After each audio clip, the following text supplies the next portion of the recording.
Survive, know the one more time.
bliss when you're drunk or you're doing drugs. When you're drunk, when you're drunk, when you're drunk, when you're drunk, when you're drunk or you're doing drugs. 7, 8, feeling brave, but you never really play this game. 9, 10, feels like heaven, you're crying cause you wanna stay. Quick fix, found in bliss when you feel the heartbeat inside. When you're drunk, when you're drunk, when you're drunk, when you're drunk, when you're drunk. Do you believe in magic?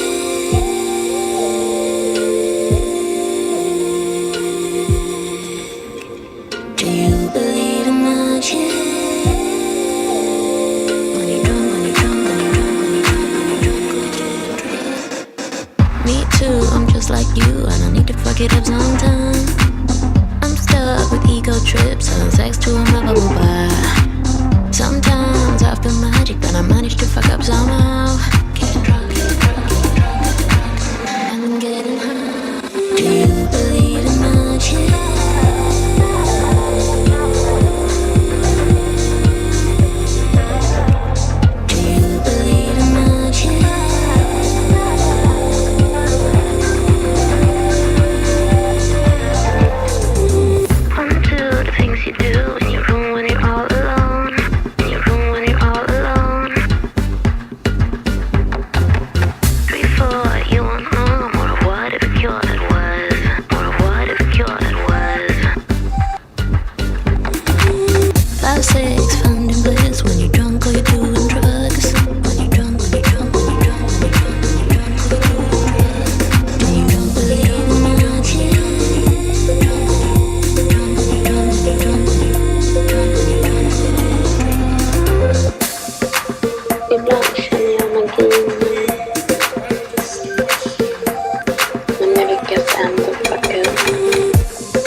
be luck. You used to be funny. We used to have time. Time without money. We used to feel bad. We used to look sad.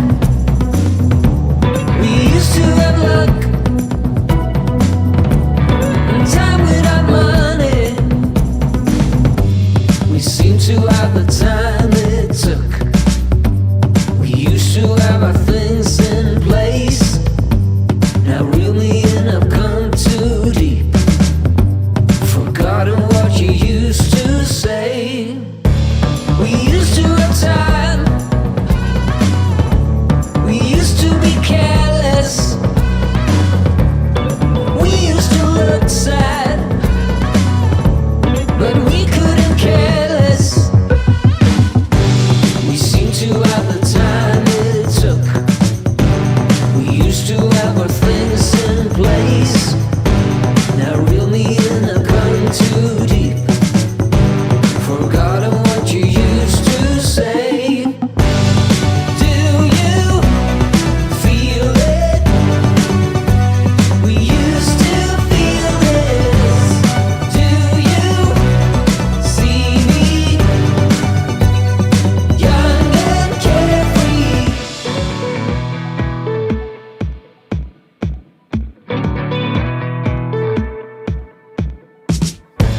We used to have time.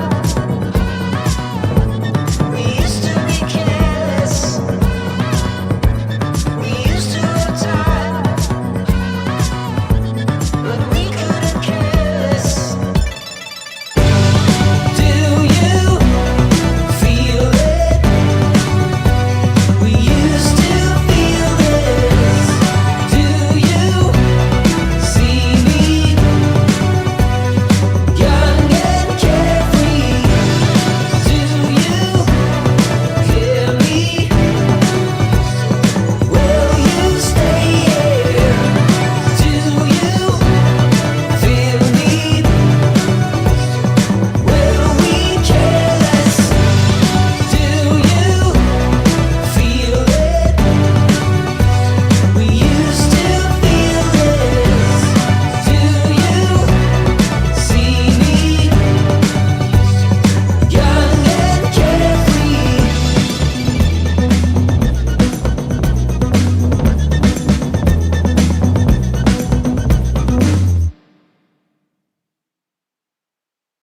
Target acquired. Eagle 1, first strike. You have permission to engage the target.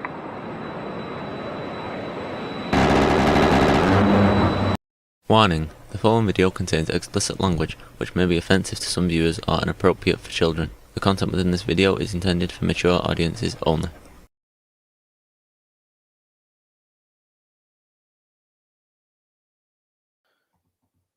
Welcome back, ladies and gentlemen, to the show.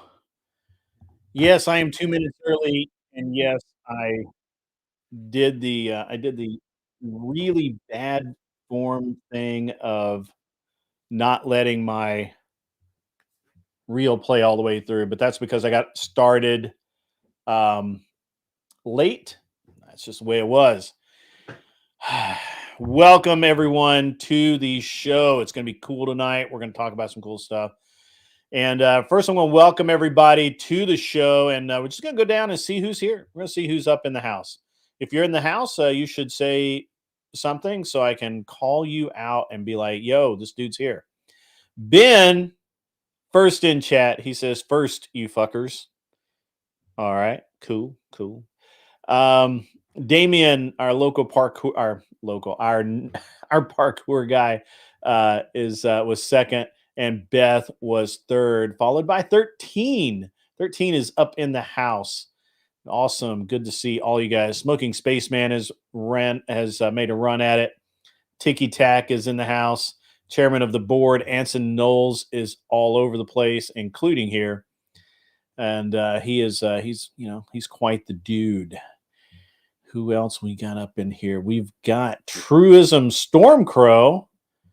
Good to see you. I'm not familiar with you. Glad to see you in the show. Hopefully you enjoy the show. It's going to be good. Devin Anderson's up in the house tonight. Good to see you, sir. Good to see you back. And do have a great show tonight. SD Guy 64 is in the house. Good to see you. Good to see you, sir. Good. Absolutely good. Chuck in Tennessee has made it. Good to see you back in the house. Hope your basement's drying out. And that you're moving forward there. Stacy is in the house. Good to see you. Joseph Romano has made it in. Awesome. Good to see you. Good to see everybody that made it and wandered in. It's going to be a good show. As everyone knows, I do pretty much take all day on Thursdays off or Tuesdays off. That actually is. It used to be because I had to pick up my son up early, and I had some other things to do on Tuesdays. And now it's just because I don't have anything to do on Tuesday, and it's a great day just to kind of fuck off and not do anything. But I spent most of the day just kind of goofing off, doing my own thing, I did a lot of garage cleaning. And I was listening to like Mikey Balls and CT. I listened to CT for a little bit, and it's been a good day. Been a good day for me. Hope everybody else had a nice day as well. And we're finally getting some nice weather over most of the country, and I'm glad that we are, man. It's been a long time coming. If you have been paying attention the last few weeks, you know that I've obviously been debating more and more, and I've been not that I was like pushed into it like really hard, but I was actually, I've been goaded into this over time of kind of doing my own debate channel in addition to the political and commentary stuff that I normally do. And so we're going to do that Saturday night. If you guys aren't aware of it, we're going to be talking about it throughout the show. It's going to be a great night for it. And it's coming together pretty well. Should have some good guests tonight as the night goes on. I've sent out some links, so we'll see. We'll see how that goes. Ben is out there saying F China. You know what, man? I kind of agree with this, and I agree with it because I don't kind of agree with it. I see I see both sides, but the reality is that Trump's playing hardball, and this is what the country needs. The country needs to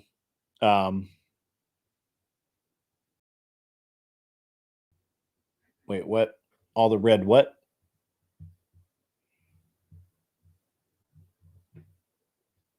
You're incredibly nervous for Saturday. Okay.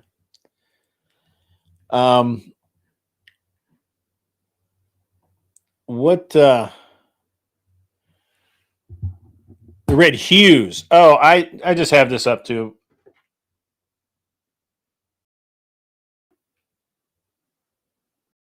I just have it up too high.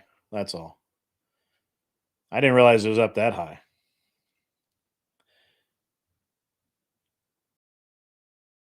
There we go. Whatever. Yeah, the backlighting just kind of sucked. Sorry.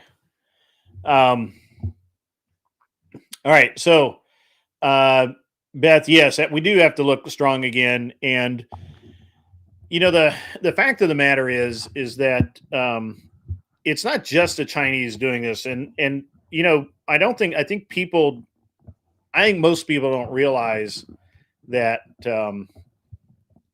Canada has been kind of back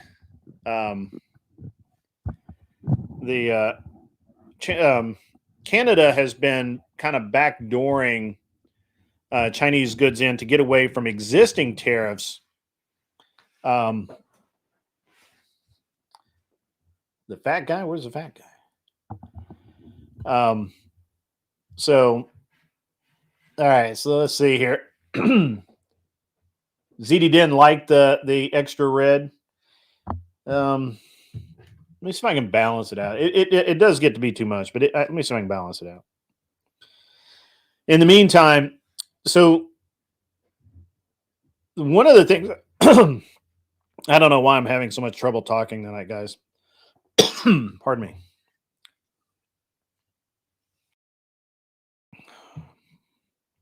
One of the things that the I don't know that everyone is talking about, but the Canadians were basically bringing in Chinese goods and then putting them through our border and not actually paying the taxes and tariffs that were supposed to be charged on those.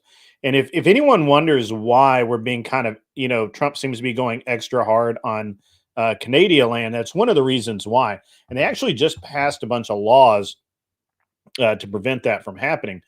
And the way that was represented was that it was the end of Timu or some crap like that. And so what we're really seeing here, guys, one of the things that I think that is really important to realize is it's not just it's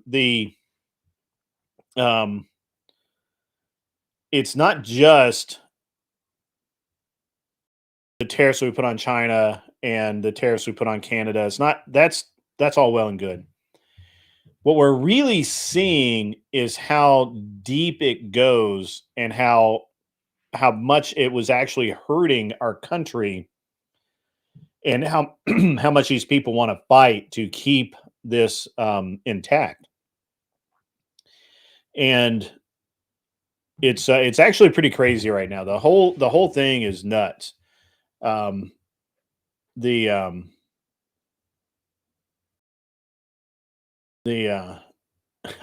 appreciate that, Ben. It's just a really interesting thing with Canada, China, and the other holdouts. We've been supporting their economies for so long that when we try and actually support our own economy, it becomes, for some reason, it's an issue. I don't know what that means in a grand scheme of things, but it's to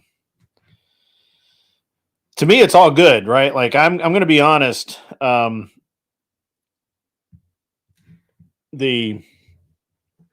the end of the day,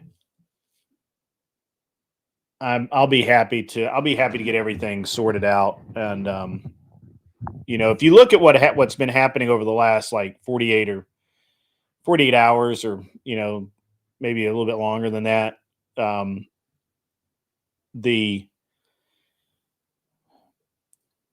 whether or not, depending on who you believe, whether you believe the talking heads that Trump planned this all along, or or you believe Trump that's like, interest rates and, banking. So it's very, very hard. Bond markets, very hard to predict. Whether you believe Trump or you believe his talking heads, in any case, I do think that what was actually set out to happen is happening. And that is putting pressure on not just Trump, but the different countries, the different governments to do something, right? What we had going on just wasn't working. And so in my own personal style, I admire Trump for this. He just threw a bunch of grenades to see what shook loose, and this is what happened. And it looks like he's going to win. It looks like he's going to be. It's going to be awesome. So, it's should be cool. I can't wait to see it. We're going to have some good times. Now, moving along to other things, we'll be bouncing around a little bit tonight. But so I heard that on Sunday, a certain red pill podcaster, his initials are Rolo, can't say his name, but his initials are Rollo Tomasi. Couldn't take me out of his mouth because he basically was mad that when he was on CT, that I told him that Andrew Wilson is not red pill, and he absolutely maintains that Andrew Wilson is in fact red pill, and that I don't know what I'm talking about, which is funny because I've actually talked to Andrew a little bit here and there. So, and I'm not trying to start anything. It's just, it's interesting that some, did your mom ever teach you to, be careful what you say because the person you're saying it to could be like not the person you think they are? Yeah, that's what happened here. So Rollo spent apparently a good chunk of his show on me the other day. You made a mod up ZD? Done. I'll make that happen.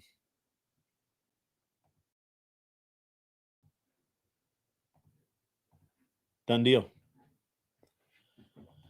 So but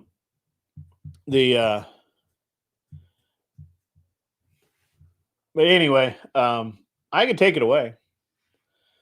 But I should start some shit, more publicity. I mean, look, you're probably not wrong. I'm probably doing this wrong, but I mean,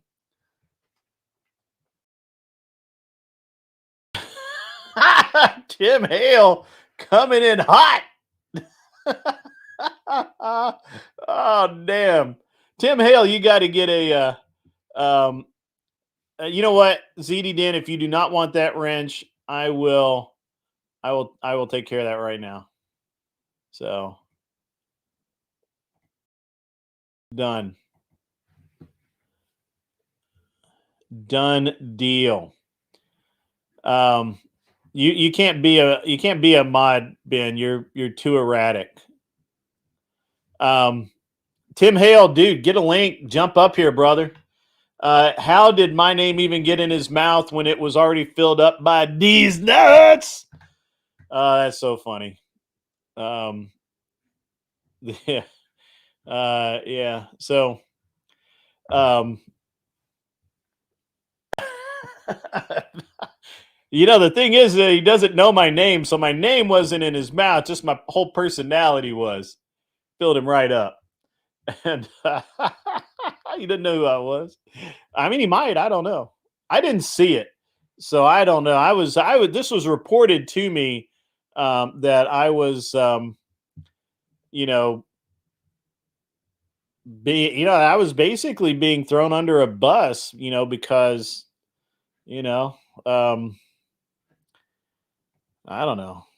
Apparently, Rollo did not like it that I called him out, and apparently I hurt his feelings big time. It was probably when I asked him why he has such a problem with Pearl when him and Pearl say the same damn things, and then he said that they didn't say the same things, but then he said that everything she says she just copies from him, which it kind of sounds like you're saying the same damn things. I don't know. I was very confused. I was very, very confused, and so it was a, I don't know how that works out. It's just a, it's just one of those things. And yeah, so I'm just going to go ahead and Are We Not Men is no persona non grata. Not even, he can't be here. Even at every one of his alts, they get a ban, not a timeout. They get banned. We Are Not Men, go somewhere else, be somebody else. You're no longer welcome here. So, and I'm just tired of it. So fuck off and die. But anyway, so but yeah, it's very interesting that Rollo. I mean, and I was only, Rollo only talked to me for like 4 or 5 minutes, and he just had I think he spent more time talking about me than to me. I don't know. Anyway, so if you watch the great Rollo Tomasi, then that's what that happened. And so that was reported to me. I don't watch Rollo Tomasi. I have watched some of his stuff occasionally. I didn't, I obviously don't watch it regularly.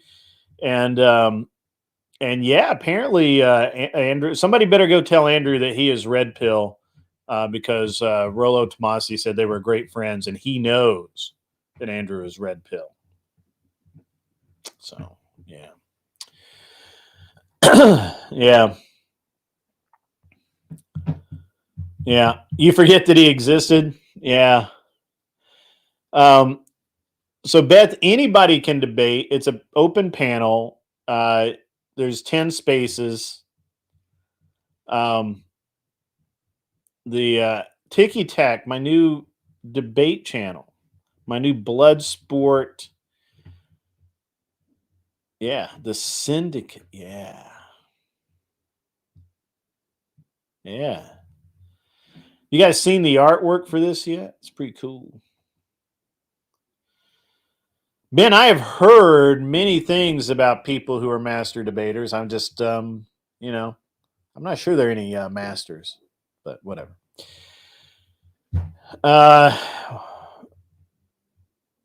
Yeah. Thank you, Beth. I appreciate that. Yeah, you can go over to the Discord. It has its own little room on the Discord now, so you can go see that.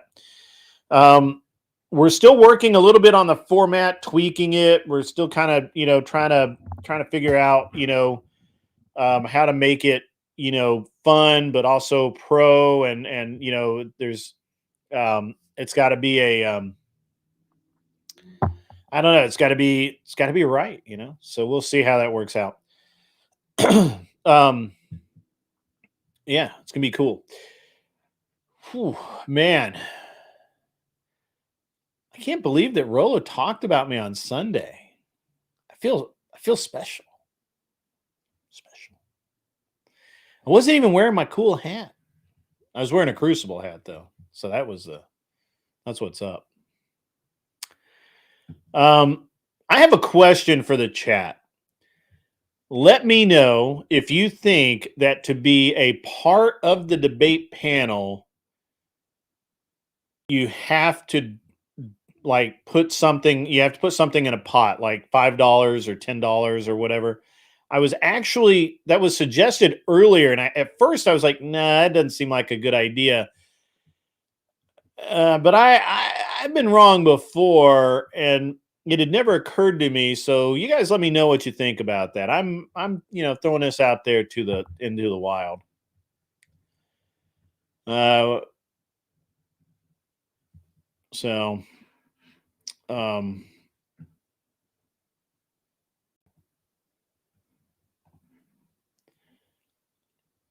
yeah. So it's an interesting thing.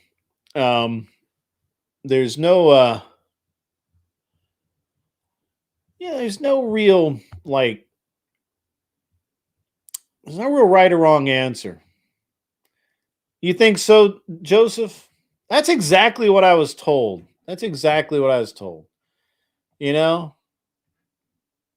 What's up, Chris Lestrange? I see you out there.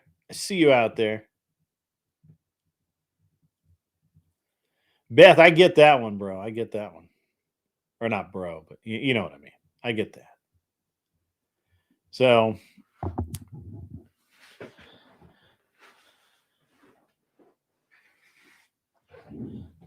you're in a different country, Stacy? What country are you in?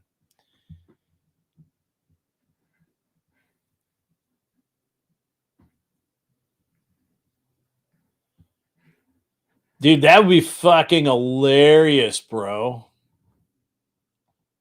He means goad, by the way. I should goad Glenn, Viking, Rollo, and Sartain into body count debate, but not say anything until they're on panel. That would be hilarious.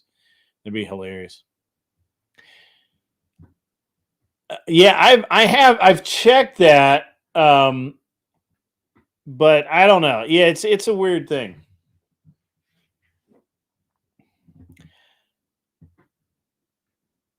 In Iraq, interesting.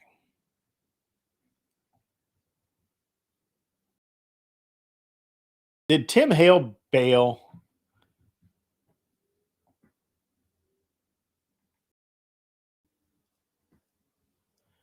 Oh, Mexico. All right. Iraq was cooler.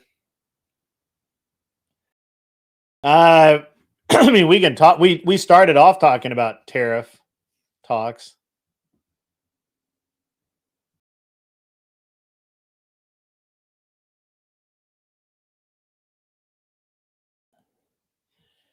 What's up, Glenn Lawrence presents? Yeah, apparently Rolo was talking about. I should I be honored? Should I take that as a badge of honor? Because all through the night he was honor and offer. I don't know. Ben wants to talk body count.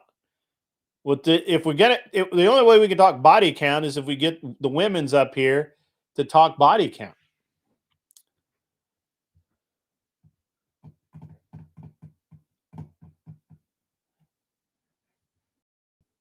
That's funny, Crystal Strange. Yeah.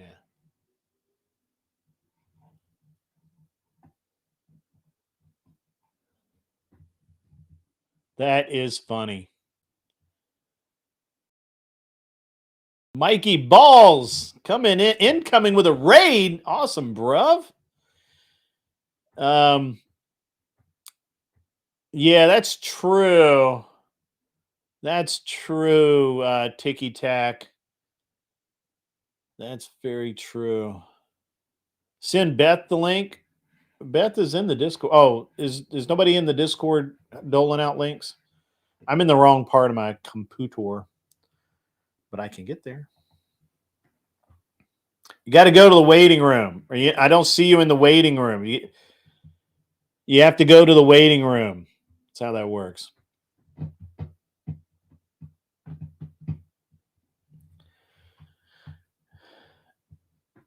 You want to debate Imperius? So did you see the other night, Ben, that Imperius was like he wanted to debate Andrew Wilson for like 5 hours or some shit, and I was like, you can't debate him for an hour. I bet $100 he wouldn't last an hour. That'd be hilarious, though. That'd be funny. That is very funny. So Imperius, I usually enjoy Imperius when he's around here, but the last, he really has gotten burned up about Andrew or whatever. So he's not seeing straight. He can't hang around here. So, but yeah, it's something cool.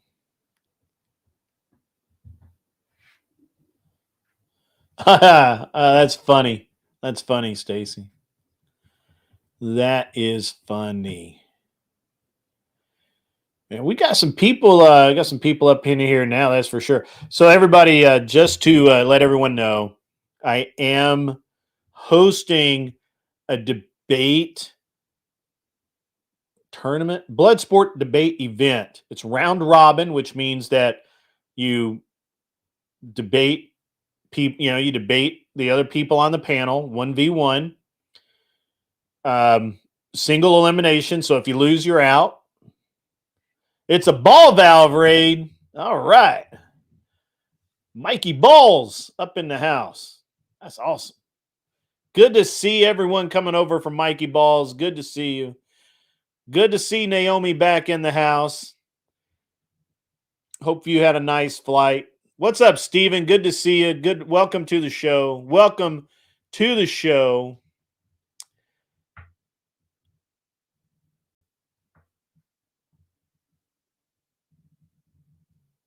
Oh, Lord of Pies. When was that?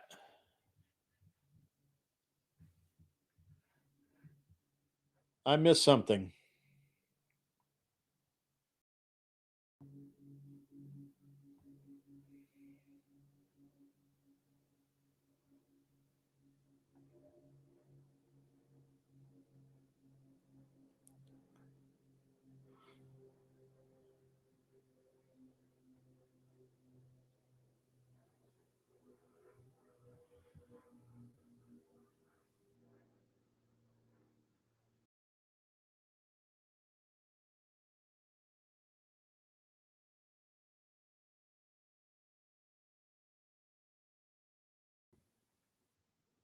I feel like I missed a post or something. What's up, Stephen Akari making recruit? Look at that. Look at that. The man, the myth, the legend, Stephen Akari has become a member. All right. You can too. It's less than a cup of coffee in most places. Gets you a full month. Yeah, so I'm gonna moderate the debates. We're gonna have actual moderation. Now, I know that you guys have been to some Bloodsport panel debates where basically there's no moderation. It's just everyone's just kind of doing whatever. This is not gonna work like that, guys. This is actual. Like I'm gonna, if you start, it is Bloodsport, so I'm gonna allow some leeway. But if you just start ad homing left and right and just try and talking over the whole time, then that's not going to fly, and that's just the way it is. But yeah, I don't mind the smoke, Crystal Strange. I'll take the smoke. Bring it on, because my house. So you're sitting in. Oh wait, hold on. Are you in the waiting room? Oh, nope. You're in the wrong. Hang on. Make sure you guys got the right link.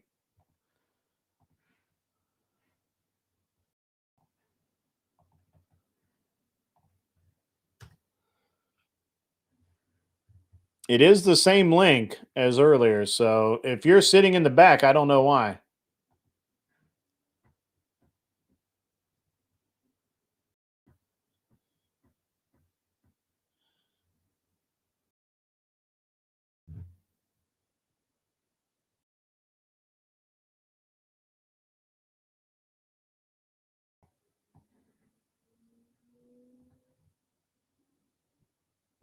Get Rolo on.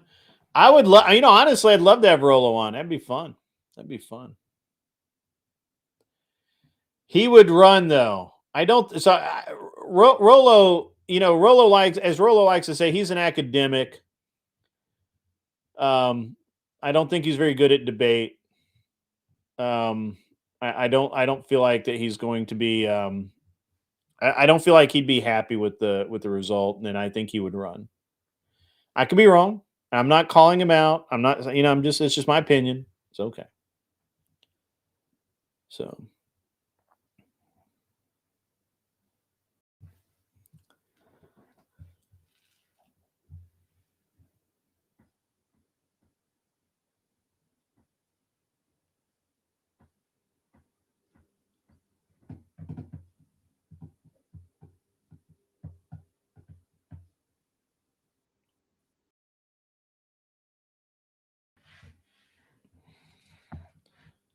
No, nobody's in the back room. I'm watching it.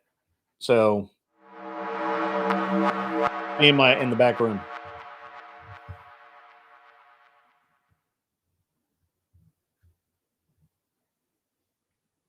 What's up, Ghost? Good to see you. Good to see you.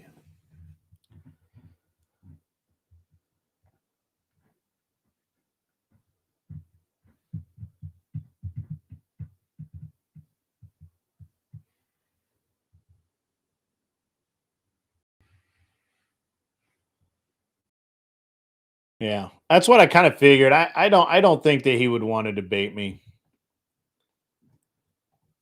I think he would run. I mean, not run. I think he would bow out. I just don't think he would do it.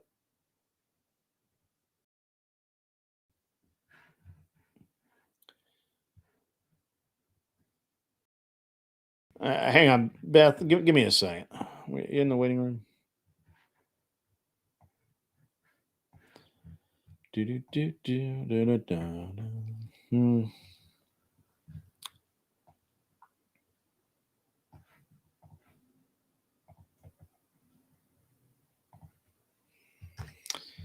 All right, I sent it directly. Let me know if that works.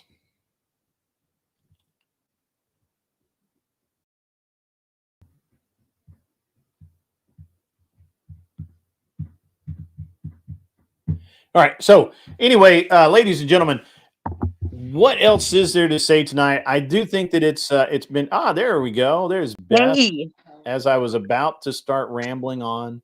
How are you, Beth? How are you? Tired. It's been a long day. I have Your no volume idea is why very, Ben very low. wants me. I'm going to boost it a little. And then if you can maybe check on your end to see if your mic is turned up or whatever. I think I know what the problem is. I've been using AirPods all day. Hang on. Oop, and now I'm losing them. Can you hear me better? No, it's still really Nope. low. I've turned you up as much as I can here as well. That's weird. He's loud to you. Oh, hang on. Just don't change anything else. Go ahead. Can you hear me okay?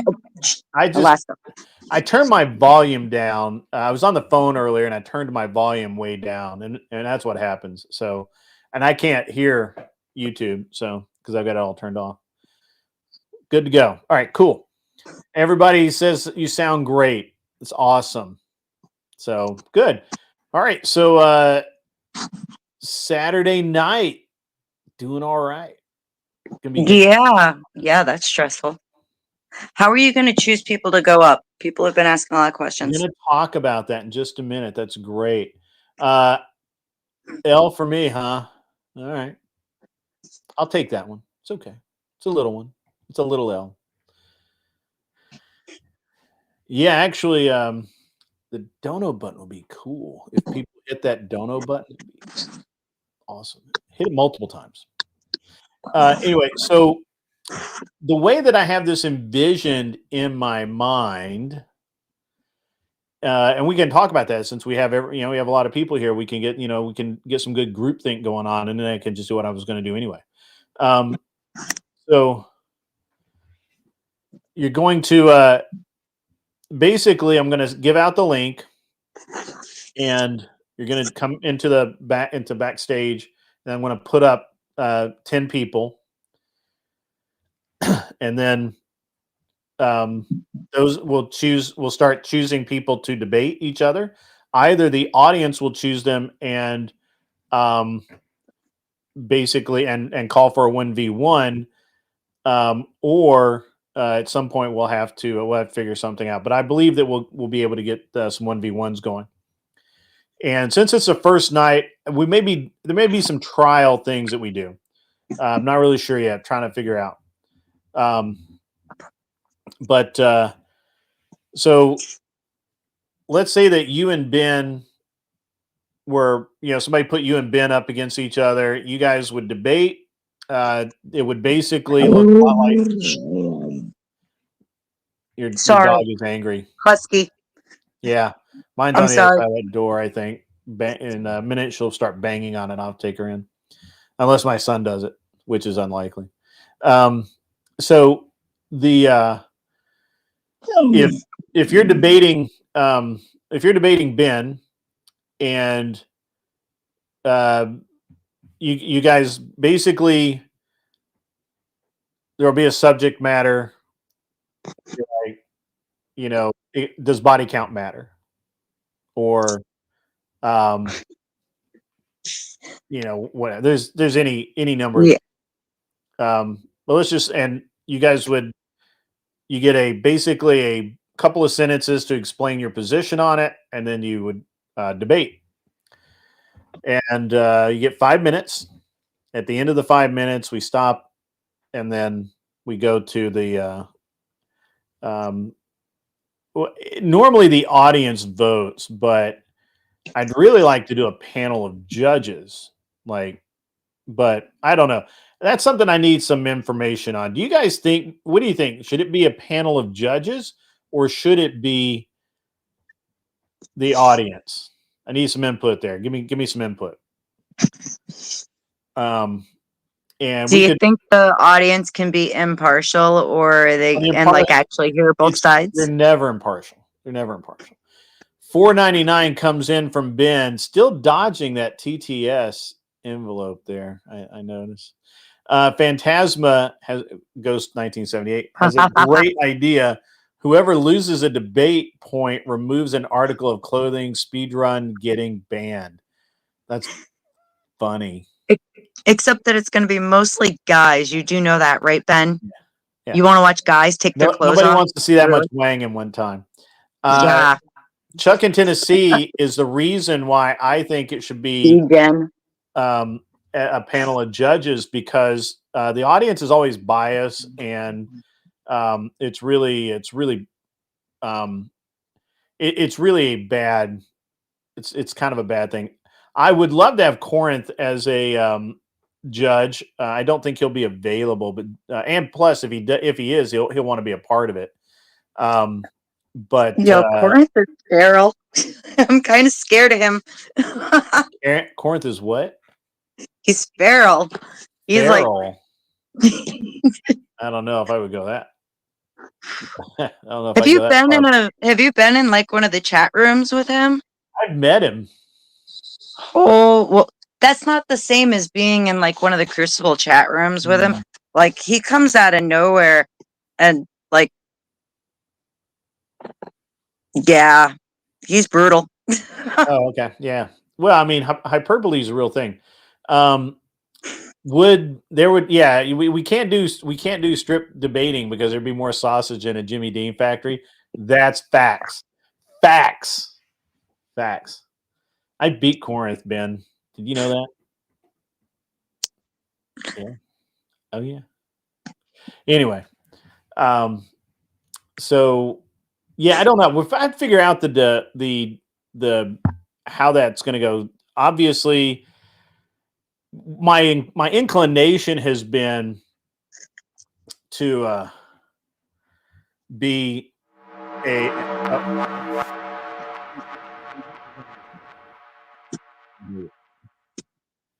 Glenn Lawrence Presents Production of Men donated $10. Super Chat.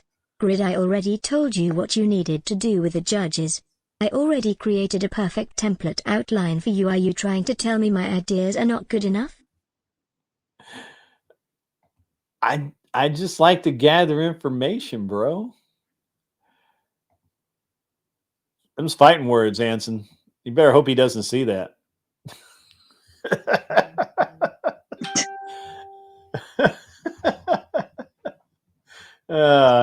Yeah, there we go. Anyway, yes, I don't know. The judging, we got to get the judging nailed down. I would like, ideally, it would be a 3-judge panel, and with the moderator having the tiebreaker, which would be me. I don't know. Maybe not. We'll see. We gotta figure that out.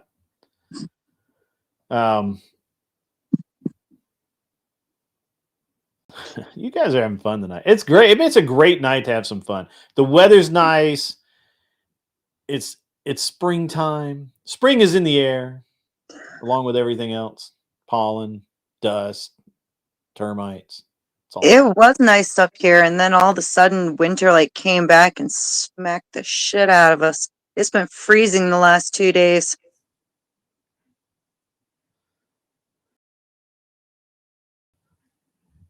You know, I knew he was going to say that. Well, not him. I actually thought Glenn would say that.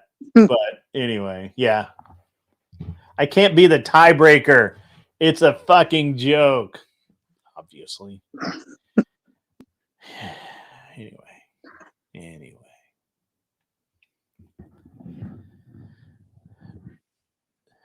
Yeah, I bet you're sick of water, Chuck. That's pretty been pretty rough on you over there. He didn't. Hold on. I didn't think it was a joke, but nice coat, brother. How can you not tell it's a joke? Anyway, what's up, Mikey Balls? Good to see you. Good to see Kissy Cat in the chat. Ben, your lisp is hardly noticeable these days. Hardly noticeable. Why isn't Ben up here with me? He's the one who was like, go up. Ben just snipes from the chat. That's all. Ben's my homie. Is he? Yeah, he's good people. He's good people. But anyway, so the at the end of the day, we have the first hour will be getting the 10 seeded, like, I guess, finalist or whatever, and then maybe hour and a half, and then and then whoever keeps their seat and does not get eliminated by, so we start at 9:30, probably by like 11 o'clock. Whoever is still left standing at 11, they get to do a single round elimination, so that they can then be once you're eliminated, we just keep dropping people until we get into the last four, and then the final two rounds will be probably 8 or 10 minutes for the debates, and then go from there. So I got to that's take what you I'm with a thinking. short walk for a short walk with me to get the dog something, or he's not going to shut up. Oh, I understand. I have a husky too. My husky is hilarious. I'm trying to tell him to knock it off, and he's just like, no. I have to pay him to be quiet. Yeah. He loves Did these. you just kind of not talk about the debate show for a few minutes? Did you catch any of the interesting stuff coming out of Washington? Out of the what? Trump and the all of that. Hang on. Interesting stuff coming out of what? Coming out of Washington, as far as that with the bond markets going the way they were, and the on for what I haven't watched much of the news, selling but some my of our kid's been bonds. talking about it. Yeah, Japan was actually selling some of our treasury bonds, and so it was getting to be a little more serious than what I think anyone had kind of expected. And Trump ended up having to, or basically, they came to an agreement on some of the tariffs, and there's two ways to look at it. Either Trump gave ground because he wasn't in a good position, or he started off with the most asinine thing ever to put the other people in a position where they would at least come to the table and talk. And so even though Trump was prepared to give up some things, and now that he has, we're still ahead of where we were. So, it just depends on your perspective. Well, I think it's important that we stay ahead of where we were for sure, because we've, just been pretty much getting bent over for years, and we really need to start looking stronger again. We've put everybody else in the world first before our own country, and there's a lot of people here that really struggle and suffer. So I want to see Trump stand strong. Really, honestly, that's my position on it. I think it's an interesting thing, because when you look at it, even the most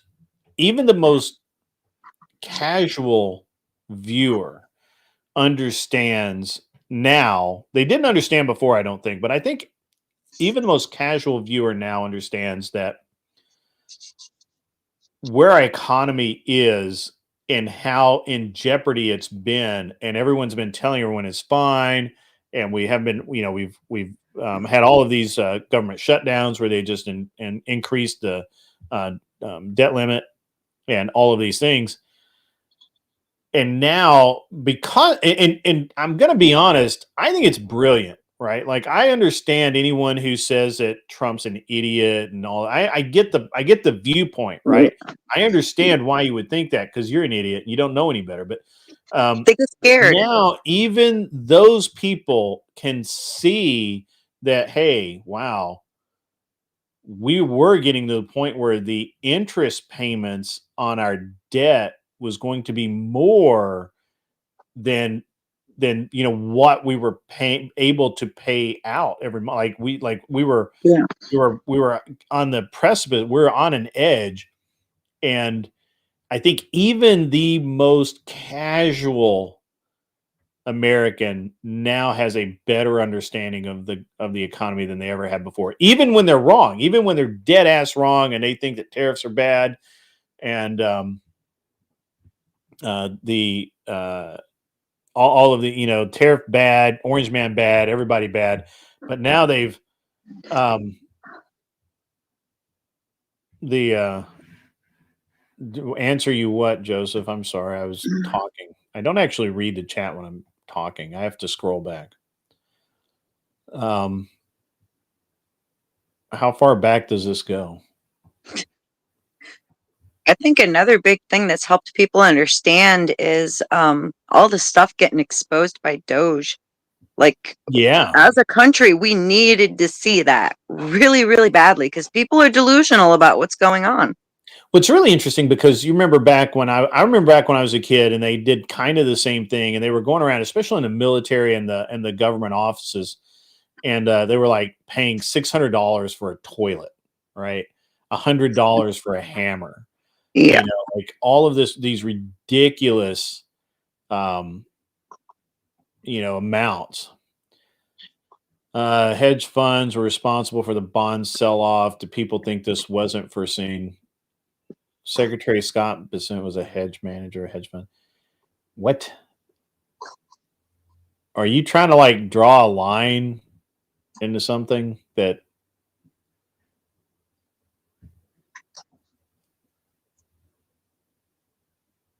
I think you're trying to connect something that I'm not sure can be connected, but make that connection for me. Saying, "Oh, this guy did this, and so now look at it's happening," and that doesn't actually help me either. What actually seems to have been the case is that Trump put the tariffs in place expecting very specific things to happen, and they didn't happen. And what actually has happened is movement in the bond market, and as a lack of confidence in the American industrial system has pushed and depressed our currency down, and that's what seems like it actually happened. Not that hedge funds were in their rating. But that I'm happens not really sure every what hedge time fund too, has anything doesn't to it? do with Japan selling off their bonds. Is really I seem to feel like I've seen the stock market do this exact thing like every single time we have a president making changes, or at least yeah. when Well, I mean, everybody talks about how big the crash was, right? And then they today, if you want, they're probably, yeah, that's fine. Yeah, because I'm not sure you made your point. You're welcome to come up, get a link. Somebody give Joseph a link. He can come up. I don't care. People seem to have this weird idea about how all this works, and especially the way the press presents it. The real problem is a lot of times the way the press presents it, because they've been talking about how we had this massive decline. Well, it's Obama had a massive decline. You can't really talk about when Biden got in office because of the unpleasantness was going on. That was weird. But all of these. Oh, I got you, Joseph. That's cool. It's cool. Till 10 Central or 10 Eastern? What time are you on? So, but when you look at what happened today, it was a large. It was the most gain in the market I think ever. Like I think it broke a record today. But that's easy to do when you're making these big changes, right? We'll be going to 11, bro. So come on up, have fun. Grid prattle. It is grid prattle. I talk about money. I like money. I can't stop making money. money is good. I don't know. Give me your money. That's what's up. Now you sound like my kids. Yeah. So I'm in the middle of buying a couple of companies. I got a really good story for you guys. So we'll talk about debate stuff. I promise you guys. We'll Glenn, if you want to talk about debate stuff, what you have to do is You have to come up on the panel. Otherwise, if nobody's going to, tell me what to talk about, I'm going to talk about what I want to talk about. And what I want to talk about is I'm in the middle of buying this company, and I told you guys about a week or two ago that this one company I've been looking at it all fucking year. I've been looking at this. Well, not all year, but since December probably. No, I don't know. Yeah, it's probably December, maybe earlier, maybe November, probably November. So we've been looking at this company, trying to buy it, or get positioning ourselves to buy it. And Ben's still short of that TTS. It's weird. It says someone wife up Beth if you have money. I think she would maybe have this much to say about that before getting wifed up, but you never know. You never know. Apparently, they're all just going to start arranging marriages for me. That's not a bad plan, honestly. For the record, I don't like. I mean, I've been poor my whole life. I'm used to being poor. I'm kind of okay with it at this rate. I mean, I'm 41. How can you not be okay with it after that long, right? Bert might run Hi, away. Amanda. He's like, I'll pass. Bob thought Beth was married. No, she's single. She's a single lady. So here's the thing. So when we're trying to buy this business, the original price on the business was 1.7. It's a very straightforward deal. We thought it was a very straightforward deal. We did a site visit. We've gone through their books, all this stuff. So then he says, well, they don't have their accounting done, their year-end work done for 2024, and that's going to affect the valuation. So they did make a lot in 2024 was a big year for them, and which they want, they were hoping for. And they look like they might do as much or more than 2024 and 2020 and 25. But when the taxes came back, when the year-end accounting was done, some of the numbers didn't make sense. So we've asked for a Q of E. That's quality of earnings. What's up, Viking Paradigm? Good to see you, buddy. I heard Rolo was talking about me. Are you aware of that, sir? I hate to ask you. I know that I know that you're cool with all those guys, but I heard that I was mentioned, and I wanted to make sure that it's cool. Anyway, so price 1.7. They do so that they get their earnings in higher than expected, or higher than we expected, probably what they expected, or what they expected to be able to show. Then they had a valuation done. Now that means an outside company to say how much this company's worth.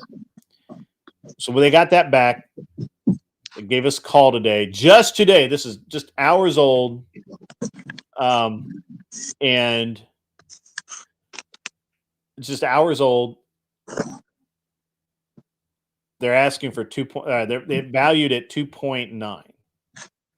So $1 million more than what they were asking for. So that's a big price increase. That's big. That's big. Yeah. So they Wade Boggs, I offer 1.7. I mean, that's kind of where I'm still at. I thought 1.7 was fair when I made it, and I still think it's fair. Now here's the thing. They know that because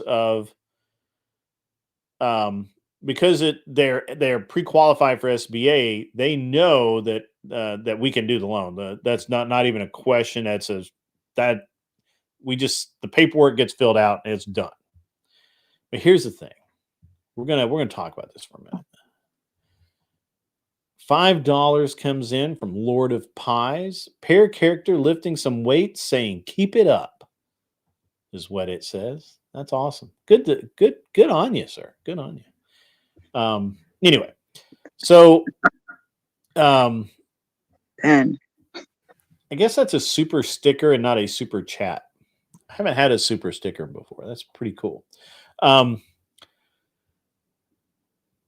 let me tell you how this would affect me. So first of all, that goes from, so at 1.7, and we were going to buy the property with it, which is another million. So it's 2.7 is what we were originally expected to pay. The so that means that we would have paid roughly $270,000 up front, right? Mm-hmm. And then it's a 10-year note. So it's like, I don't know, something like probably 24,000 a month in to the bank to pay the bank, something like that, which is fine. But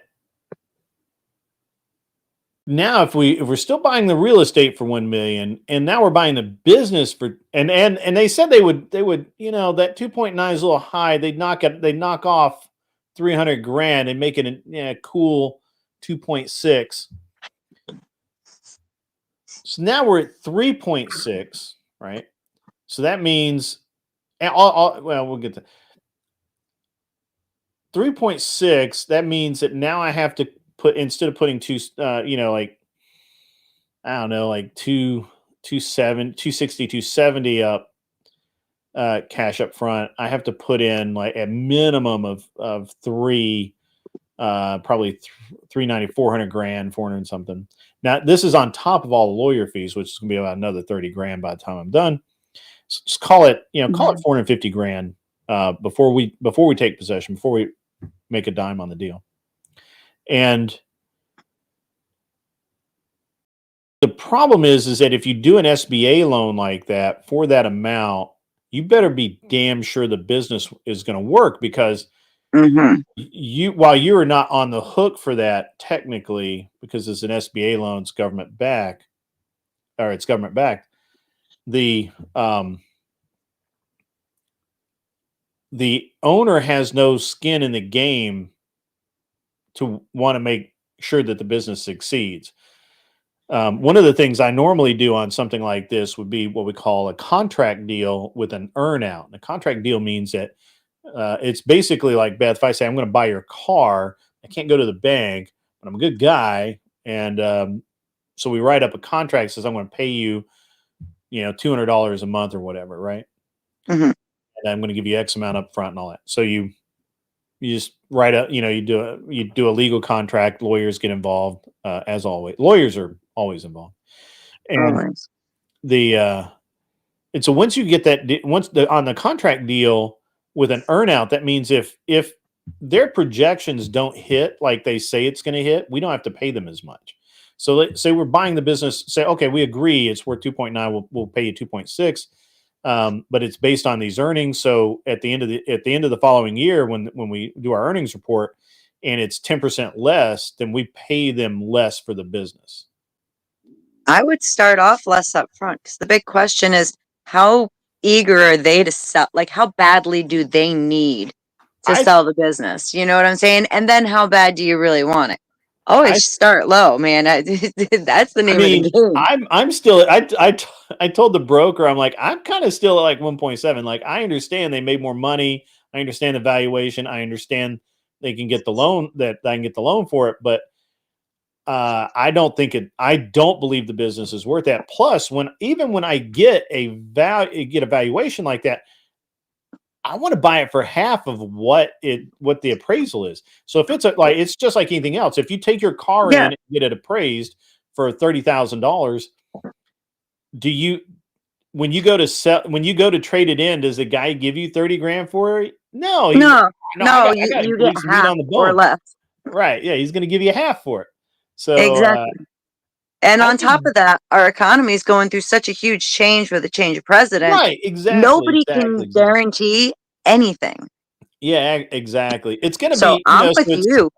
I I don't mean wouldn't to pay that bore much. you with this. I find this stuff fascinating. I also find the mentality behind it, right? Like this Look, guy's I grew kind of up watching The retired. Godfather, so like this kind of stuff is like I don't mind listening to it. It's right up my alley. Well, it's a little better than the OF horrors.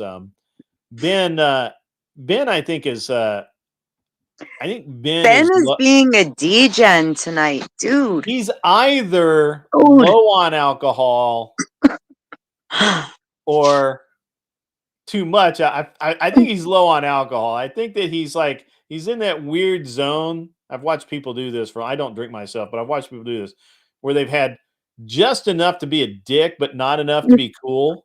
And he's in that zone. Ben, you should be taking notes right now. Later on in life, all of this, it might actually come in handy for you.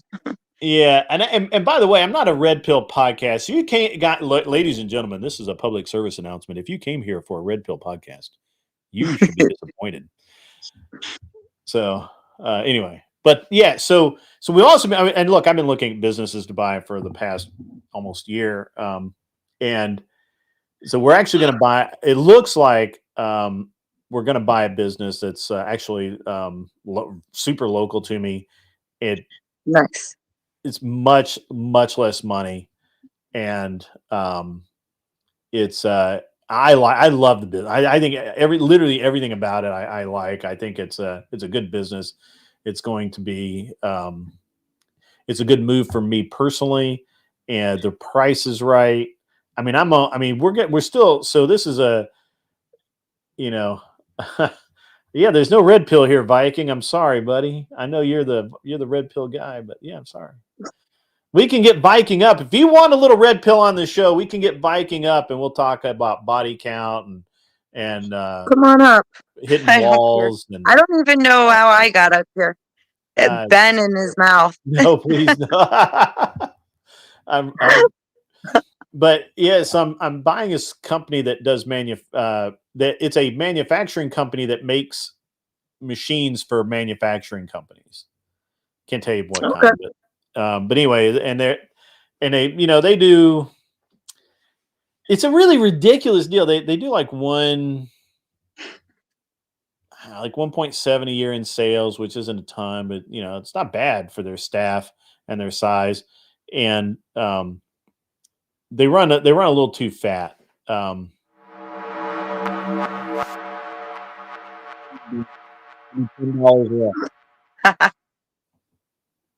Sorry, I have to read it. No Viking tariff. Yeah, sorry about that. To get the TTS, it's $10 and above. You missed it by that much. Just a penny. Just a penny. Yeah. So there's a lot of places where they could make more money. The guy's just lazy and he doesn't. And the guy just absolutely is ready to retire. And this is one of those things, you find things like this all the time. This is where just being a student of people or of humanity, it really pays off, because like I knew when I met this guy's done, right? If he's looking to retire, you might just get away with seriously lowballing this. It's like one of the sweetest deals I've ever had. So it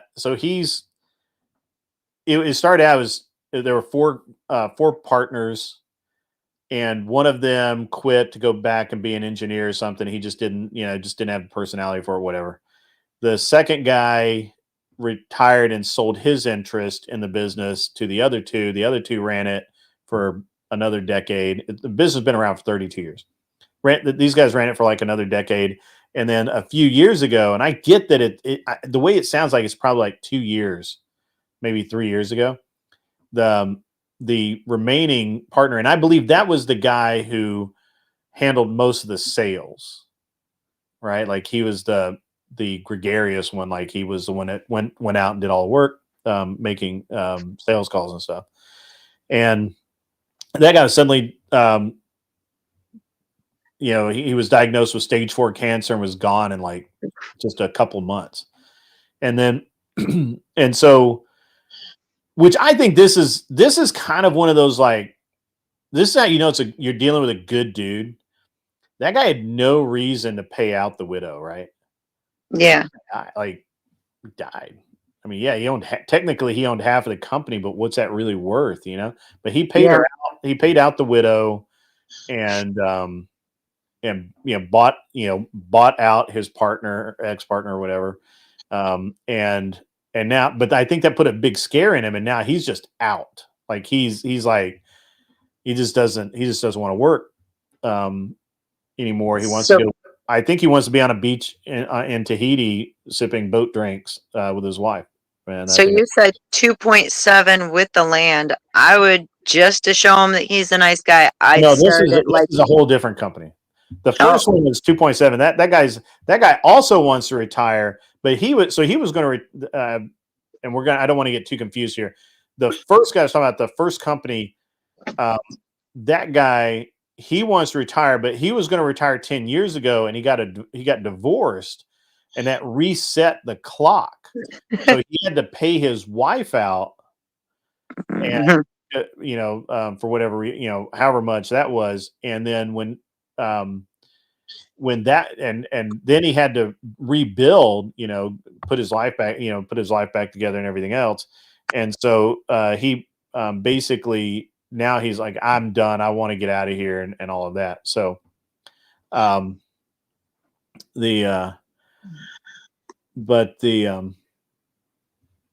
any rate, so this other company, no, this guy is totally different deal. It's just so this company, if I had to guess, what it's worth it's probably not worth. I mean, it would probably value out at maybe $1 million.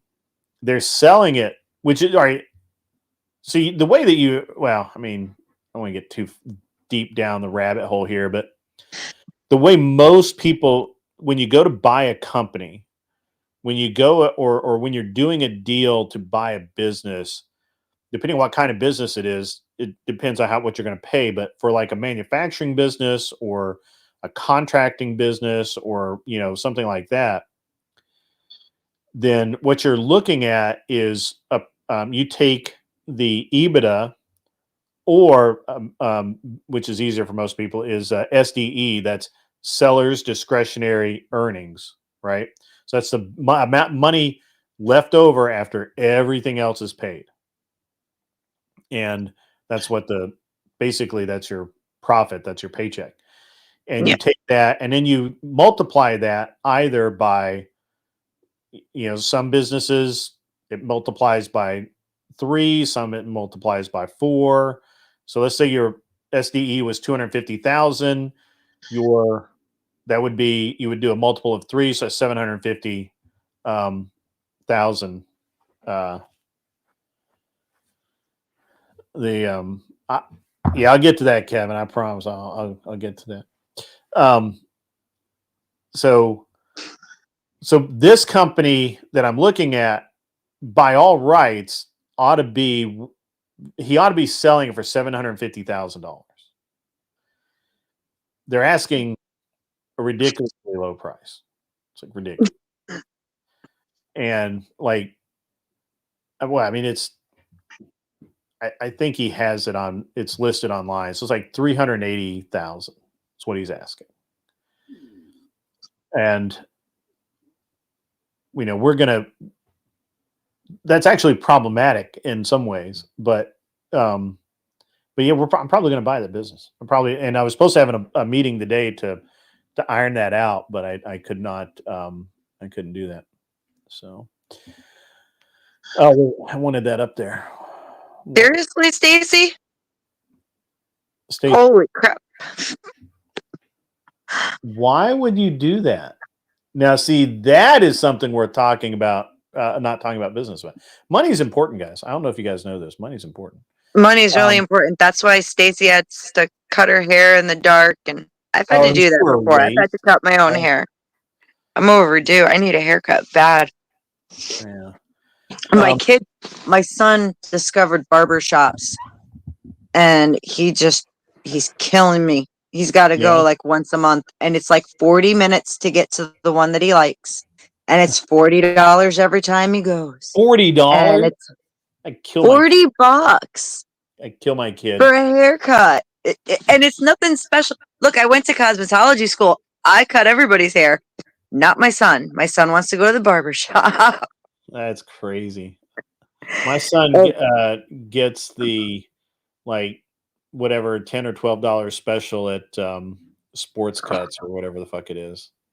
Oh, I told my son, I was like, dude, you need to get a jobby job because Yeah, that's what's I up. can't do this anymore. This is ridiculous. Money's important. Yeah, it's really tight for us. The Social Security screwed me over badly. Yep. That happens. Kevin, I keep hitting the wrong button there. Where was the answer? Yeah, Stacy, 2 to 3 years. Right here. That's all dead. That needs to come off. I need to get a haircut. So It's like almost to my waist at this point. yeah, I hate it. I don't pay any attention. I have enough hair left that I have to get it cut, and that's still annoying. So there you go. Weeks ago, I was talking about SBA loans on a show. You mentioned that one of the criteria is for the old owner to be remain involved. Yes, it's true. Or something like that. Can I mansplain that for you? Yes, I will absolutely mansplain that. So here's what's up with that. So if you're going, SBA has very specific criteria. One of the criteria is that there has to be some gain, or if there is a loss, it needs to be an explainable loss for a specific reason, and as far as your profit goes. So, so it has to be profitable over the period of 3 years, and there has to be growth. The second is that generically they won't do a loan under $500,000. The business has to be around for, I think it's 3 or 4 years, and there's a bunch of requirements. One of the requirements I always thought was cool is that they require the owner to. They don't actually require the owner to train the incoming new owners, but what they do is they require the seller to carry a seller's note of about 10%. So if they sell the business for $1 million, the seller has to hold $100,000 as a loan as part of the deal, and they can't get paid back until the second or third year of the existence of the loan. So, and that's just to make sure that they're not selling you a dumpster fire and trying to just get out. So it's a there's some. I think that the new SBA program is really good. So we've got. So it's interesting. I've got some men out there that are like talking. All right, this is business. Let's talk about it. It's cool. I've got a halfway drunk man out there who is talking about body count. Yeah. I have a bunch of women out there talking about their hair. And now the men are starting to talk about their hair. The men are talking about their hair. This is crazy. What is going on here? They're like backing up my son here on this barbershop argument, man. Man cards on the table. Turn them in. So, well, they make a good point. It's actually really hard to find like real barbers now. I don't know if you guys know. Yeah, I guess so. I've noticed a resurgence of good barbers, real barbers in a lot of areas, but they're really expensive and they're really, really busy. And you remember kids, they do not qualify as a barber unless they can do a shave. It is a haircut and a shave. And if they don't have a straight razor and know how to use it, they're not really a barber. Now, are they? No. And yet, with a tip, my son is costing me like $40 every time he wants to go. Yeah. Killing me. Yeah. I just it is an interesting phenomenon. Personally, I blame the fact that a lot of places where the barbers used to be located, the rents are so high that the barbers can't actually they can't make it work. So Well, the one my son goes to, like, it's damn near like a sports club in there. Like, they've got, TVs everywhere with all the games on. It's all guys. He goes in there, and I'm stuck sitting in the car for an hour and a half while he hangs out and talks shit with the guys. And it's just like, what are you gonna do? hold on, if he's going to sport clips, he's getting the whole deal. Because my son goes to sport clips, and It's not a sports clips. This is like a little private owned it.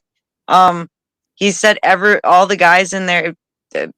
It's a forgive me. I don't mean this the way that it sounds.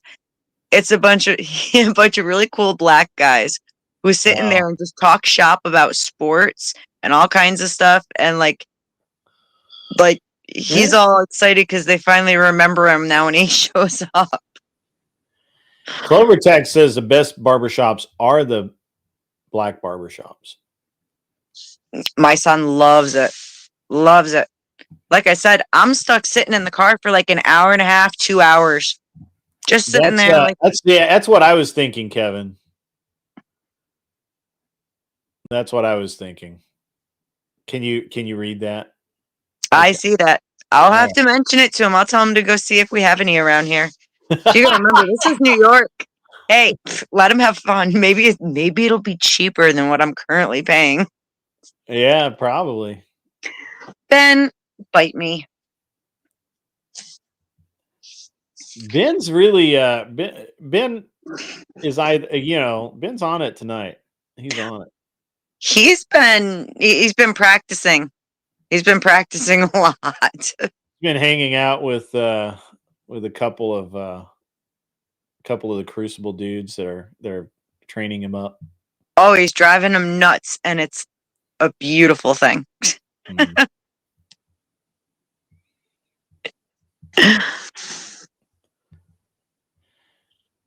Stacy, you're in Mexico. That doesn't help any of us out. So, Stacy, I have to ask, why can you come up and talk to us about the immigration issue from someone that lives in Mexico? Can you do that? Mr. E hates you.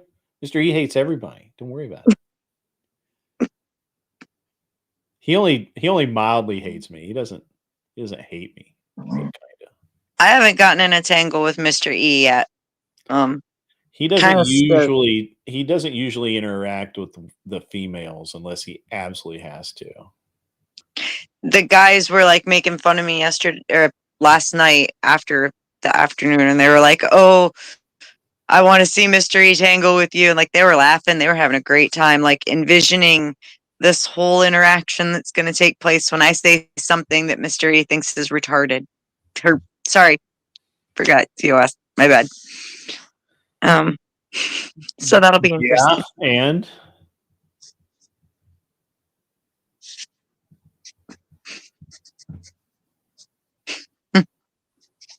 I don't know what. Oh, my server. Oh, okay. That explains something because there was a thing in there where they were talking about where Imperius kind of went off and was talking about how Andrew is stuck at like 160,000 subs, but that's not really true. They've been growing about 4,000 to 8,000 subs a month, and that's pretty good. And Mr. E, he messaged me about it, and he's like, "Hey, I'm not going to say anything because doesn't want to get into it with Imperius, but here's the truth of it." And I'm like, "Yeah, I already knew that." So, yep. You are here because of your husband's. Can you come up and talk about that so I don't have to try? I have to go back now and read what else. She might do. She might be able to do voice only. I'm not sure. I don't care. Sometimes their connection is weird down there. I like Mr. E though. Mr. E actually did help me a lot when I was setting up my stream. So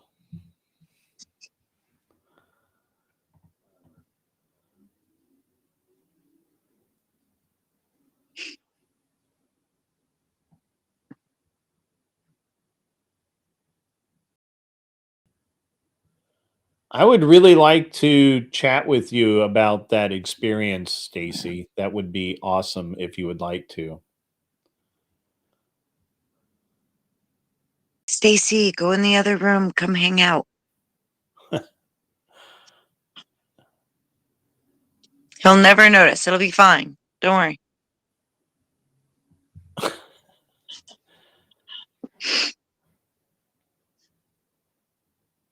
Women do just bring drama, ZD Den. I'm glad that you recognize that. ZD Den is super based.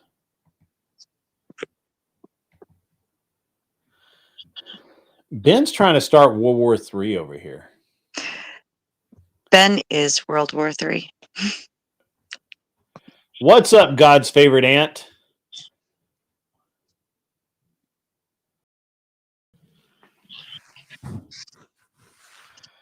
Oh man.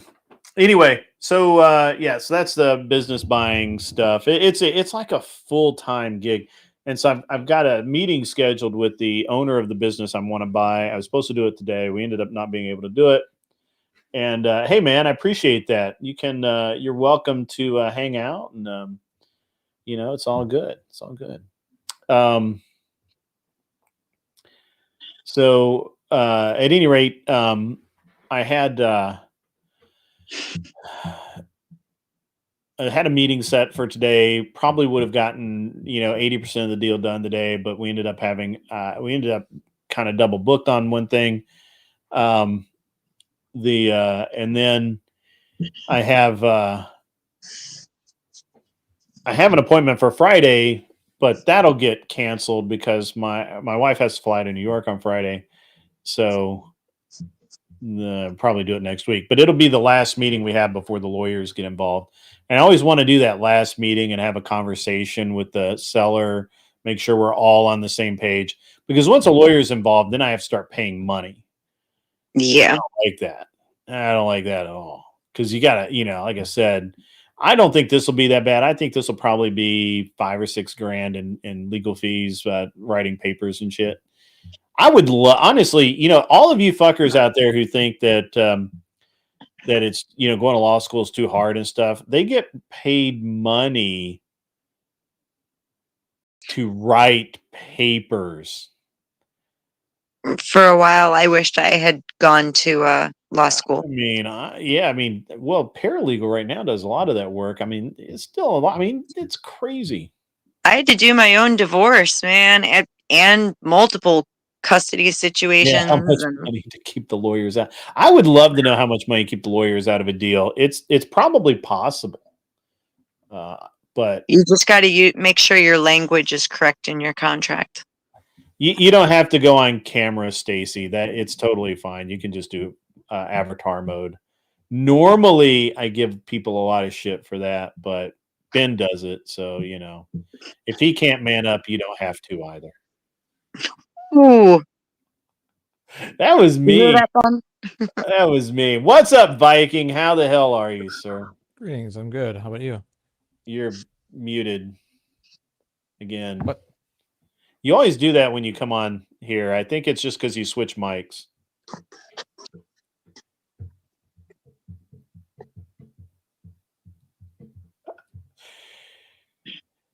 Talk about the debate prompts. We can talk about some potential debate prompts. Anson, you have to come up here though. You can't hide. Can't hide in the chat and snipe. So can you still not hear me? Because it shows my thing lighting up. I can hear you. Yes. Okay. Yeah, Anson, get up here. Just Gerald donated $10. Super chat. Shout out to Beth. What's crackin' top dog? Just Gerald. Many thanks to you. Good to see you. For big brain business talk. It's weird how Jess Gerald absolutely loves my big brain business talk. Thank you, sir. Appreciate the $10. $10 American. That's awesome. Good stuff to know. Not a lot of people get involved with business like that and know some of those ins and outs. Well, I try and explain it in plain language. I also try to emphasize the important parts, like get as much of the deal done as you can before you have to bring the lawyers in. Because if you pay those fucking lawyers, like so this deal that I'm on, the company that have raised their price $1 million, I've probably spent 10 grand in legal fees already. Hey, sorry I talked over the TTS. I can't That's all hear it. I couldn't hear it at all. I had no idea I it know was you playing. can't hear it because you're not on YouTube. So it only goes to YouTube. It doesn't do the backstage stuff. So there you go. Yeah, I just wanted to apologize for that. Sorry. Jess Gerald, she is sorry that she talked over your TTS. Invites you to send another one, and she remains to be, she says she promises she'll be quiet. So anyway. All righty. So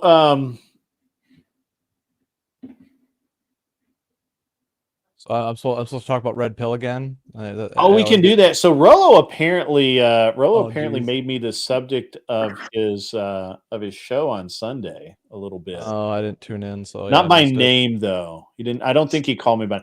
I haven't watched it. I was told that I was part of the show, and basically it was funny because Rollo doesn't know who I am, and I just pointed out the fact that Andrew Wilson's not Red Pill, and he didn't like that, I guess, or whatever.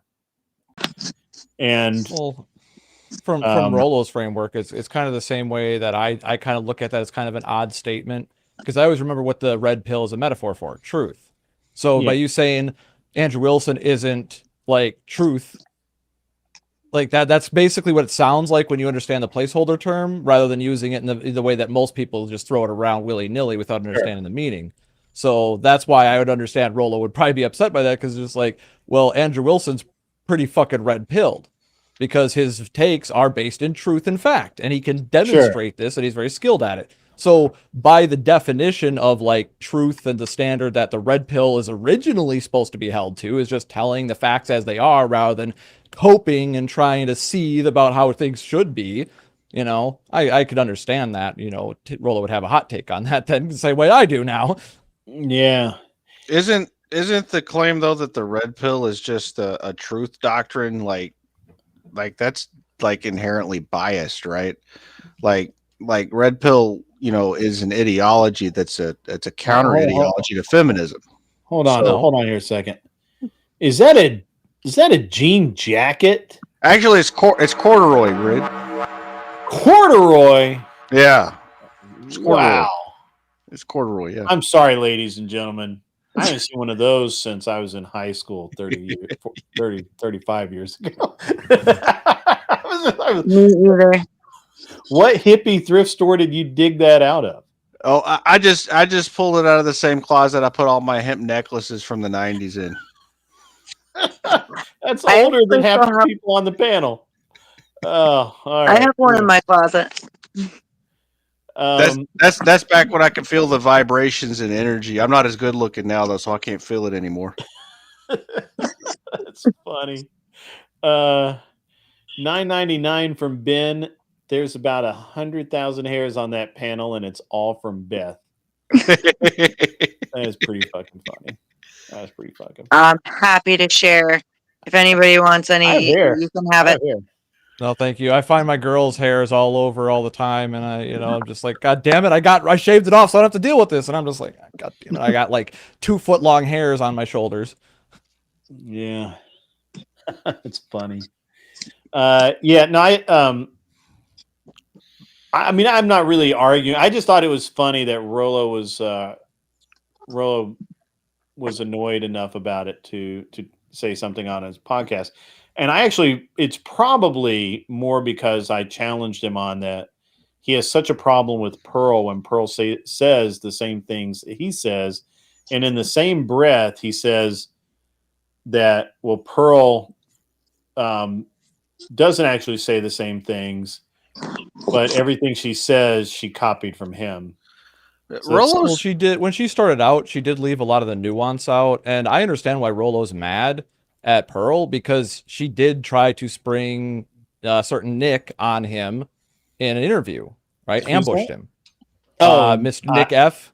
Yeah, gotcha. The Voldemort, as they say. I'm going to still be here. I just got cammed down for a second. Yeah. So basically, like I said, and seeing that's literally the reason why FNF is demonetized, is because of that person alone. So understanding this and having tried to warn other moderators, like, yo, we got to be careful with this particular individual, because it's not that he's necessarily wrong about certain things, but because he's been so out there with it, a lot of people are censoring him and a lot of people are looking to shut him down. So guilt by association is a real thing you got to take into account when you're, cross-platforming with people. And Myron didn't give a crap about that. He didn't care. But Rolo trying to resist this sort of, like what Chairman of the Board just said, it's a counter ideology to feminism. So, like, no, the term red pill is just a tongue-in-cheek metaphor referencing the Matrix, the blue pill is the comforting lies, and red pill is the uncomfortable truth. So it's just a metaphor for uncomfortable truth. Yeah, and when anybody tries to make it something else that it's not, they're not being intellectually honest about it. No, I am being intellectually honest. You're just being a fanboy, dude. Look, if you go and look at Rolo's content, he absolutely adds narrative to the facts. And that is part of red pill, right? It's just not autistic knowledge that's devoid of any kind of purpose, right? You're oversimplifying it to try and white knight the red pill and make it not into some sort of an actual ideology that's pushing an agenda, which it does. Yeah, okay. Really address my point. It does. That kind of proved my point, actually. I'm not really even arguing that there's not a good reason that Rolo is upset with Pearl. I don't really know Pearl that well. I've talked to her a few times. She's Glenn's friend. That carries some weight, but I don't know her to know one way or the other what, if Rolo's position is like strong or not. But I could see, honestly, if she actually did try to spring that on him, then that's not really cool. But who knows, man? I don't really, again, you would know better than I, so I won't. Obviously, I'm not going to say no. You don't know what you're talking about, Viking, because you were probably there and I was not. I just don't. I don't know. I thought it was funny, and I think it's funny that I would actually really respect Rolo if he just came out and said, "Look, Pearl acted in bad faith on this one thing, and I'm never going to let that go." Rather than him say, well, she's just totally wrong about red pill. She's not red pill. She's fake. She's this, she's that. And maybe she is. I don't know. Like, I'm not saying she's not. I don't fucking know. But I'm just saying that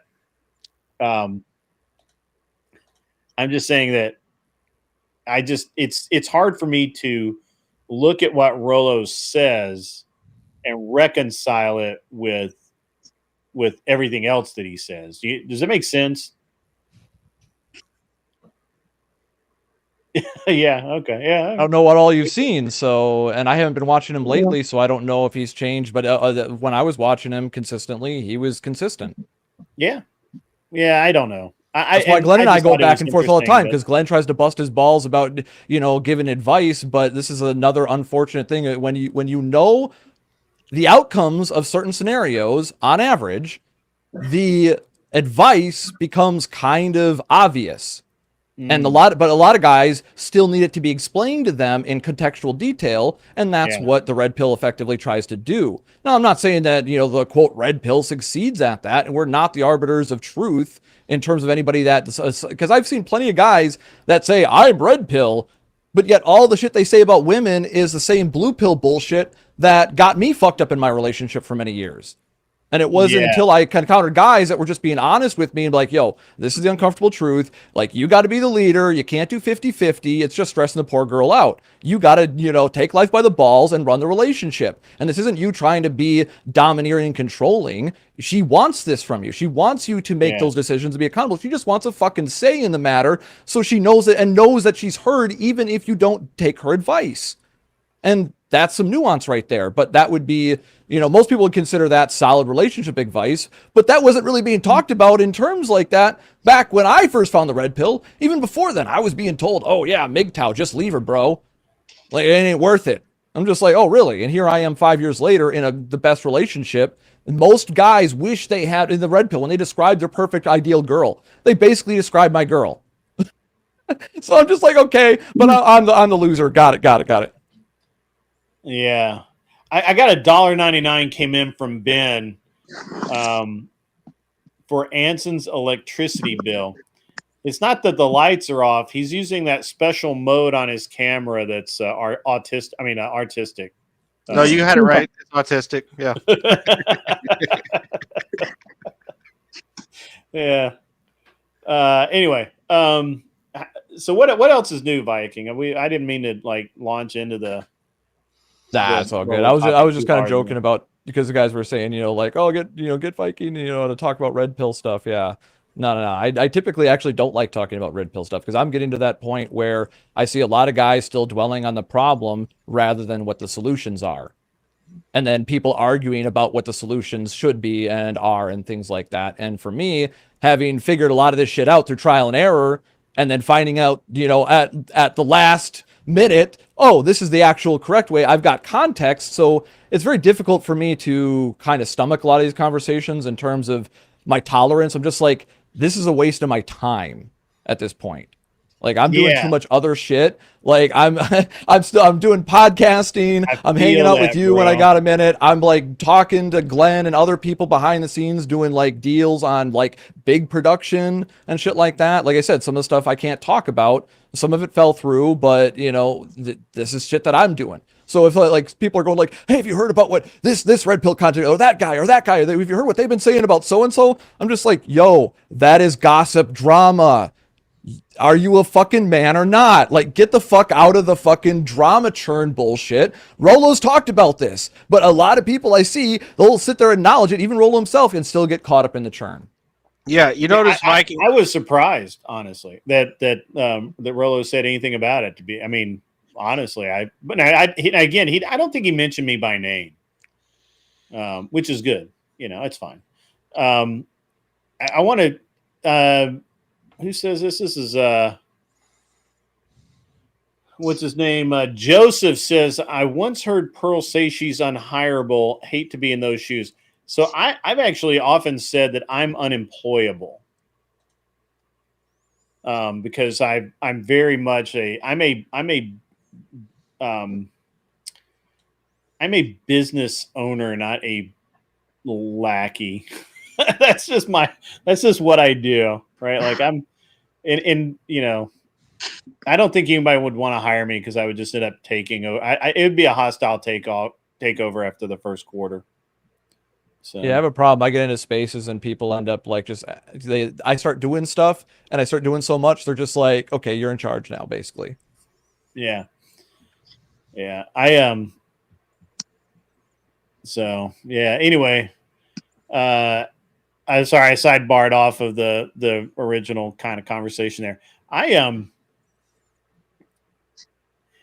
don't know, man. I just just tap into. I'd actually really like to have have Rolo on the show sometime and talk to him and all of that. I tried to do it while I was out in Vegas last year, but I think that's when their studio was like shut down or torn down or something. There was some reason that they couldn't do it. So, but anyway. So yeah, what about debate prompts, Grid? We were supposed to discuss debate prompts. You said, Anson, you got to come up here if you want to talk about that. And then what kind of debate prompts are you thinking, Hot Rod? I've got a couple in mind. What do you got?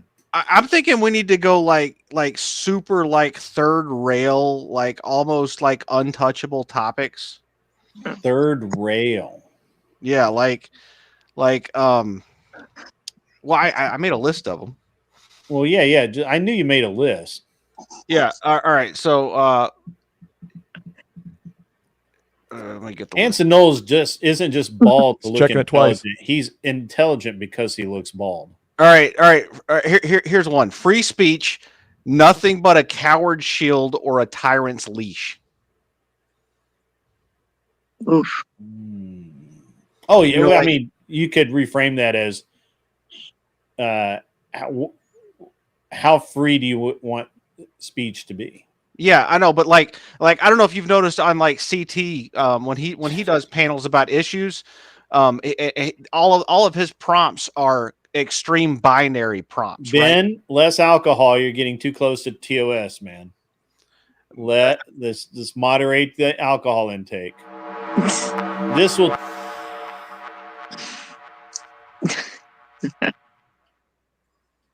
ZT Den donated $10.03. Super chat.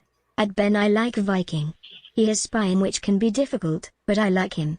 He's the type when no one will stand up, he'll be standing by your side. A real one. The .03 is to cover Ben's incomplete $10. That's funny. ZD Den, That throwing it is funny. out there. That is really funny. That is so hilarious.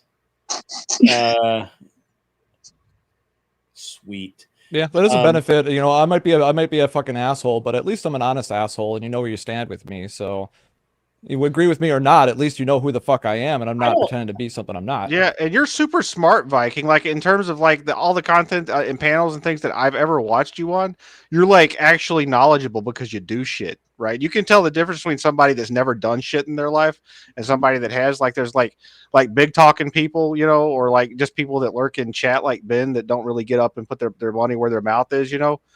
Compared to you, like you know how to talk shit. You know, you're a pro at it, dude. Well, I was taught not to talk shit unless I could back it up and knew what the fuck I was talking about. My dad was very strict about that. Well, the interesting thing about Viking is Viking knows I don't agree with him on everything, and actually one night I don't know why he even happened through. I think it's probably because Glenn was here or something. Yeah, I got the link via Glenn. And we were just kind of talking about some various red pill adjacent things. And when he came in, he heard something in a light that was like, it lit him up. Like he was hot. There was missing context, and you guys actually added the context before I was able to get the link and actually get on. Right. So then I had to disarm myself right when I got on because I'm like, oh shit, you already addressed the point I was going to make. So I'm just like, we're good. That's all I wanted was the missing context. He was like, I was so mad at you, but no, I'm not, because it was just out of context, and it was fun. It was great, and I stood my ground when which I always do when I was confronted. So. Well, yeah, but you didn't get offended that I had an opinion either and try to shut me down. You're just like, let's have a man-to-man talk. And I'm just like, cool, I can do that. That's easy. Oh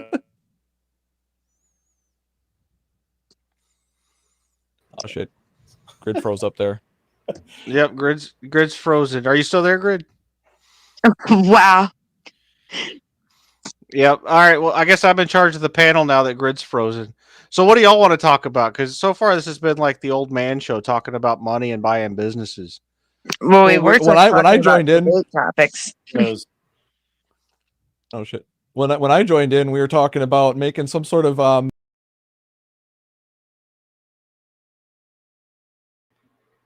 That was the strange one.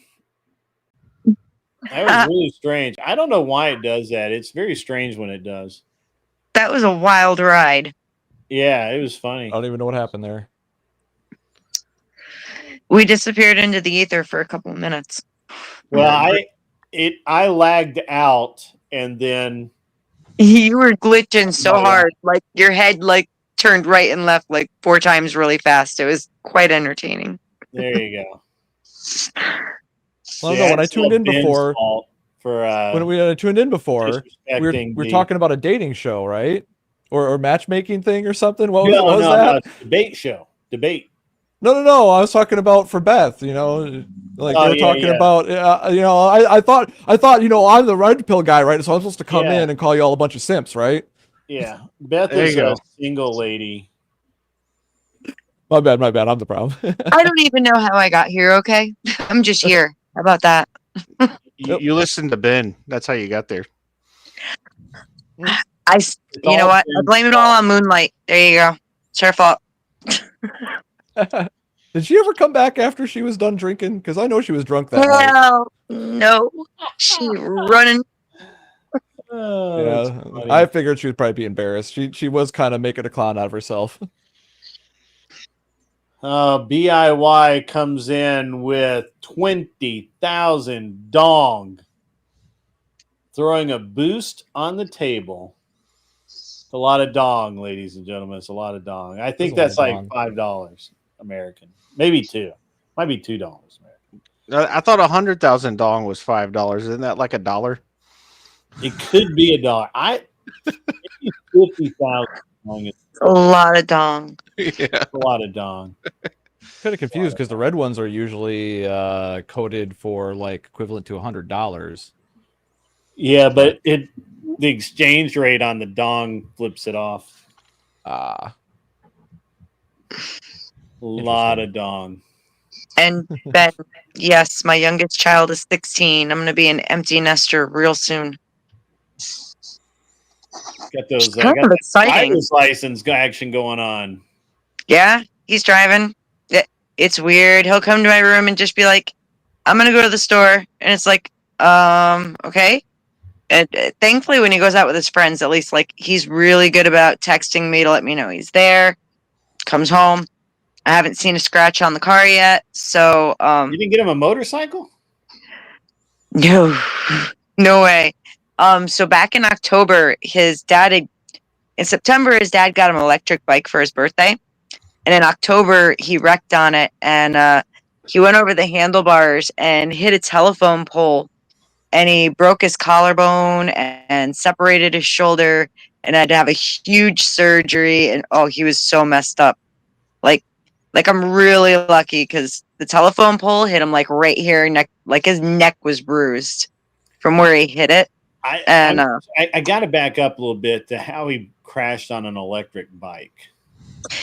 so he was going a little over 20 miles an hour, and the very tip of his handlebar clipped a garbage can that was sticking out too far. He just wasn't paying attention, and he went over the handlebars, hit the telephone pole, and then slid 6 feet across the pavement. And we had to have an ambulance come pick him up, and it was a mess. So yeah, no motorcycles for my son. This is one for Anson Knowles to read. This is funny. $5 from Silvar Ogre, my good friend in Austrian economics. He says, "Here are some simple petrol bucks. I'm saving my dong for someone special." There you go. A gentleman and a Saving scholar. that dong. Good for you. My son, when he was 12, I think, maybe 11. I think he was 12. We bought him a mini bike. My son used to have one of those too, and he was terrified of it. Rode that thing up and down the street so many times. He actually, like, the front tire of the bike is not in bad shape. The rear tire is corded. Nice. Because that's the one with the brake on it is, and also puts the power down. So that's when it gets all the wear. He wore it out. And so I bought him a Benelli 135 little bike. But it's road legal, it's pretty nice. And but the thing is that he grew so fast. My son, my 14-year-old son, he'll be 15 in a month and a half. He is right at 6 foot, weighs 180 pounds. So when I bought him the mini bike, he wasn't that big. He is big now. And so that little 135 he has to really be good with the clutch to get it going. And he just stalls it like every single time. Like just 100%. So now I have a 250 single cylinder motorcycle. I've actually had it for a while, and now he's eyeing it, and he's like, "What do you think?" And I'm like, "I think it's mine."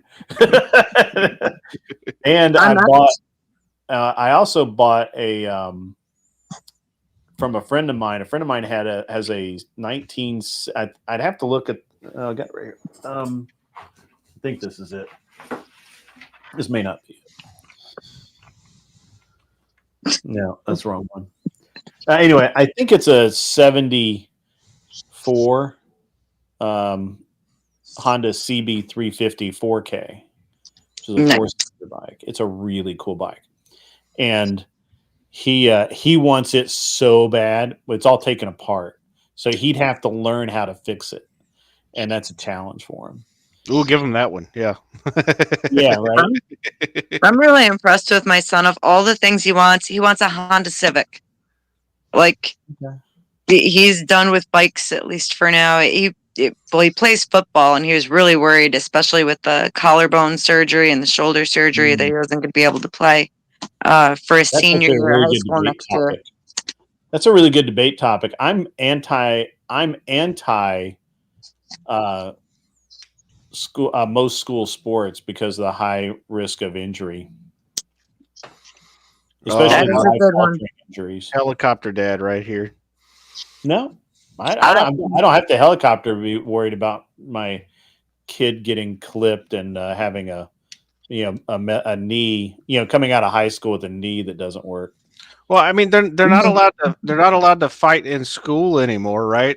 And so if you take away contact sports, they might go through and become an adult without ever having to get hit by anything. I'd 100% swap fist fights in school for football. Yeah, I would too, man. Yeah. My son's first game, he caught 2 interceptions, and freaking he's good. He's like one of the fastest runners and has like the best endurance. I want him to play offense. He's on defense, and I'm like the loudest mom in the bleachers.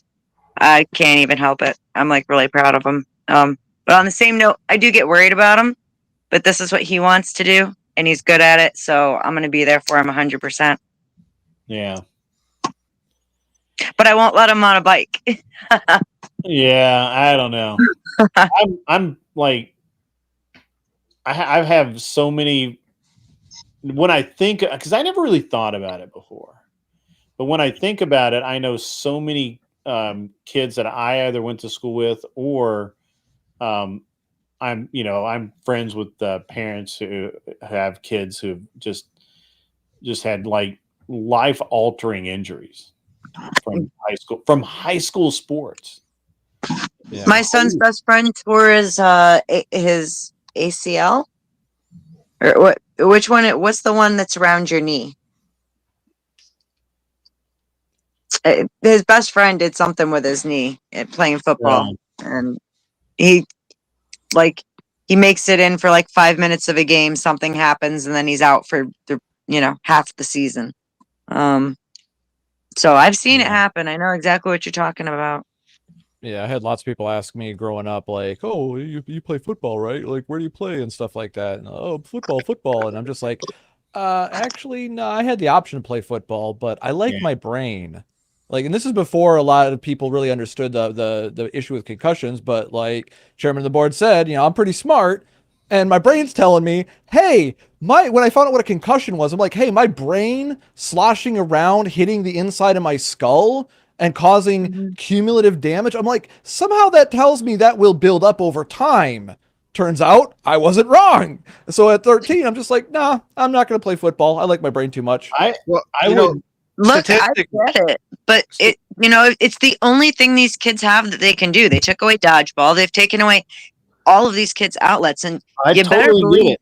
I totally get it. I would rather see us go back to fencing, boxing, dodgeball.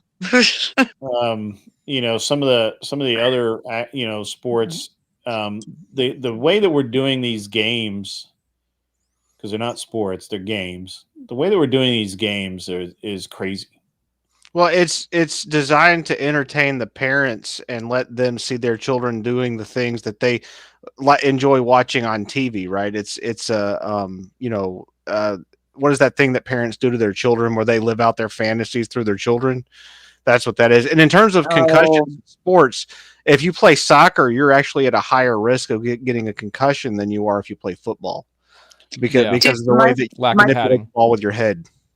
My kid plays more football outside of school than he does in school. And it's not me telling him to go do it.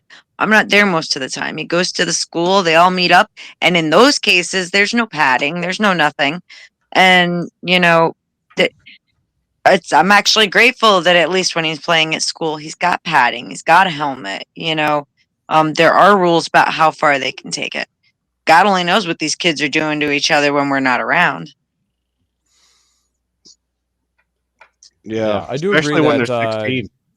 I do agree that guys do need good outlets. 6'9", 350.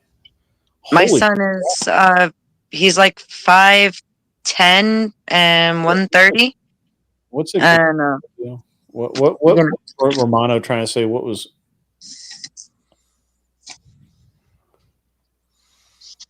the Romano guy? What's he talking about now? Now he has cadaver. He didn't finish the thought. That's crazy. Been at 90 degrees. Yeah. So I actually have he's got a cadaver bone graft. I have one of those in my spine. It's crazy. I have a friend of mine, and his kid plays soccer at a pretty high level. That kid's broken toes. He's sprained his ankle so many times that he's probably going to have an operation for all the repeated swelling in his ankle and lower calf. It's really crazy, and and the kid wants to. The thing is that it's not even like his dad and mom are pushing him to do it. The kid wants to do it. Yeah. But it's just so much injury. I don't know. It's interesting to me. Of course, my kid. We tried to get my kid interested in soccer, basketball, and football. He kind of liked basketball, but he was like soccer. He thought was boring. Football was like he just didn't give a shit, and basketball, he kind of like half-ass like, but it was when he got into the sporting clays and the shooting that really did it. And it's interesting as well because one of his teammates plays football and was originally going to do baseball and instead chose to do sporting clays. So I don't know, but it's just the amount of life-altering injuries is pretty crazy. And I understand, guys. Look, I'm not saying that every kid does this. I get it that, these kids are, a lot of kids go their whole time without really not having a serious injury, but it's, you look at a 16-year-old kid or 17-year-old kid that now thinks they're invincible, that, gets their knee ripped apart and have 8 surgeries over the course of their life. Well, Grid, that's an excellent debate prompt for Saturday. I know. Yeah, that you That's why I brought it up. Throw that one I'll in there. take on school sports for sure. Yeah. I like that. And I was going to say, going to even in martial arts, like combat sports and stuff like that, people don't remember that, even just doing basic training, there is a much higher risk of injury. And whether it's a serious injury or not, that depends on the circumstances and whatnot. But that's something that a lot of people do kind of take for granted. And if you're going to be doing anything, like I used to do mountain biking, BMX, snowboarding, skateboarding, shit like that, and I've taken a few falls, and I never had helmets or pads. I've literally had to pick gravel out of my knees and my elbows and stuff. I So- did. I've had to pull it out of my son's knees and elbows from just being out on a bike. So I mean, if he's getting hurt like that on a bicycle, Dude, it's hard. I went. All right. So, when I was growing up, BMX was the thing. Freestyle was the thing. I literally, if you feel my shins, you can feel ridges in them from the pedals. I got a good Yep. one. I'm not even kidding. They're dents in my shins from the. Good. I got a good debate topic. Boys will be boys. Yeah. Yeah. I don't know. I think it's just the school sports. Got them in hockey. No, there's no hockey here, man. There's no hockey. Hockey's awesome. I know exactly where you want, not exactly, but there's club hockey you can go to in Nashville, Grid, and in Huntsville. That's some cope right there. People do that all the time. They drive. There's no Hockey's more hockey. violent than Hockey. football typically. You can get them Especially in if they There's actually a fight. spot. My friend used to play. We used to go watch all the time. That shit was wild. I have seen rag clover tack like 100,000 times. The interesting thing is there's lacrosse at my son's school, and I actually thought he was going to do lacrosse because what kid doesn't want to hit another kid with a stick? We have lacrosse up here at the high school nearby. My high school doesn't have a lacrosse team, but that's because we're in a very rural area. But the close city, they've got a big lacrosse team, and yeah, they're vicious. It's bloodshed every I game. was actually really surprised my son didn't go out for lacrosse because sticks are like right up his alley. We have roller derby again. We have women's roller derby in my area. That's Well, that's the thing. Like I did like knife throwing and stuff like that as well, and like single stick, cane fighting and whatnot. But I always took, like your son, I always took to the shooting stuff more. I like the blowgun darts, the crossbows, the range stuff, and because I was good at throwing stuff and I was good at hitting bullseyes. Classified as instinctive shot.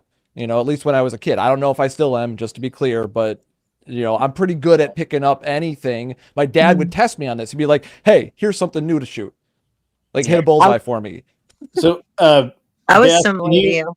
Beth, can you read the from Angel Berber? It's not a super chat; it's just a regular. Weird one. I've had 2 reconstructive surgeries on my left knee from sports, and it catches up to you severely as you get older. I have to wear knee braces now due to my work or to do my workouts. Yeah. Yeah, That's you're the right. The life-altering part arthritis of it. sets in fast.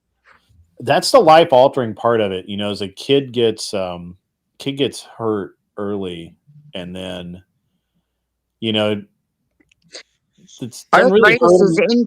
So you develop arthritis anytime you injure a bone. Your body automatically starts growing arthritis as part of like the bone repair process, and there's no cure for that. It just keeps going. It sucks pretty bad. Yeah. There's no shooting teams. I was on a shooting team in high school. I'm surprised. There's a ton. I loved it. Yeah, it was they got rid great. of, in a lot of states, they've got rid of a he's lot in of New the York shooting City. stuff. Yeah, I got. I was in Rhode Island as a teenager. It was part of my art. Well, we had an ROTC, and we had like big competitions like throughout New England. I used to love that. That kept me very busy and off the streets. Yeah, I don't know. I think that'd be a great debate topic. What's another good debate topic? I mean, we've gone, quite well on it. What's another good debate topic, Anson? Well, what's another? Well, let me get my list out again real quick. Get your list out. That way, I can tell you that you're wrong, and then we can come up with a good debate topic. I'll whip it out. Let's see. Cancel culture. The reason society is rotting. I like that. Where do you stand on cancel culture? Do you support it? Do you think it's legit, or do you think it's stupid? Well, I don't. I'm a free speech absolutist. So I know. From my perspective, that also includes the speech to cancel other speech. So, I have a great question for you, Anson, because I know where I stand on this. I have to hear where you stand on it because I know that I'm like really scared we're going to be in perfect alignment here. Is it okay to yell fire in a theater? Well, as long as nobody gets hurt, sure. Why is there a qualifier? Well, so if you do something that causes actual physical harm, then that's different. But standing up in a theater and yelling fire is irrelevant as long as everybody knows that you're just a doofus. All right. So as long as everybody magically knows it's a joke, then it's okay. Exactly. Yeah, you can say something. It depends on the context. That's like men in relationships. We're supposed to be able to read the woman's mind, right? Exactly. Beth is sorry that she came up on this panel. Yeah.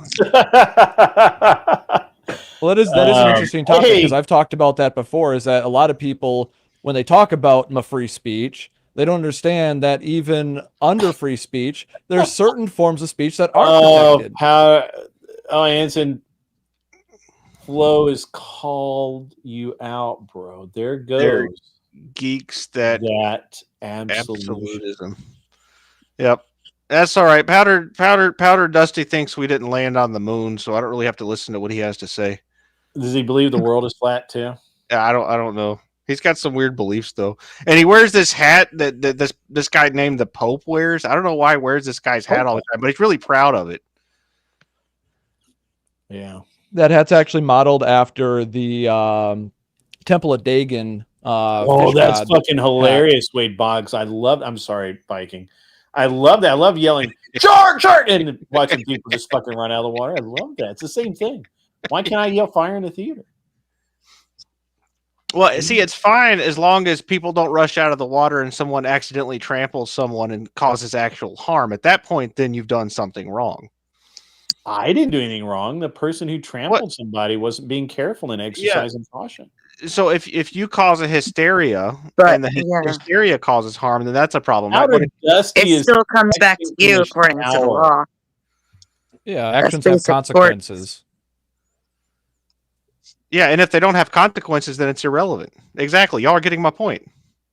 So should I be under the freedom of expression, right? Flo you could argue the same thing is that it's okay for me to light a match and drop it on the floor in the theater as long as it doesn't light the theater on fire. I'm not attempting to commit arson. Well, no, that's different though. That's a property crime. This is a good one. How? You're abusing. It's a similar. I'm just using the framework and just shifting it ever so slightly to the right.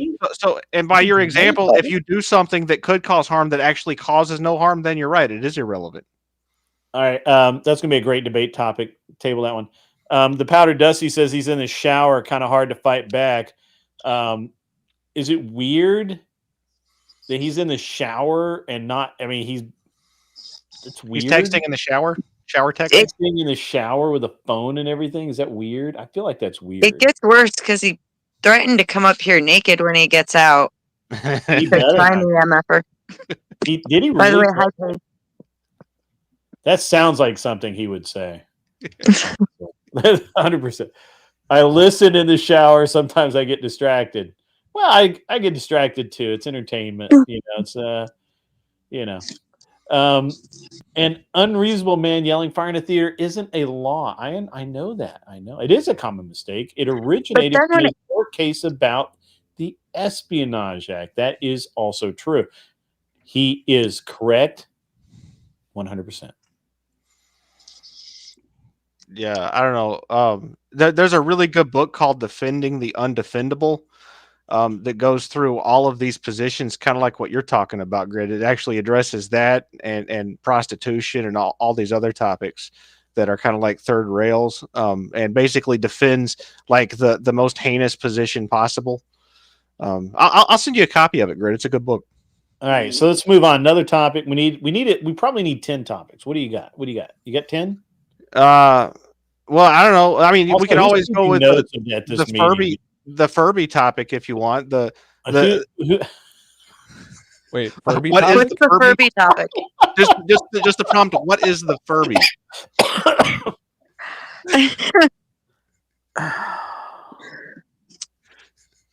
Well, I mean, that was great. You got me. The Furby. You got me, bro. Because I'm familiar with Furbies. My friend gave me one. I reprogrammed it to say, "I'm gonna get you," and then laugh maniacally. Used to scare the shit out of people when they walk in my room. So the Furby, hold on. I got this. Stand by. I got you, bro. I do not want you to not understand the Furby. I had this. This was a gift to me from somebody else. It is A gift or a curse? I mean, either way, it's still The way everybody's talking, this sounds like I probably should just like ignore it. now. Unfortunately, while this unfortunately Canada, so all right, I'm just gonna pop this up on screen. There you go, and there's our Furby right there. The Furby is a troon. It says it's a troon. So it is the person using the Furby avatar that we've talked to before. Yes. I'm actually surprised the Furby is not in the chat. So yeah, I haven't been around for a while, but I never had any bad interactions with Mel or whatever. I believe we have Made by Jim Bob in the house. We do. Yeah, he's Made by criticizing Jim me. Bob. Welcome, sir. Welcome. So the Furby is unfortunately, while wanted in the state of Massachusetts, it lives in it lives in Canada land, and Why does that make so much sense? I mean, I don't remember.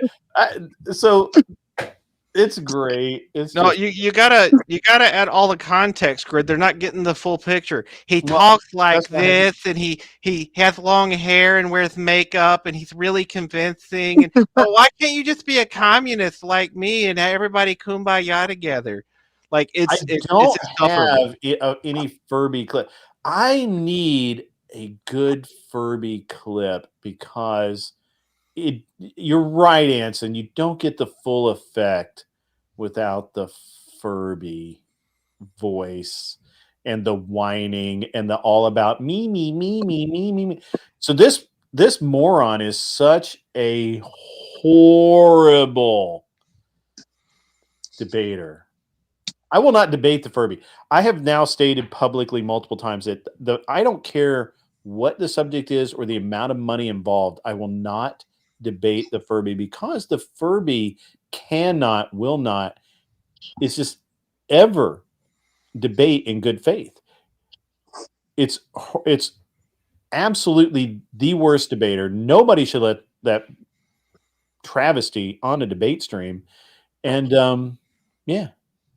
Well, unfortunately, most communists, socialists, Marxists, whatever the flavor may be, suffer from a deficiency to argue in good faith. So we were the last straw. You'll appreciate this, Viking. So the last straw was I was on Sarah's panel one night. It was after a debate or something, and it was open panel, and it was actually we were having a great conversation, truly great. Anson was there. He wasn't adding much, but he was there, and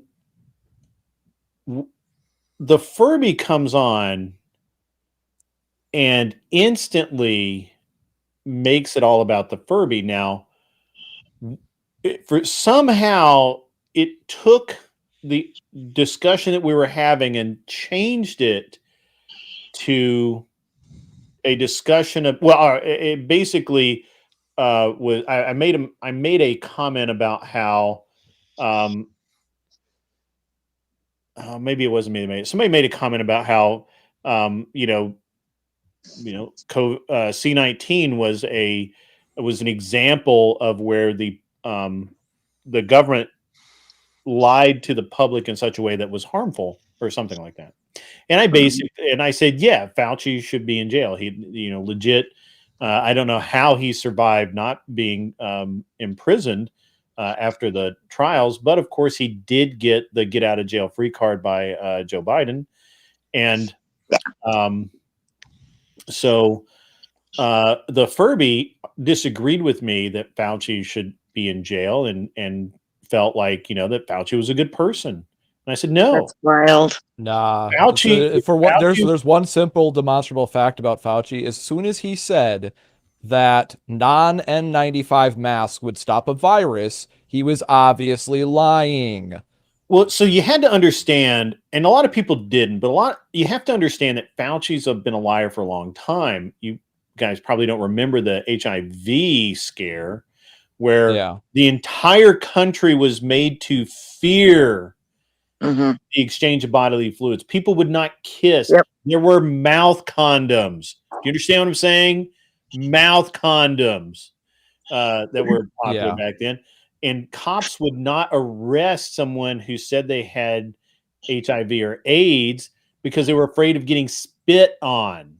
Okay. And Fauci was the one who ordered the article authored saying that HIV did not mostly affect gay men, that it actually affected affected heterosexual couples, and literally lied to the public for a full fucking year. I And by that time it became legend. And even after we knew that he was lying, it was still to this day people believe that. There was all of the nonsense about HIV and AIDS, and he did the exact same thing with COVID-19. And it's criminal, and it's criminal. He should have his medical license taken away at the very least. But whether or not you could argue whether or not he should be in jail if you want to, right? But even at the very least, like I said, as soon as he said that a cloth mask is going to slow down or stop a virus, like I said, anybody who uses spray paint or anything like that, or understands infectious diseases, I'm just a Resident Evil video game nerd that was like, holy shit, could a virus like this actually exist? So I went and talked to my actual doctor about viruses and vaccines and all this stuff. So unfortunately for me, I had a little bit of foreknowledge, and I just told my girl, I'm like, yo, look, you will be able to tell if this is bullshit or not based on if they start contradicting the actual science. Because they say trust the science, but motherfuckers weren't actually referencing the actual science, and the ones that were banned. He did the same thing with HIV. HIV, he said that, you guys may not remember this, it's not a popular thing now, but basically he said that Fauci literally had multiple papers written about how the HIV virus originally transmutated from humans to apes because men were fucking gorillas. Yep, I remember that. Literally said that, and that once my again, dad still says that to this day. My mom still says that too. Fauci says again, what is he? He doesn't say no. It was weaponized. It was a bioweapon formed in a lab, which he knew because his organization helped pay for the research that developed the damn virus. But wait, there's more. He said the same thing. This time it's not fucking monkeys in a jungle. This time it's bats in a wet market. It's the same thing. So when I basically I told the Furby that, hey, they've now proven beyond any doubt that there was no transmutation from bat to human. Didn't happen. Not even one case. They tried to make it happen. It didn't happen. They've run experiment after experiment, and it just doesn't happen. Well, I've had papers that say otherwise. Where's your proof? And so I pulled up all of this proof. Anson was there. I pulled up every article. Here it is. This is where they've done that. This is where they've done that. This is where they've done that. And the Furby's like, well, I don't believe that. And I'm like, okay, well, let's see your proof. Oh, I'll send it to you. And at that point, I was like, fuck you. You are not a good debater. You can't hold me to a standard of proof that you yourself will not provide. So he has a technique that he uses where he constantly appeals to authority, and then when there's conflicting authority that's provided, he suddenly can't appeal to authority anymore, and neither can you.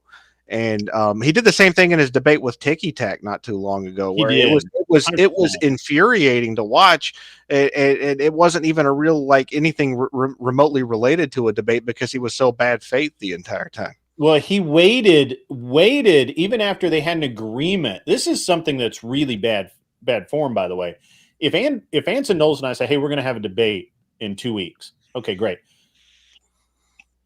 I'm going to have all the material, all of my documentation I'm going to use. I'm going to have that to you a week beforehand so you can study it and prepare for it. Cool. The Furby did not do that. The Furby supplied his documentation, which was a lot, like 300 documents or some crap. Literally supplied it the day of. And that's why nobody should ever take the Furby seriously, and the Furby should never be allowed to debate on the internet or date. Nobody should date Troons. Don't do that. It's weird. So don't do weird shit. But anyway, yeah. I mean, it's just the way it is. I'm just saying. I will never ever, and it's asked several times. Hey, will you debate me? Will you debate? You're afraid to debate me? No. I'm not afraid to debate you. It's not worth my time. It is a waste of energy to do so. Yeah. I mean, yeah, go ahead, Viking. I'm sorry. Well, I was just going to say, that's why I typically don't like debates. I have debated for many years with many people, learned a lot through doing so. But one thing I have learned is that typically when you're debating somebody who their sole purpose is basically just to change your mind, and they're not willing to change their own mind, they're going to always argue with bad faith tactics and underhanded methodology. And they're never going to be able to admit they're wrong because they're being called out. Most people don't have the humility to be able to say, I'm fucking wrong. I made a mistake right there on the spot and own it. Like most of us just don't have it in us. It's true. So, it's not really surprising when you go into these sort of situations with individuals, not even that individual, but people with that like-minded. Like I said, I typically encounter this, and I was warned from people that survived the Soviet Union. Because I've talked to people that suffered under communism. That's why I know communism is bad. Socialism is bad. I've talked to the actual people. And they told me, like, yeah, you'll see with these individuals, they're going to always argue in bad faith. They're always assuming they're right, and they need to try to convince you that you're wrong. And if you're not willing to listen, then you're going to get the bullet. Yeah. Well, there's a lot of people that do that, though. It's not just the commies that do it. That's the prideful position where you can't see through your own justifications and post hoc, what is that? Rationalizations where you're trying to convince yourself through the argument instead of the other person, right? You're just basically living a lie. It's your ego. You're not controlling your ego. Your ego is controlling you. I've been victim of this myself. My ego's controlled me in certain situations. That's usually what led to some of my injuries. So, it's an interesting observation that when I enter into a debate, most of the time I have extreme confidence in my position and my ability to represent that position. And while I will, if somebody says, well, no, this is actually the truth. And if I'm wrong, I'm wrong. That's fine. I'll admit that I'm wrong. But that doesn't mean that I'm not there to defeat your argument and debate you. One of Glenn's things that he says is that he is there he arrives with an open mind, willing to listen to the other side and potentially have his mind changed.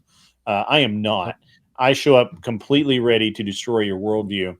And I think that there's benefits to both tactics and positions, but that's just the way that I do things. I'm not there to. I don't ever really feel like I'm there to learn anything. But I do go in. You're open to the possibility that a counter argument could be presented that would change your worldview. Yeah, and that's the key nuanced difference. Possibility that I could be wrong. But if you go into a debate and you already pre-made the decision, you have a preconceived notion about what the truth is that you're not willing to change for any reason, you're not really trying to debate, right? You're not really going in with true intellectual honesty, going like, okay, if we have this debate, the very fact that you're even having a debate with somebody means there's pushback, right? So that means that your position is not perfectly understood by the other person. So either you have to make a more convincing argument and actually persuade them to go, hey, maybe I'm wrong. But in order to do that, you already got to be able to understand them, which means that you have to have the idea in your head that maybe you could be wrong. But as you said, Grid, you've done your research. That's where I stand on a lot of stuff. I've made a lot of fucking mistakes. So you can't tell me that if I do this, I'm not going to skin my fucking knee. Right? That's just a lie. Like if I do a certain action, there's going to be a reaction and I will suffer the consequences. So I've suffered those consequences when it comes to relationships and things like that. So if somebody comes to me now and tries to convince me otherwise, they're going to have to make a really convincing argument to overcome my experience and understanding about the world. And that's where you're defaulting to, which is good because that means you have a fucking backbone. So what I was trying to point out, and you're making a good point, Viking, but what I was trying to point out about the pridefulness and the, I guess, whether or not you actually believe in the position that you're arguing, and it wasn't so much that as it is whether or not you're willing to contort logic and truth to protect your position. That's where you become bad faith, right? If you're willing to do something that you know is not logically consistent in order to protect your ego around your worldview, you know, that's the bad faith part, right? It's not that's just straight up manipulation at that point. Yeah, and that's what the Furby does, right? But Grid, even though you have like a worldview and you have a set worldview, that doesn't mean that you're going to lie to yourself to keep it. No, right. Like I'm open to the possibility that I'm wrong. Right. Like I hold this belief. I'm here to hear your argument, and you're here to listen to mine. And I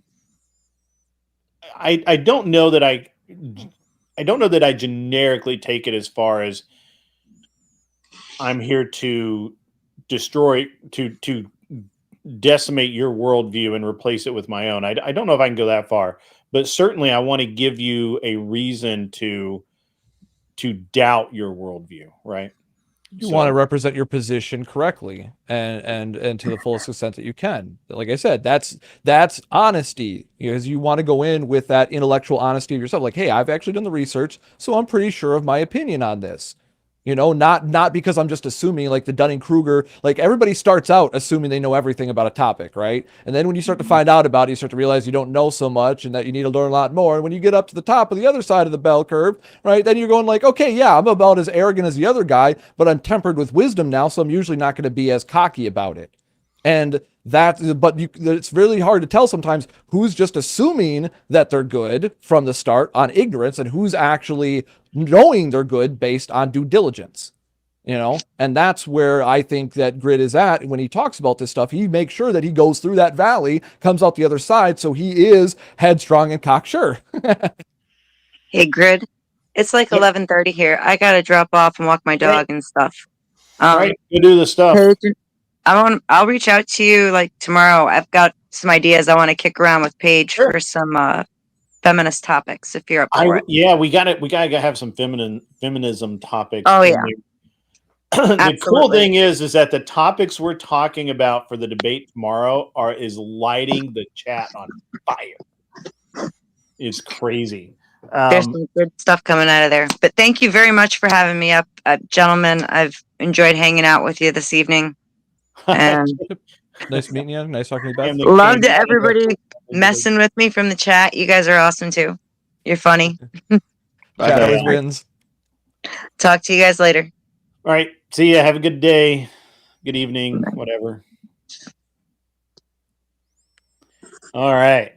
Cam the King. Yeah, another person's leaving because of the dog. That's funny.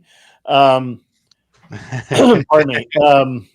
Kissy Cat, welcome back. You got really silent there for a little while. It's weird when you do that.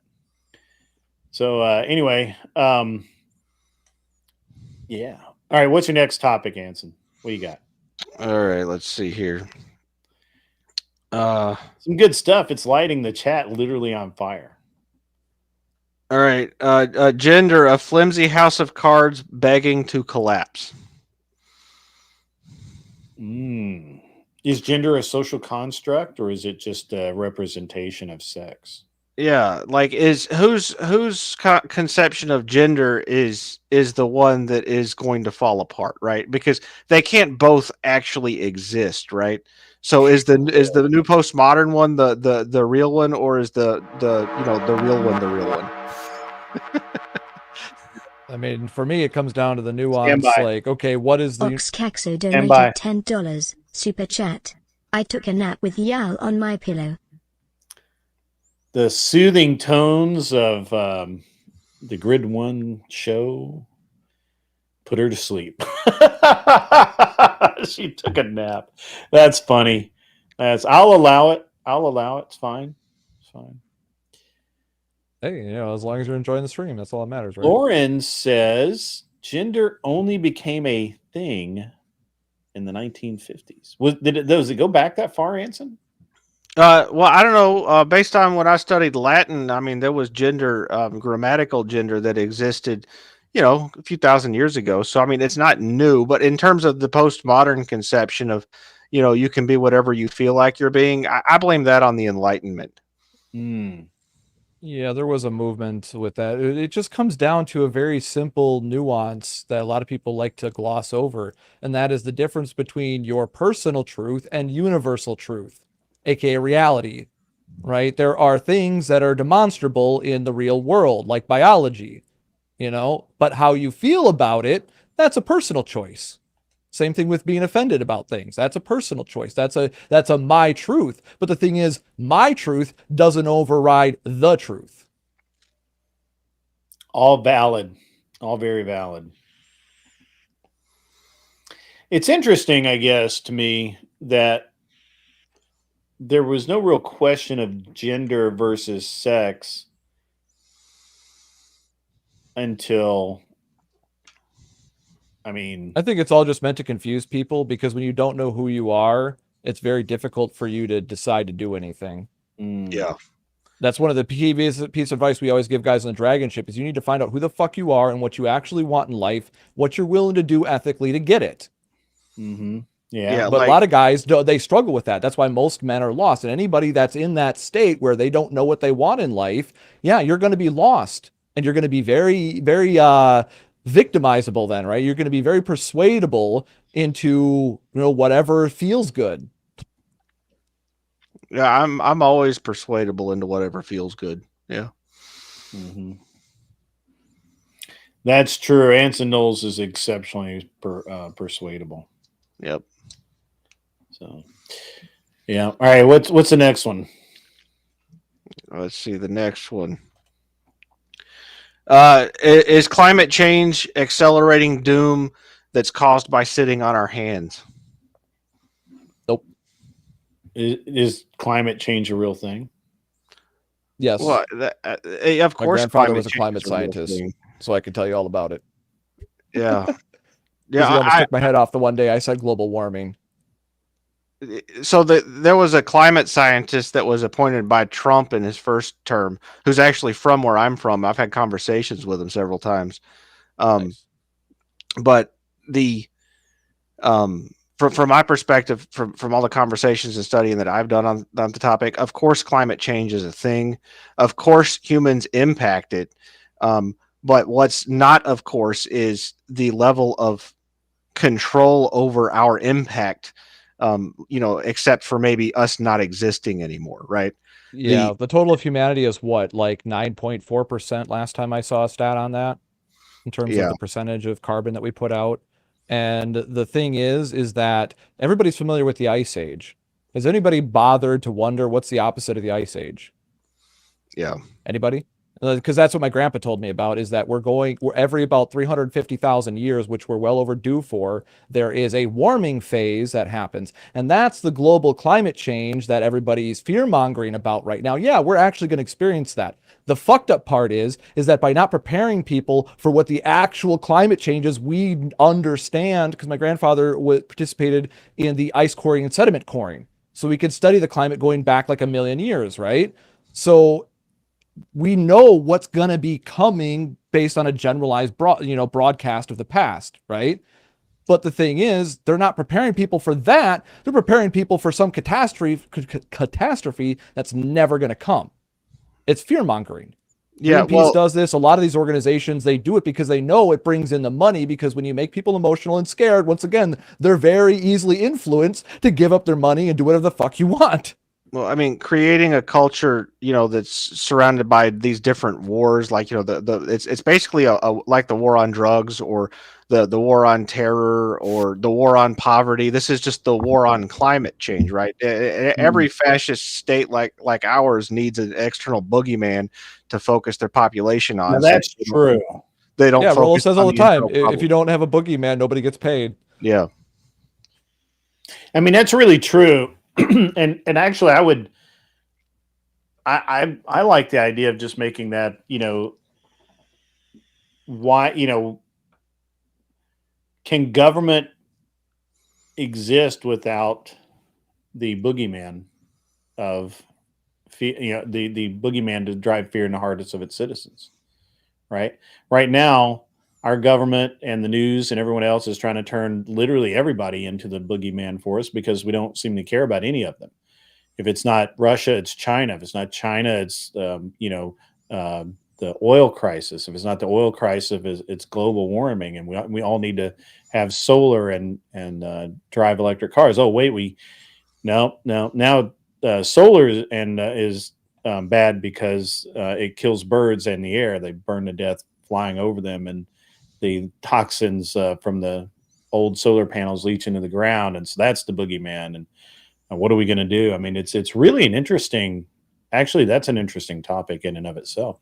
Yeah, when we got full on modern nuclear technology that would literally solve the world energy crisis and not have any of the risks that they're completely mitigated now. Like I could go over that, but if you actually understand like these modern nuclear plants, we could have them built in a decade all across the country, and we would no longer have any electrical issues. Well, normally we literally could do that. We just don't have the will to do it. Yeah, I mean the thing with the thorium salt reactors and the other there's another reactors type. I mean the thorium salt reactor is pretty dang safe. Well, yeah. The thing is, though, the modern nuclear reactions with the uranium, right? It's self-terminating. So there's never going to be a situation where the system, even if unmonitored and things like that, it can't melt down the same way it would melt before, where it creates a sustainable reaction. And the thing is that when it comes to, like, say, the nuclear waste, they encase it in glass, put it in metal canisters, drill it into the ground on site, all the way down back to where they got it from, basically. So there's no risk of transporting nuclear waste or any of that bullshit. There's no risk of the things fucking blowing up. The facilities can be built to withstand a fucking nuclear blast. And now with AI and properly trained people, we would not, or even semi-competent trained people, we wouldn't even really have to worry about it because we can automate so much of it now. That, like I said, we have the technology. We just don't have the boogeyman of the energy crisis makes more money, even though for all intents and purposes, we can create biofuel. We don't even have to, even if we ran out of oil, we could just create biofuel. We could do that. True. People forget that we have that option, and it's even questionable whether or not the oil is renewable or not, going back to the climate change thing. That's interesting too. I mean, I did a bunch of research on oil a few years, probably a decade ago now, but I keep everything to me is a few years, but what it really means, it means a little over a decade. But so, well, first of all, everyone knows that oil doesn't come from dead dinosaurs, right? What Yeah, are you kidding? No, I learned that. It's mostly like plant matter and things like that.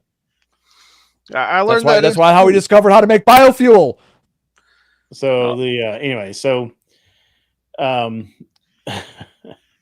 anyway, so yeah, it looks like oil is potentially maybe a self-renewing resource. It's a naturally occurring compound that obviously is naturally occurring because it occurred naturally, and shockingly, it's the oil companies themselves that have tried to, even though it's, I guess, not to their benefit really, but they've gone back to wells that were absolutely dry, no more oil coming out of it, and they've and the wells are producing again, and that's very interesting.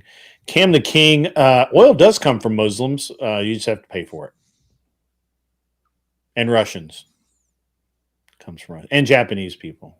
And it comes from Japanese people. Well, that's the thing. We got plenty of oil too. We're just not drilling it. That's We are now. yeah. I was gonna say we don't have a problem with that now, though. So a lot of our oil is shale oil, and the capital outlay required is higher than it is for traditional drilling. That's part of the reason why our oil, actually, the price point that you reach equilibrium price where it's actually it's a benefit to make a return on it, is a lot higher than oil in a lot of other places in terms of what they have to tap. I'm not sure that's true anymore, because back in the 2012, 13 and 14, when we were fracking and doing all that other cool stuff up in Colorado and the Dakotas and Wyoming, and they have the oil sands and all that. Horizontal drilling, yeah. I don't think that's true anymore, because the whole reason that one of the reasons we're in the economic condition we're in right now is because Obama shut down the fracking, because OPEC,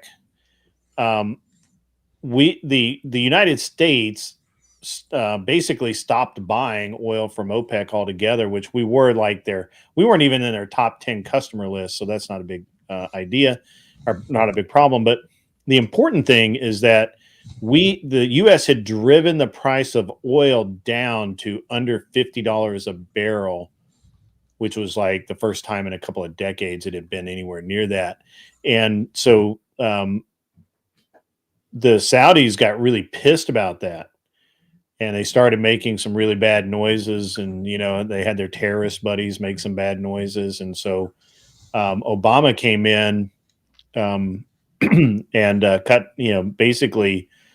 I mean, he didn't technically ban fracking, but he banned or he made it exceptionally difficult for fracking to occur, and it really hurt Americans. Like, you have no idea how much money that was being made and pumped into the economy through fracking. So I don't believe that anymore. Plus, even if you want to take fracking off the table, the Gulf of Mexico and the Baja Peninsula and the coast between San Francisco up to whatever the fuck that is in Oregon, and down to like San Diego, that whole coast, basically the entire West Coast, there's tons of oil deposits off of the coast. Yeah. And the actual crime is that our laws, set up originally by Carter and furthered by every president since then, even the ones that were not, not particularly liberal, prevented American companies from drilling off of our own coast. But British companies could, and Japanese companies could, and our government would license those companies to drill oil and put oil rigs off. There were oil rigs all through the coast, all off the coast of New Orleans, and not one of them was owned by an American company. And then we had the BP oil spill. You guys remember that back in 2010? Yeah, the Deepwater Horizon. Yeah, Deepwater Horizon. Yeah, absolutely. And everybody was pissed about it, but it wasn't even an American company off of our coast doing it. Yeah. Well, it doesn't. Now, Americans can work there, right? Like, you can work there. There are a lot of people in from Memphis all the way down to the to New Orleans that work on those oil rigs for a month at a time, a month on, month off.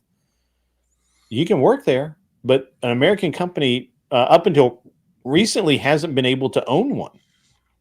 So the whole BP oil spill thing, it was exaggerated for environmentalist purposes and for political purposes. Yeah, but like I said, in reality, a significant amount of oil naturally seeps into the ocean, and it is part of the ecology of the ocean, right? And so having an oil spill like that is irrelevant. That from my perspective, there was more ecological damage done by the detergents and other chemicals that were put into the ocean Right. to clean No, it you're up right. than was caused by the spill. Anson's a correct, pretty sir. bright guy. Anson's a pretty bright guy here. That's true. The detergents and the powders that we absorbents that we were using to soak the oil up out of the water actually also destroyed the microbes that the plankton feeds on that feed whales and other creatures that eat plankton. And so we actually really hurt sea life for a long time. Like a long time. The shrimping industry took a hit. And it wasn't because Forrest Gump and a hurricane. So, but yeah, no, all that's right. So that's actually a really good debate topic is how much should you believe the press? Another fun thing about petroleum too is that a lot of people make this weird assumption that petroleum is only meant for like gasoline and oil for your car. But the thing is that like most of our medical equipment is derived from petroleum-based products, plastics and things like that, right? A lot of people don't think about that. Like, oh, your fucking iPhone, your iPad, your Samsung, all those made of plastics. It's literally made of oil. Yeah. It's just like, and they don't understand, like, oh yeah, if we ban, like these motherfuckers saying ban oil, and it's just like, you do realize that would basically shut down our entire world medical industry, right? We wouldn't have sterilized, disposable fucking syringes and hypodermics and all that stuff that we have on mass. The plastic industry would be destroyed. Yeah. But people don't know that. They take it for granted. It's just like all this stuff that you use every day. People really don't understand how fucking amazing plastics actually are. Anybody that's into 3D printing is getting a better idea about it now, and all these different types of materials that we can use to even like make guns and things like that. Where we can 3D print objects. So like I was just watching a video about a guy building a mini battle bot for a battle bot tournament by 3D printing all the parts and putting it together. Well, it's not even that. Like we wouldn't be able to have smartphones. We wouldn't be able to have cars that are like the cars we have now. Like the roads we wouldn't be able to build the same way. Like our entire civilization is built on petrochemicals. So when you see these people complaining about it, they're coming from a place of immense ignorance, right? Or they think that humans are the problem and that there needs to be less of us. That way we can fix things. They don't understand that all of the humans collectively actually increase our standard of living. Like we need more humans to increase the quality of our life. It's not the petrochemicals and the climate and all that stuff. It's we need to build a society that's more accepting and capable of having more of us in it. And things that are bad, there's a cost benefit, right? Everything's a trade-off. You're not going to have 100% terrific, happy, outcomes for what you decide to do. But the more people we have, the better chance that we have of fixing the problems we make. Yeah, that's another thing. I'm glad you mentioned that, because that's something else I think a lot of people, one of those quote harsh red pill truths, is that there aren't usually perfect solutions in reality. There's always going to be outliers. There's always going to be people that struggle and suffer under, even the most idealistic system. And if you think otherwise, you're not understanding the sheer numbers. Like most people don't understand what 1 million people actually means. Like most people, like I can't even wrap my head around that, right? Like actually think about meeting 1 million people. Just for a second, like that's mind blowing. And we got billions of people on the planet. So there's going to be people in any perfect system. There'd still be people that would probably be depressed and lonely and isolated for whatever reason. So there's no perfect solution to most problems. What there's superior solutions versus inferior solutions. And that's where I think a lot of people don't want to be honest with themselves about that. Like, especially going back to the, socialist ideal, like, oh yeah, we can create a utopia if we just give up freedom and all our stuff. Yeah. Yeah. It's an interesting, it's a very interesting deal for sure. I don't know I really don't know what the what the answer is on that one. I mean, I know what I like. I mean, I look, I gave my opinion, right? I'm very interested in seeing what the debate topics end up being. Anson, you've come up with some bangers, or at least the kind of the basis of some banger for some debate topics. You should give me that list on Discord and let me refine it a little bit, because that'll be. I'll do that. I'll add it to the list I already put in Discord. You know, you're skipping over my favorite one, which is Furburger consumption a part of the marriage contract? Oh, you mean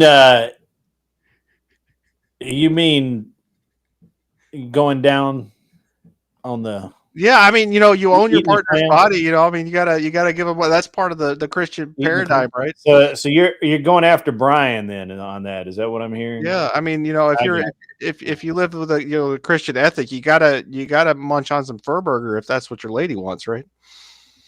I mean, I'm gonna let you address that with Brian. He hasn't been on in a minute, so I should probably send him a message. I'll bring that up next time he's on your panel. Yeah. Non-farm will debate free trade / tariffs with basically anyone. You might get your chance. Might do tariffs. I don't know what positions he would take on that, because he's like, what is non-fawn? What is non-fawn? Yeah, well, he's like a lefty, right? But he's one of those confused lefties who actually thinks. I'm not really sure. You'll have to ask him. Non-fawn, would you like to link for a couple minutes and frame your position for Anson? Non-fawn can have the link, you guys. Make that happen. Yeah, I mean, because I think tariffs are dumb, so we would probably agree on that. You think they're dumb? That's why I think Trump is leaning into him so hard, because I think what he really wants to have happen is he just wants all the tariffs to go away. Yeah, I think that's what he wants, but he can't do that without leveraging them. So it's kind of a damned if you do, damned if you don't type scenario. Well, I mean, he could just do what the U.S. historically has done when they want an economic outcome. Like if some nation decides to de-dollarize, we just invade them, right? So we just get rid of all of our tariffs and say, hey, look, we'll invade you if you don't get rid of yours. I mean, there's some truth to that. Yeah, like I said, it seems to me like Trump just wants us to be in a situation where they're not capitalizing on our economy anymore like they have been. So, and some people argue, you know, it's just like, I'm going to be an America first person, you know, and if guys don't like that, that's fine. But it's like, my folks came here for a reason. And there's a reason why this country is as awesome as it is, and why everybody's freaking out when we make moves. Oh, we're not, America World Police. Yeah, we're not in charge. Really? Why is everybody freaking out when our president does anything? You know, I've had, foreign people like try to gaslight me on this and say like, oh yeah, the big U.S. thinks they're big and in charge, but they're not. And I'm just like, really? Why is everybody deferring to the United States then? Why are we referred to as the American Empire? Like, come on, be honest with yourself for a minute. Like, there's a reason why all the best of the best want to come to the United States when it comes to our like science, industry, medical, right? There's a reason why there's a lot of Indian doctors. People talk shit about that, but there's a lot of exceptional Indian doctors out there. I've met quite a few of them. The guy that gave that help, that delivered my son, is an Indian doctor, very smart, very charismatic, really good dude. So it's just like, yeah, but he's in our country, in the Midwest, delivering babies instead of in his home country. And it's just like, that's why the United States is the best country on the planet, because we have it all, and everybody wants to come here. And I believe Trump sees that for what it is, the way that I do. And it's like, yo, you guys are sitting there sucking money away from us. We got fraud in our system. We've got all this shit that Obama said he was going to take care of, never fucking did. And we need to get rid of the internal waste and the external hemorrhaging of all this fucking money. And we won't have problems anymore. Well, I think we're always gonna have problems. I think that's a very we won't have the same problems. I understand. No perfect solutions again, but we'll have less of those problems. We'll have more money. The money being spent will actually be spent on more useful things, ideally, right? Will it actually happen? I don't know. But the way things are going now, I would like to think that that's where we're going with some of this. Yeah. I want to, Joseph, have an ANCAP on to debate if jobs will come. Well, I mean, I know like the ANCAP to end all ANCAPs. And I think he's okay with tariffs right now. But I could ask him if Scott's still on. I think Scott's off right now. I think he finished his show. But Yeah, that's my favorite debater right there, Scott. Yeah, he's from my perspective in the blood sport or the communities, the spheres that you go into, man. Like he's the best. Yeah, he's definitely up there for sure. He's better than Andrew.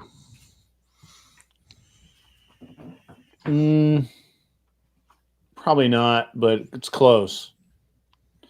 If you ever really want to see Scott at like a really good debate that Scott did on the Crucible, I think it's still on the. I don't think it's in the paid video, or maybe it's Scott when he was on. Maybe it's on his channel when he was part of the Crucible, but it's him and another guy debating it's a 2v2, and Andrew's the moderator. It's it's probably one of the best debates I've ever watched.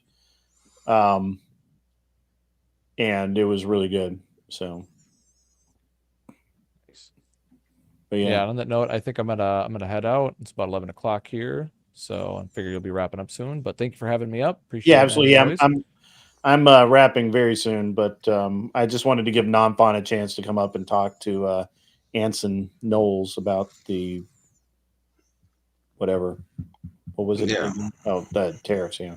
Yeah, he tried to qualify himself by letting me know he was a liberal, but that doesn't mean anything. I mean, everybody else on this panel right now, except for me, is a liberal. You're a classic liberal, Anson. No, I'm a monarchist. Y'all are liberals. I'm not a liberal, but it's cute. All right, well, you guys have a good night. Thank you, everybody. Thanks for coming on, Viking. Have a good evening, man. Peace. Always glad to have you on. You don't think Scott thinks jobs are ever coming back? Could be wrong, but I don't think he does. I think right now he would admit that some jobs are coming back and that manufacturing is definitely flowing back in this direction. Debate topic: should we deport Lord of Pies to feminized Europe, which is all of it, so that his children can play soft soccer?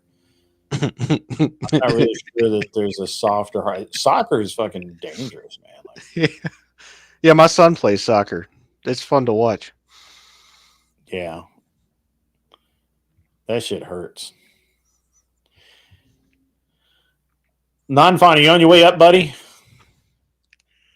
Are you experiencing technical difficulties? Oh, there he is.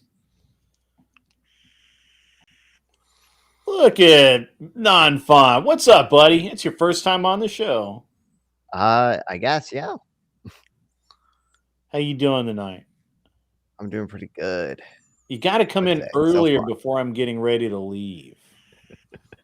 Listen, I'm sure we'll have time to chat other times too.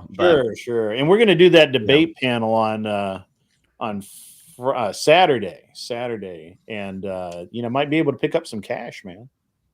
Yeah. Oh, some cash? I didn't know you were offering cash.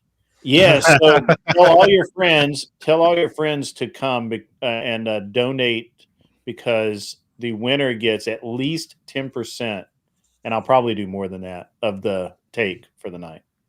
Hell yeah. So, sounds fun. Yeah. I mean, I just those super chats coming. That's all. I knew you were ending kind of soon. I know I came in late because I was. That's all right, man. I was editing my own videos, but I guess I'm excited because I finally get to argue more about free trade. I've been doing more and more reading on it. I think I don't know if the guy who is curious about my position is still here, or if that was. Oh, I'm here. I'm right here, man. Yeah, I want to hear what you have to say. You said you were a liberal, but that don't mean anything. So tell me what you got to say. I'm gonna got Joe Biden behind me. I'm a liberal. I'm a neoliberal, more specifically. So like, I'm still a capitalist. I voted for Kamala D. Harris. But there are, some policies of hers I dislike. I just really do not like most of Trump's policies, and I think his character is also pretty bad. And on free trade and tariffs, I just think that free trade is generally beneficial, and tariffs prevent that from happening. And they kind of have usually confused goals to reduce the trade deficit and bring jobs back and things like that. And then I don't even think they're particularly effective at achieving those goals. Like, I think tariffs, unless they're absurdly high, which, to be fair, Trump did do pretty absurdly high tariffs, tend to struggle to reduce trade deficits. Yeah, I agree actually that tariffs are a stupid idea in terms of economics. But what I'm more curious about though is why is free trade important? Because of specialization and competitive advantage and all that jazz. I mean, it lets you get more things or the same amount of things with less resources. It increases productivity. It's just really barriers to free exchange are bad.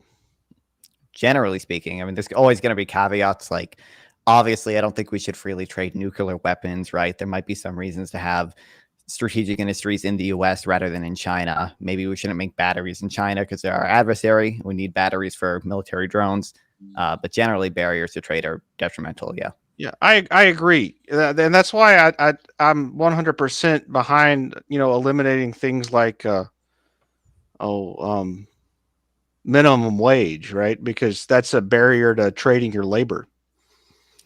I mean, there's going to be so minimum wage. Basically, it's going to come down. Everything's a question of cost and benefits, right? So I'm a neoliberal. I'm going to have a presumption in favor of market allocation, generally speaking, but it doesn't mean I necessarily hold that market allocation is always optimal either for, even the economy or, just generally like socially optimal too. Like maybe market allocation leads to an incredibly high amount of inequality, and that's something that maybe we don't find socially acceptable.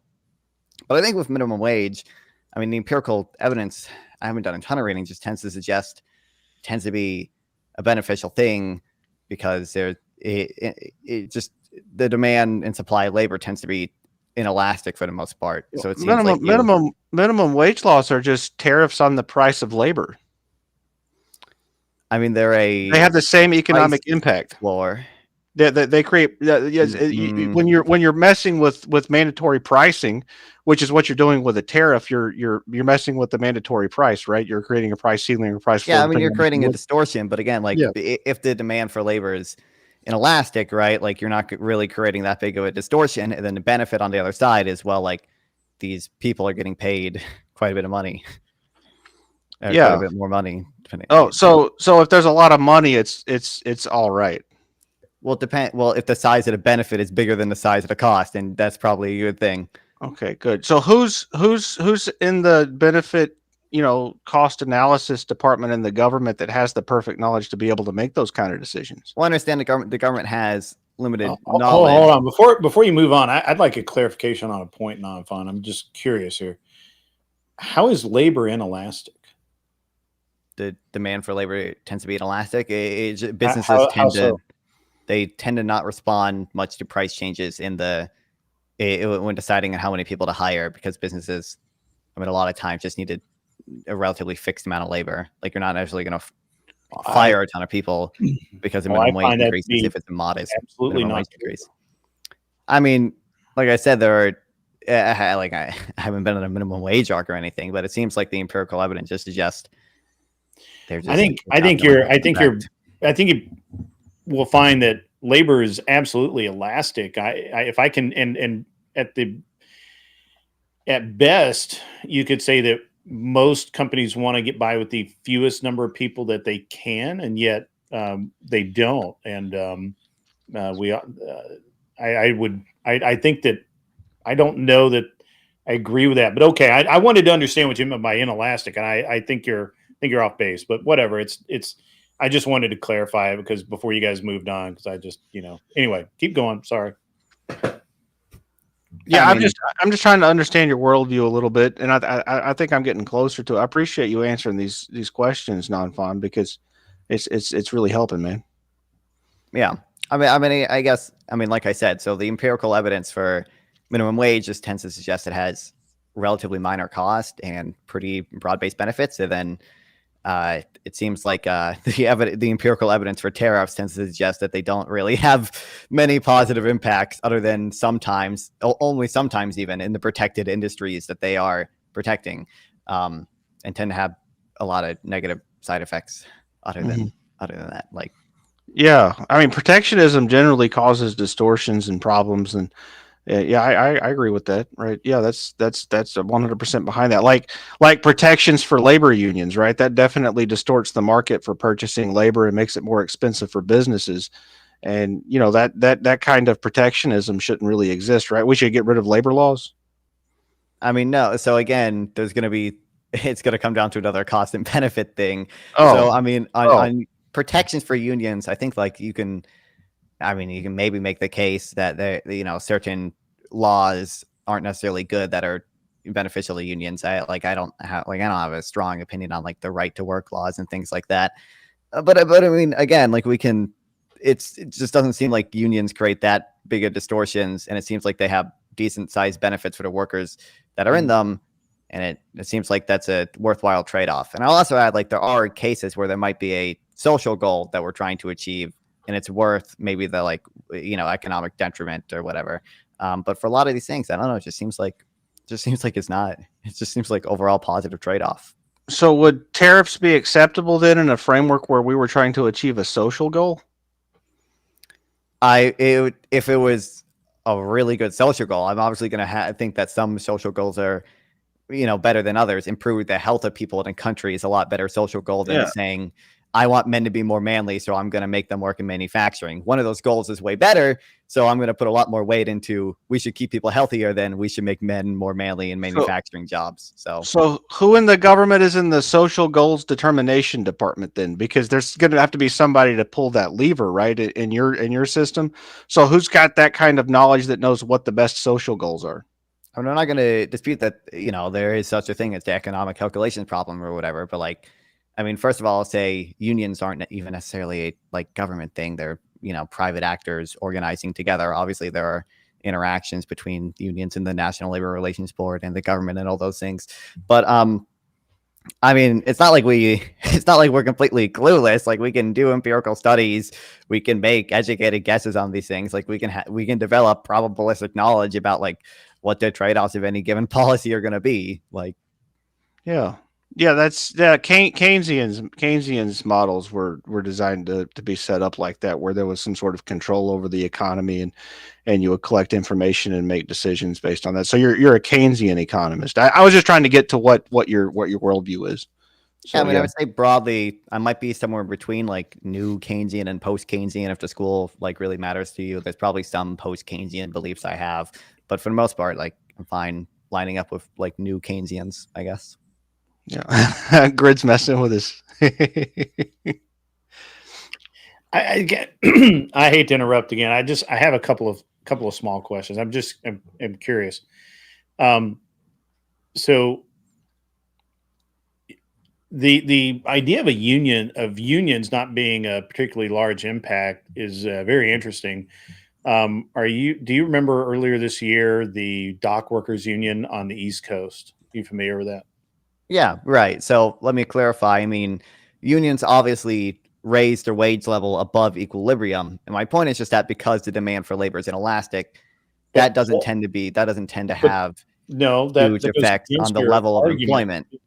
That goes against your argument. The reason that they struck was because they're literally against the modernization of the port. Yeah. Literally, they are standing in the way of technology because the labor is so elastic that it can be shrunk through the use of technology as far as they're concerned. Now, even when you look at the Port of LA, which is exactly the same and has a larger, not exactly the same, obviously, but has been modernized. It's only, I think, half modernized or whatever. I forget the percentage.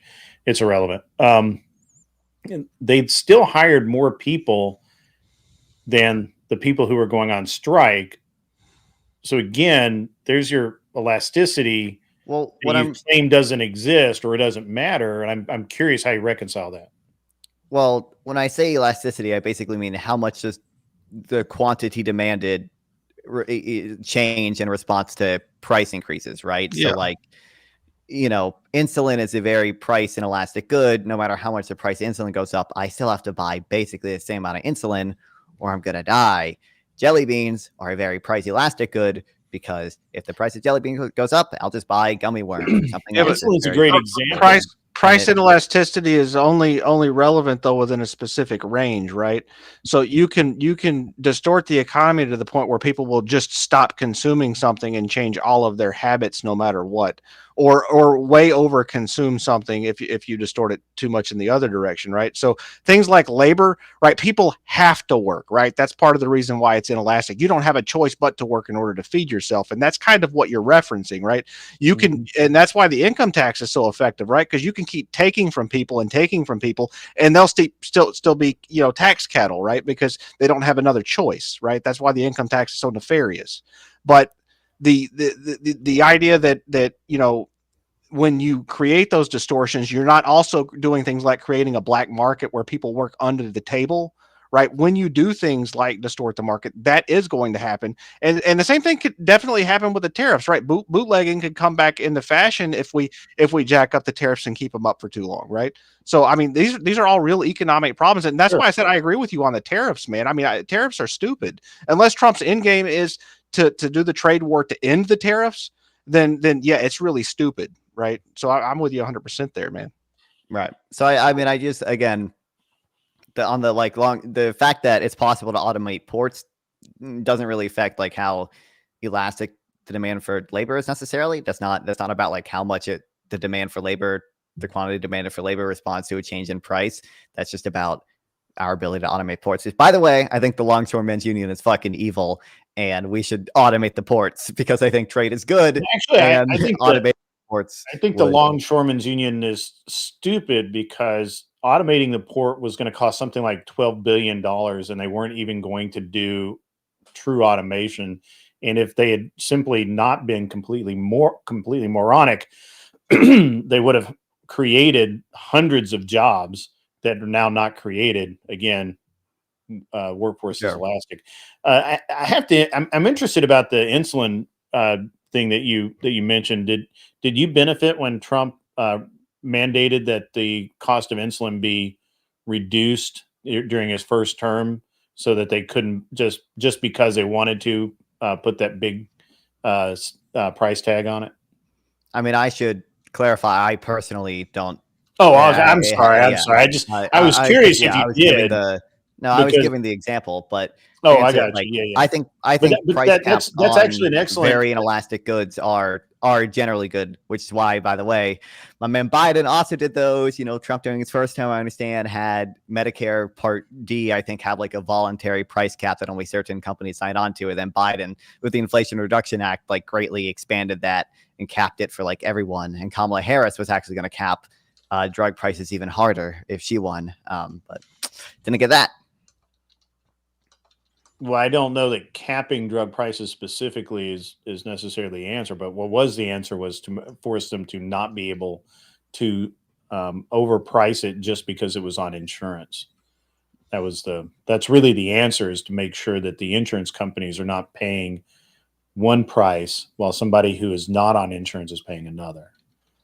All right. So, well, I think I understand where you're going. I think what Biden did was there's a better. I think you missed the overarching thing is that there's so much discrepancy, and I'm not really trying to get between you and Anson here. I just when things occur to me while you guys are talking. So, right, Anson just wanted to kind of get your worldview and viewpoint. Yeah, I mean, because you said you were a liberal, and from my perspective, that means you're just like Grid, because y'all are both liberals. So, bro, moron, because he's a monarchist.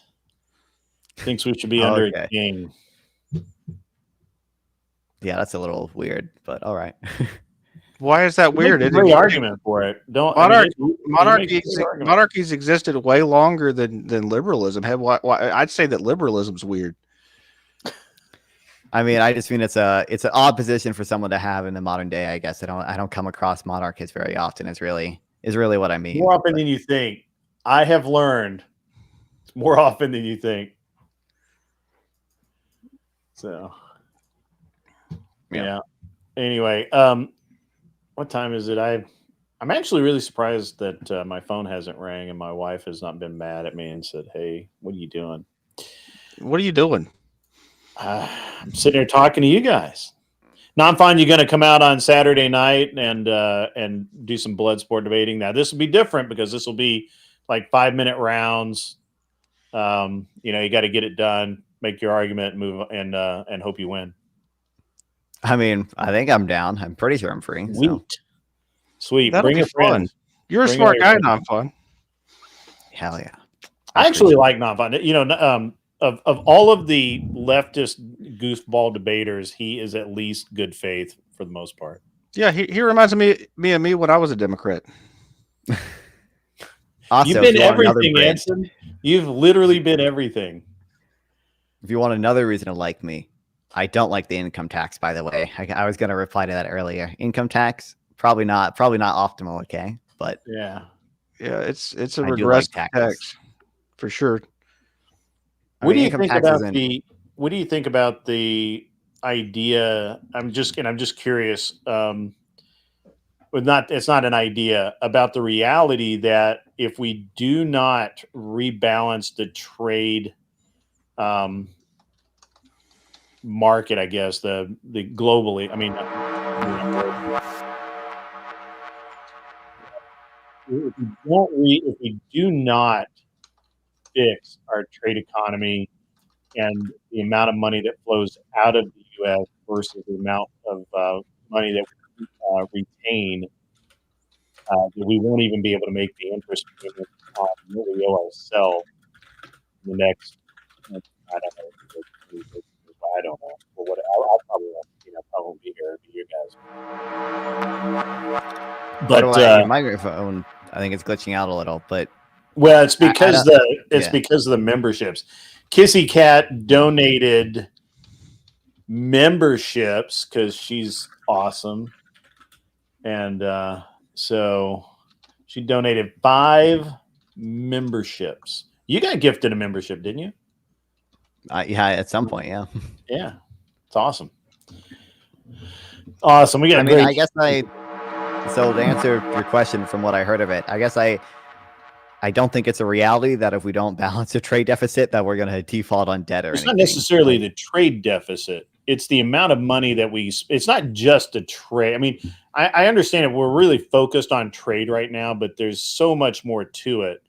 The amount of foreign aid that we give out that we never receive anything back from.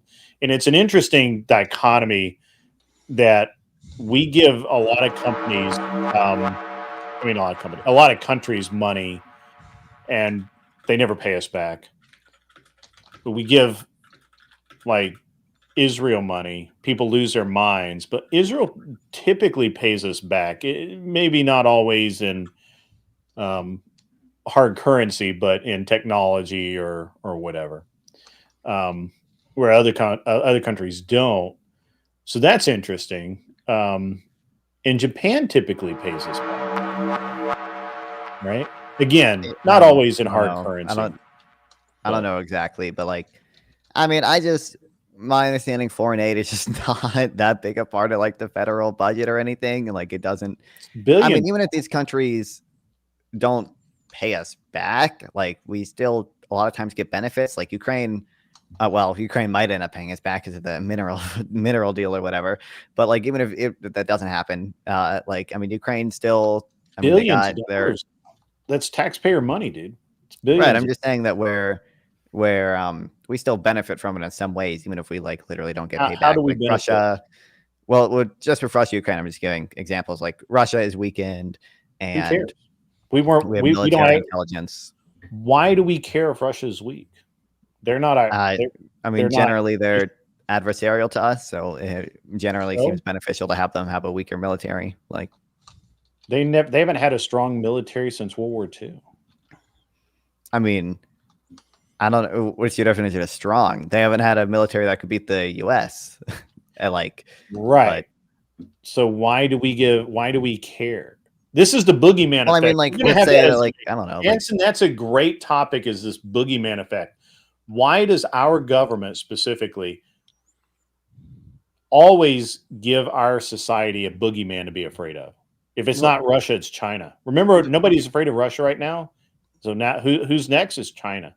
If it's not China, it's going to be somebody else. Well, in order to consolidate power in a fascist state like the one we have, you basically constantly have to have some sort of evil demon outside of yourself, right? North Korea does it, Iran does it, Israel does it. All these states with highly centralized. Yeah.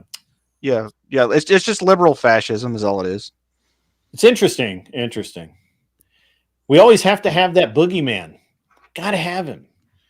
I mean, I don't know. It just generally seems like, you know, the U.S. has been the world superpower for a while, and there's kind of always sure. But why does that mean we have trying to challenge us on that? Like, why do we? What? I mean, I guess it. I mean, in a sense, like I guess we don't have, like, the U.S. doesn't have to lead the free world or whatever. I would just say, like, but do we have to? Okay, this is the fallacy that we run into, right? Is that on the one hand, everyone says, well, we have this soft power that we're supposed to use, which we do have. But now we've diminished both hard and soft power. And to what benefit? We don't gain a benefit, net or otherwise, by giving other nations money. We just I think it, I don't know. I mean, I think it depends, obviously. I don't know. It seems like it's beneficial to have, like, South American allies that are trading with us and not China. Let me. So basically, you're saying that we are the world police. The problem is world police get paid. Police get paid to protect the streets. Who's paying the U.S. to provide security for the world? I mean, I would just say that we, you know, do benefit from that probably on net. Like, it seems like, I mean, it lets it, like, international shipping lanes are protected because of us, and we benefit from trade because of that. It seems like there's a lot of countries that are. So is that a good reason for tariffs then, to pay for that? Well, no, because we, for the most part, pay tariffs. That's not really right. So all right, then it would be a good reason for us to tariff other countries to help offset our cost in protecting those shipping lanes. Well, I think tariffs just hurt us and don't. Yeah, I mean, why? Like the past. Why does it hurt? Why does it hurt every other? Why doesn't it hurt every other country but us? Well, it does. What do you mean? The tariffs do hurt other countries, obviously. How does China having a 40% tariff on U.S. goods hurt them? Because they aren't able to buy U.S. goods. It creates needless distortion. They don't want weight loss. They don't want our goods. They don't care. I mean, they might not care that they could be richer if they didn't have the tariff. I mean, I would agree with that. But we've literally made them millionaires. You're arguing in the wrong direction here. Well, most millionaires in the world in China. Sure, but it's a mutually beneficial relationship. Is kind of not mutually beneficial at all. We do not benefit at all. We don't benefit at all from trade with China. No. It's a net loss. What about all the cheap goods that we buy from China? We can make all the farmers that export to China. There's an opportunity cost. All the what in China? I'm sorry. All the what? The farmers that export to China. Okay, that's actually a good point. However, our food costs would be lower if we didn't do that. Plus, we wouldn't have to subsidize the farmers to do that. We have massive farm subsidies, dude. Like the farm bill every year, it's actually just it's basically just a welfare program for wealthy farmers. I mean, so there are plenty of farming subsidies I don't like, by the way. And I think part of the reason tariffs are bad is because typically, like we saw this in Trump's first term, China retaliated by tariffing our farmers, and we had to bail out our farmers, and that's expensive and like worthless or whatever. So every other country, it works for every other country but us I told you I don't think it works for other countries. I think China would be richer if they didn't tariff us, and I think we are. He's right, Grid. He's making an excellent point, because when you create those market distortions, it creates inefficiencies where prior to that they would actually be exchanging No, goods. I'm 100% for actual free trade with zero government interference. Yeah. However, we don't have that.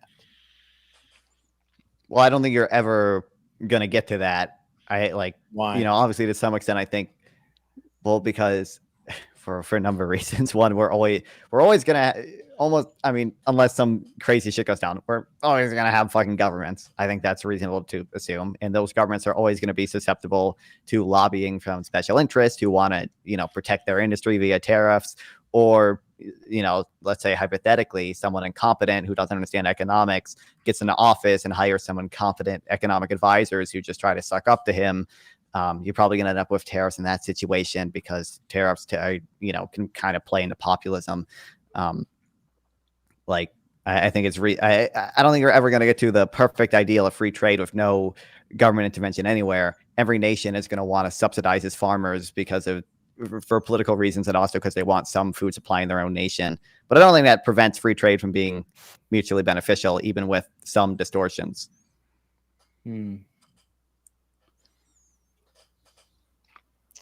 So that's not 100% incorrect. However, when we talk about actual free trade free of government interference, that would mean that the government would not instill trade. We wouldn't do tariffs at all. But at the same time, much like back, when things worked reasonably well, ships would have to provide their own security against piracy or whatever, right? Right now, in theory, we supposedly secure the shipping lanes. However, we still have Somali pirates jacking ships. Yeah. So I find this entire idea that we are the world police to be whimsical, and it's no longer necessary, useful. And mostly it cost the American taxpayer a lot of money for very little benefit to the American taxpayer. Now, you can say that the American government benefits a lot or whatever, and I'm all for politicians paying for whatever benefit they want to out of their own pocket. But for the American taxpayer, I think we've had enough. And I don't think there's a justification you can use against that. I think that at this point, the American taxpayer doesn't care about Russia. They don't care about China. They only care about China because they want the jobs to come back to the United States, right? They don't want. They on one hand they say I don't want cheap Chinese goods, but then they go to buy something, and the only thing they can buy is stuff made in China because American companies can't afford to make it, which is weird considering it has to be shipped here. That's crazy. Well, that's called competitive advantage, baby. Shipping is actually really, really efficient nowadays, which is great. Sure, I don't know. I mean, I guess I do think the U.S. as a whole probably benefits from our superpower status, and we probably lose that to some extent if we didn't protect. You haven't listed a benefit. Like that. All you've said is. I mean, I said we get like military intelligence from Ukraine because they test weapons for us. I think Israel gives us military intelligence stuff in the Middle East. We benefit from shipping lanes being free. No, come on! I can't let you do that. Look, they give us intelligence on our weapons. That's insane. We've blown up a lot of because they test weapon systems that we haven't used before. I forget the name of the program, but they test weapons we haven't used before. They don't have anything that's newer than 40 years old, and we've blown up a lot of people in the desert with those weapons. I'm not convinced that's true. I'm pretty sure they've shared intelligence on missiles that we have not. Okay, so if I look up Ukraine test weapons for U.S., I'm pretty sure there's going to be how Ukraine became a weapon test bed for weapons. Yeah, drones. Yeah, well, he's talking about all the defense companies going over there and testing out their new tech as part of all of this aid to Ukraine, right? Raytheon and Boeing and all the other merchants of death going over there and taking advantage. Yeah, that's what they are. They're merchants of death, right? and they're going over there and they're I mean, basically. you're not wrong. I just think it's funny when you say that. Yeah. Well, I mean, that's the family business, right? Several generations of my family have been in the merchant of death business. Are you Destro? Are you Destro? Well, I mean, I that would make me Cobra Commander, but I'm not evil. And I will kind of add, I mean, in a sense, I think you're right. People will complain that all our jobs are going to China because their labor is so cheap or whatever. They do complain that. But I mean, I think actions speak louder than words, and people realize that they benefit from trade with China, and that's why they buy Chinese goods. I mean, certainly like there maybe are some goods that are literally only made in China, but like there are alternatives available for most people to buy. Do you have an iPhone? You know, even sure. I have an Android, but I have a phone. Yeah. Well, Androids are typically made in Korea, but I actually know the guy who set up the iPhone plant in China. It's very interesting. But they were originally made in California. I mean, that Then makes sense. they started making like a ton of them, and they just made more sense to make them in China, which is weird. Which is weird. That's not weird. Why? It makes perfect sense why China, which has a lot of labor, would specialize in labor-intensive industries. In the U.S., which has what do you mean? It's not labor intensive. It's not labor intensive. Assembling iPhones isn't labor intensive. The machine does it. You can't sit there and watch a machine. I promise you could sit there and watch the machine make the iPhone. Sure. So I mean, I know it's probably to a large extent automated today. Which, by the way, I'll add, a big reason for decline in U.S. manufacturing is not China. It's because of automation and productivity increases. U.S. manufacturing output was increasing all the way up until 2008, when the manufacturing share of employment was going down because the U.S. just got better and more automated at producing things. Like a lot of this manufacturing work is automated nowadays. The country that actually lost the most manufacturing jobs over the last 100 years has been China, because China, you're correct, has automated things. Now, it is still my understanding, it does require people in Foxconn, Suicide Net workshops to produce iPhones. It's still a relatively labor-intensive thing. It makes sense. Again, if you don't want to use China, use Cambodia or Vietnam or these other places. It makes sense for them to specialize in labor-intensive industries, and the U.S. to specialize in more capital-intensive industries. Yeah. Well, actually, the main reason they relocated the plant from California to China, there were three reasons really. First, obviously there was some tax incentives there to move out of California, where they tax literally everything, and have a lot of various bullshit to deal with. But also with the way our EPA and other things work, it's just really stupidly expensive to do business here. As somebody that has owned companies and employed people, I'll tell you, man, if you got the government out of the way, we could compete with China 100% and make whoa. In what Grid. My entire employment requires all of that unnecessary paperwork and overhead. I would not have been employed for the last 15 years if it wasn't for the bureaucratic fascism that we have, right? So you'd have to get a real job then. Yeah, I would. I'd have to do something that actually was productive, unlike the 40% of the economy that only exists because of the bullshit.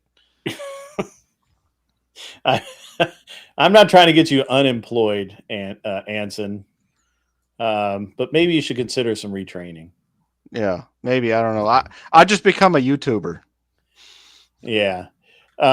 So a lot of manufacturing is, I mean, while it's semi-automated, it's not 100%. One of the things I find interesting is I actually have read a couple of different studies on the effects of automation on industry. And as somebody who's about to buy, I'm actually about to buy a company that does automation, a form of automation for industry. It's still got to have people there. Sorry.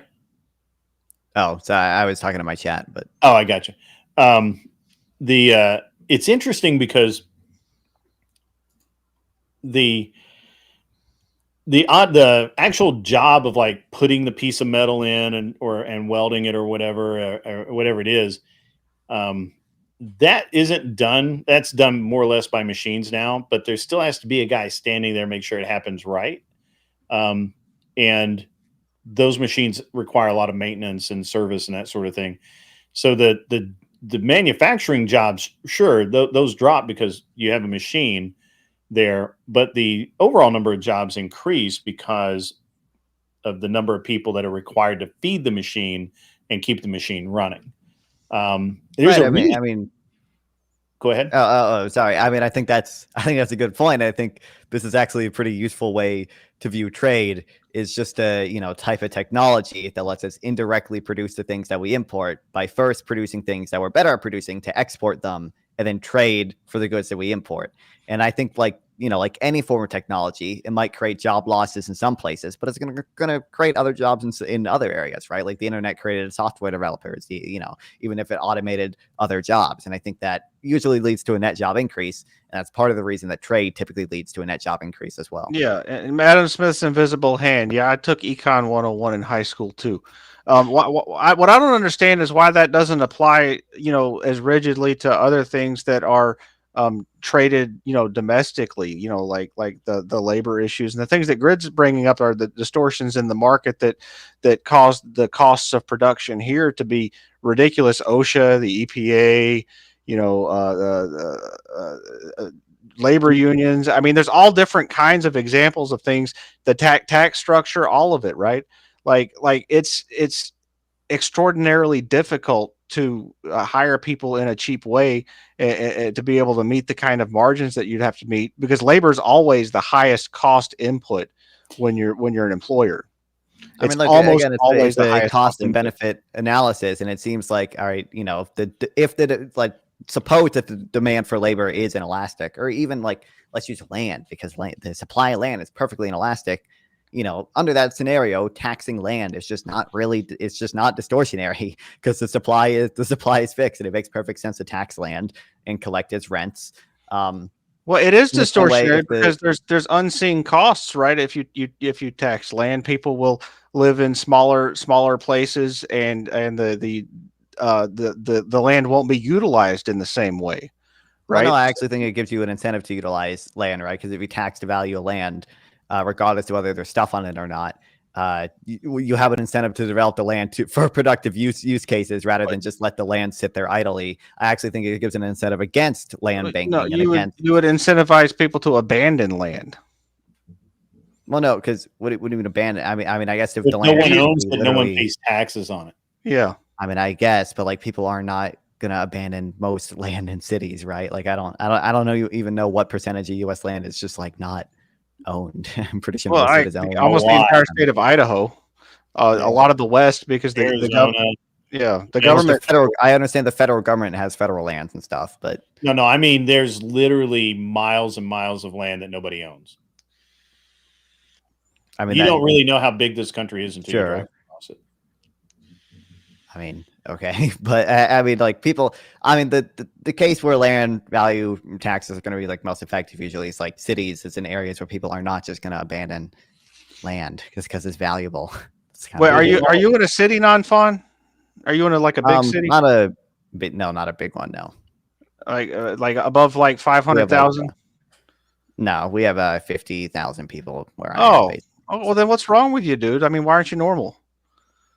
Fucking hell!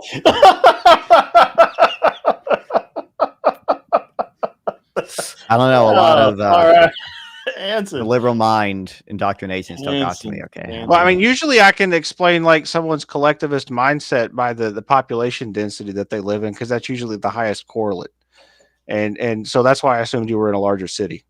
I mean, there are really good reasons to collectivize land rent. Look, no one who receives value from land is either made it or is responsible for its value. The land predates human society, and its value in large part just comes from the surrounding community, right? It comes from its location, which you don't influence. It's land, you can't move it. So there are really good reasons to collectivize land rents. You should collectivize that, I would argue. That's actually probably the best thing to collectivize is land rents. Yeah, and you're talking about the Georgist model of taxation, and I'm actually supportive of that. A one tax state. That was tried several times, like 120, 150 years ago, the Georgist model, and that's not necessarily bad as long as it's the only tax collected. Because it's very close to the monarchist system where the king collects rents from the landowners, right? So I'm behind that 100%. That's a good monarchy model. I mean, I'm George's in a sense, but I do think it's important to. Well, except I do like taxes. Okay. Well, I like good taxes and I don't like bad taxes. But I mean, like, what are bad? It's probably not feasible to literally collect all government revenue from land rents because of how the size of the U.S. government nowadays. It might be feasible in certain cities, maybe, but like, I don't know. If you probably do land rents, you could probably. That'd be great. That's a good argument you're not gonna. That's a good argument for dismantling the government. I like that. I like that dismantling the government argument you just made. I'm going to turn you into an anarchist, well, I think the government, and then ease you into monarchy. That's what I'm going to do. I don't know. I mean, it just seems like the size of the U.S. government, isn't even really that big compared to other developed countries. I think we, I think we tax like 18% of GDP from the federal, at least the federal taxes. And most other countries, it's like closer to, 30, 40%. Like it just doesn't seem like our government is really that big, but we get a lot of shit for it. We get roads, we get Social Security. You're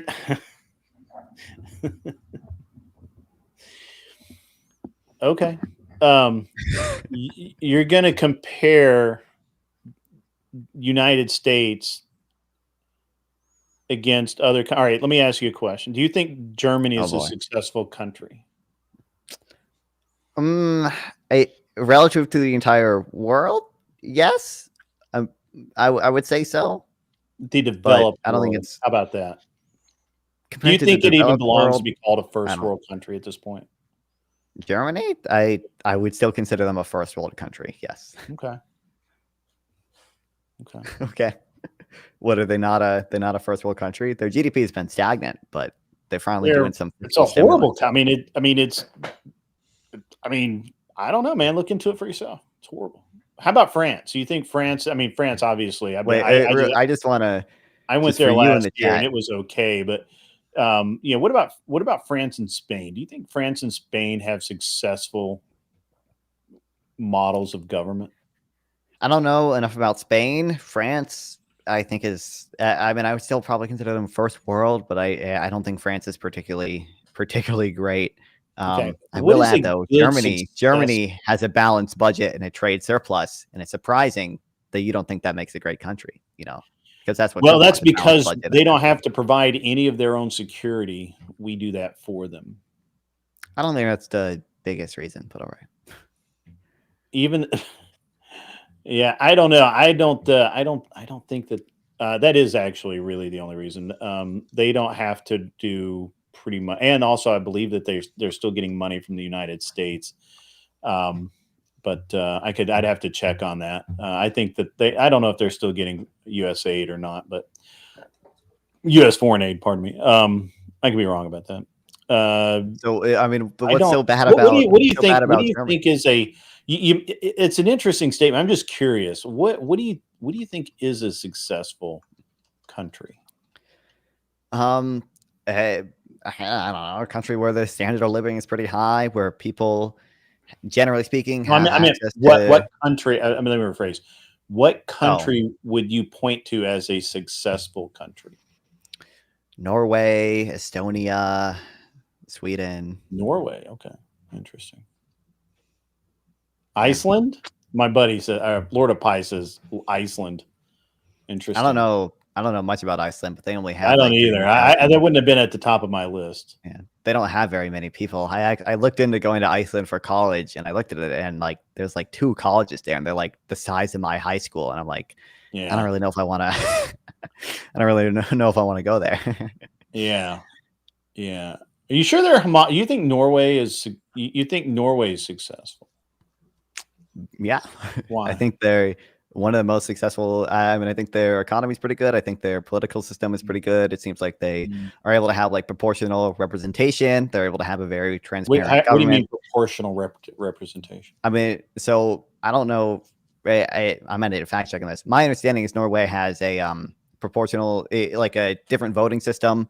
So it allows third parties to actually run and compete. It's not a first past the post system where like the first person or the person who gets the majority wins. They have that's all parliamentary systems for the most part. Like ours is not a parliamentary system; it's different. Like most European countries are parliamentaries, have a parliament, and so they don't have the two-party problems that we have. You can form up a new party and start a new movement anytime you want, and it's a whole hell of a lot easier. Right. I mean, there are parliamentary countries like the UK which still have a first past the post system, although they do at least have a stronger third party movement than the US does. Well, no, that's not entirely true. I mean, there's been a really good example in the last decade or whatever of the what is it? The last decade and a half, the Brexit movement was a political party that sprung up, and they were successful. I mean, it's not like the United States. I mean, that's what I just said. Yeah, I'm saying like it's a parliament. They have, but the reason why we don't have a two-party structure within our government is because the two parties have written in laws to create barriers to entry for third parties. 100 years ago, in the election for president, there were active third and fourth parties running for president, but systematically over the last 100 years, both political parties have made it extraordinarily difficult for competition. Both the Democrats and the Republicans did that. It doesn't necessarily have anything to do with the structure of our system, but it's the intent to prevent outside ideas from coming in because they're disruptive. Yeah. So I mean, I don't entirely disagree with you. I think both the Democrats and Republicans probably created those barriers because they have a vested interest in keeping the U.S. a two-party system. But a first past the post system will always naturally move towards a smaller number of parties in some type of proportional ranked choice voting system. Yeah, that doesn't match our history. The reason why I don't think the US has ever had a ranked choice voting system. No, they didn't need a ranked choice voting system because they didn't have laws to prevent third parties. Things that prevent like all the laws related to campaign finance. You basically have to hire an attorney and an accountant army if you're going to have a political party. It's insane, right? All these things prevent people at the grassroots level from forming coalitions because they'll get put in jail if they put the wrong dollar in the wrong account by accident, right? It's a system, and same thing happens with regulation in business. It's the same thing you're missing in business, right? All these laws that prevent people from starting up businesses and creating wealth because of the barriers to entry created from regulation. The regulations in the political environment are the same as the regulations in the regular economy, right? It's causing the same exact problem. And your solutions have been more government, more interference instead of just letting people do what the hell they're going to do. Except on tariffs. Tariffs are. Well, that's just because Orange Man's bad. Well, no, there are plenty of areas where I don't want government intervention. Like I'm a neoliberal. I have a presumption in favor of the free market. But you're a socialist. But I mean, look, did you? I don't think I'm a socialist. But wait. I thought neoliberals were socialists. Not under a reasonable definition of socialist. If you're Fabian Liberty, he would call me a socialist. He would call neoliberal socialist. But I mean, under a reasonable definition, I don't think. I don't know what a reasonable. I just know I mean, my understanding is that neoliberals were socialists who believed in large government handout systems, extreme social welfare. So I do believe in a welfare state.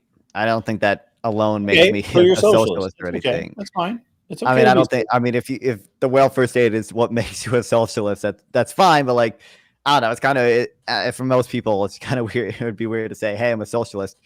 No, I don't want worker co-ops. No, I don't want the government to own businesses. I just want people to have welfare. Like, do you believe in private wealth? What do you mean in private wealth? Yeah, I mean, I believe people should be able. Do you believe it's okay for Elon Musk to be worth $100 billion or whatever he's worth today? In principle, yes. Elon Musk's a bad example because you just don't like Elon. But how about Jeff Bezos? 45 Yes. billion or whatever. Yeah, I have no Just- problem with billionaires existing generally. I mean, I do want a tax system to sort of redistribute consumption to the lower classes as well. But What lower classes? Are you a lower class as in than the middle. What do you mean? Am I a lower class denier? I said, are you a lower class than I am? Oh, than I am. I would guess. Aren't you pretty successful, Grid? I would guess. But, Yeah, but I was originally dirt poor. right.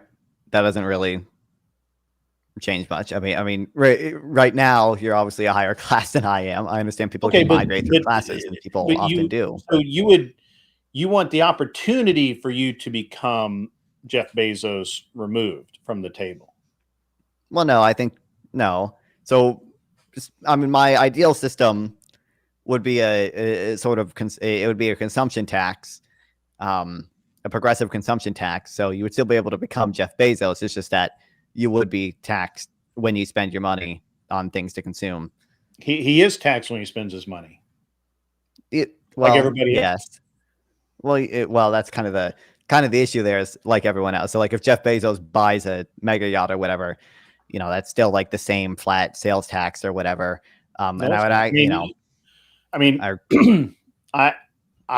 if I buy I know this is irrelevant largely, but if I buy $100,000 item and I pay $25,000 in tax, that's what it is, just like if I buy a $80,000 pickup and I pay, 8% tax on it, and I pay that, it's the same tax that anybody else would pay. Why does why does the weight of my bank account or the ability or the wealth that I have determine the amount of tax I should pay? Because of marginal utility, dollars get increasingly less valuable the more you have, just like almost anything else. There's diminishing marginal utility.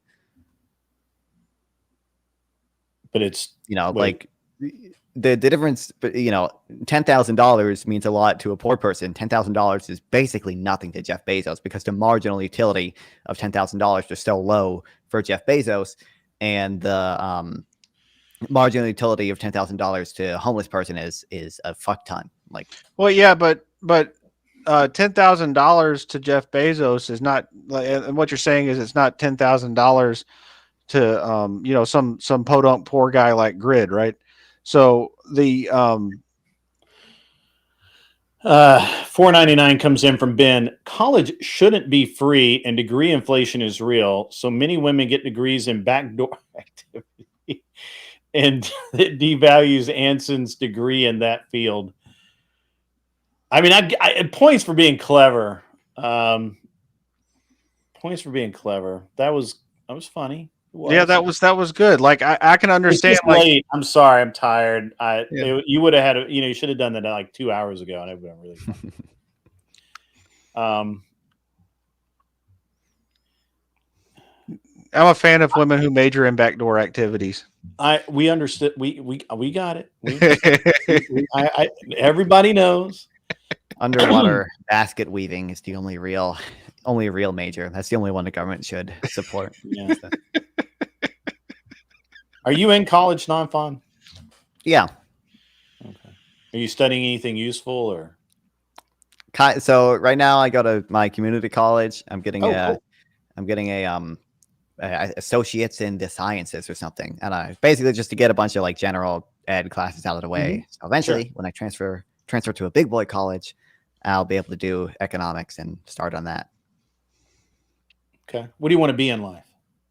It's a good question. I don't know. Well, ideally, non-fun on YouTube, non-fun 420, Twitch and Kick. Let's get some subs, get some bits. Ideally, the streaming would work out. That's not going to happen. But why not? Plug. I mean, you're funny. And you're intelligent and you think. True, real. Unlikely to happen, I'll say. But I don't know. Like, I don't think about it a lot. I'll probably do something economics related. So I wouldn't necessarily want to be like a financial guy. So that, I don't know, that leaves me with like some type of research job, or maybe my dream dream job, okay, is to work at the Federal Reserve. That's what I want to do. Work for the central bank and be a central banker. That's the ideal. That's what I want to be. But my wife worked in investment banking, or does work in investment banking. I shouldn't say worked. She works in investment banking.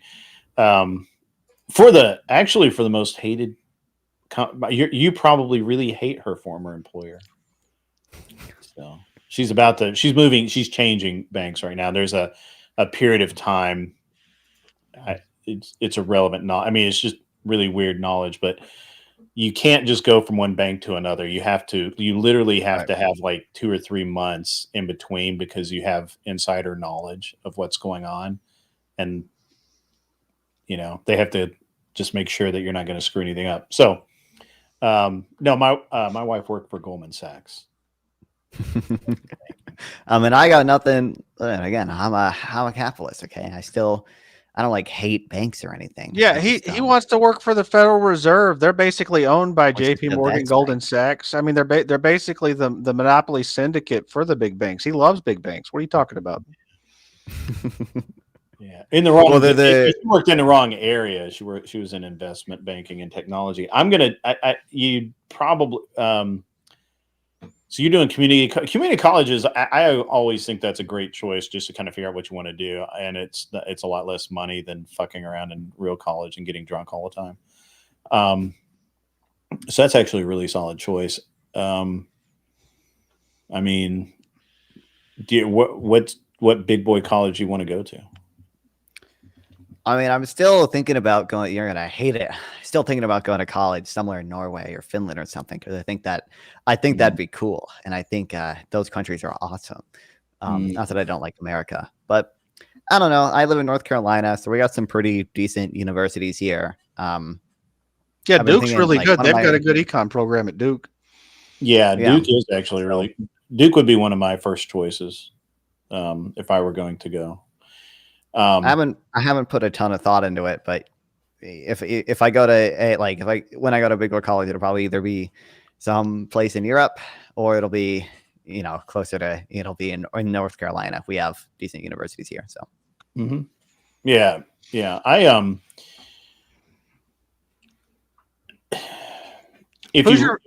Go ahead. Now, who's your favorite economist, Non-Fun? Ooh, let's see. I want to say you're gonna hate it. I want to say Paul Krugman. I like Paul Krugman. He's okay. Yeah, got it. He's the William Shatner of economists. Yep. And I understand people don't like Paul Krugman, but I think there's a Douglas A. Irwin, I think is his name. I like his work in trade economics. There's another economist, Robert C. Lawrence, who I think is another really good trade economist, and I like both of their stuff quite a bit. But I think Krugman might actually have to be my favorite, despite there are probably places I disagree with Krugman on, like wealth taxes and stuff. But there's a podcast that I watched all the episodes of. There's like 200 episodes called The I have a Norwegian in my chat that's like, I'm Norwegian. He's got a strange fascination with Norway. Norway is odd. Look at Norway's sovereign wealth fund. That's why I can't. That's why I can't pronounce your name, Stephen Akre, whatever. I don't know. That's why I can't pronounce your name. $5 came in from Silvar Ogre. Just don't waste money on criminal science with a minor in psych. Actually, I have almost a duplicate degree. I majored in psychology with a criminal justice, a dual degree, a double bachelor, and a minor in philosophy with an emphasis on Asian thought. Not that's a surprise. Not THOT, Anson. And then I realized I hated being in offices, so I went and did racing and stuff. So Non-Fun, there's this podcast called the Contra Krugman podcast. It's devoted entirely to trashing Paul Krugman. It's one of my favorite podcasts to listen to. You should catch it sometime.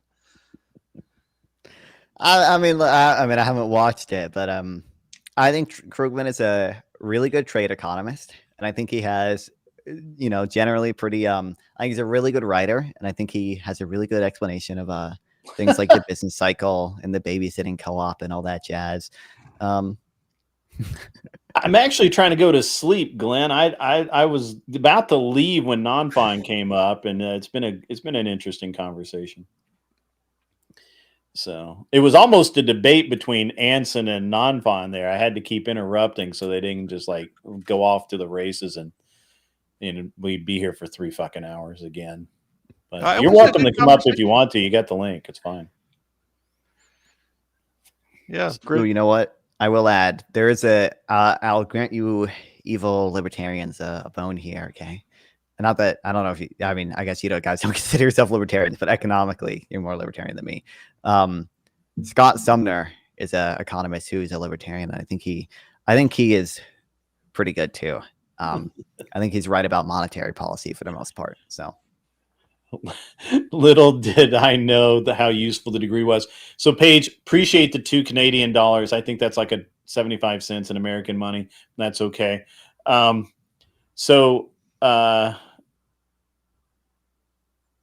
Actually, I started with a degree in environmental science and technology and I did all of these heavy science classes, chemistry, physics, biology, microbiology, all of it, to do environmental science and tech.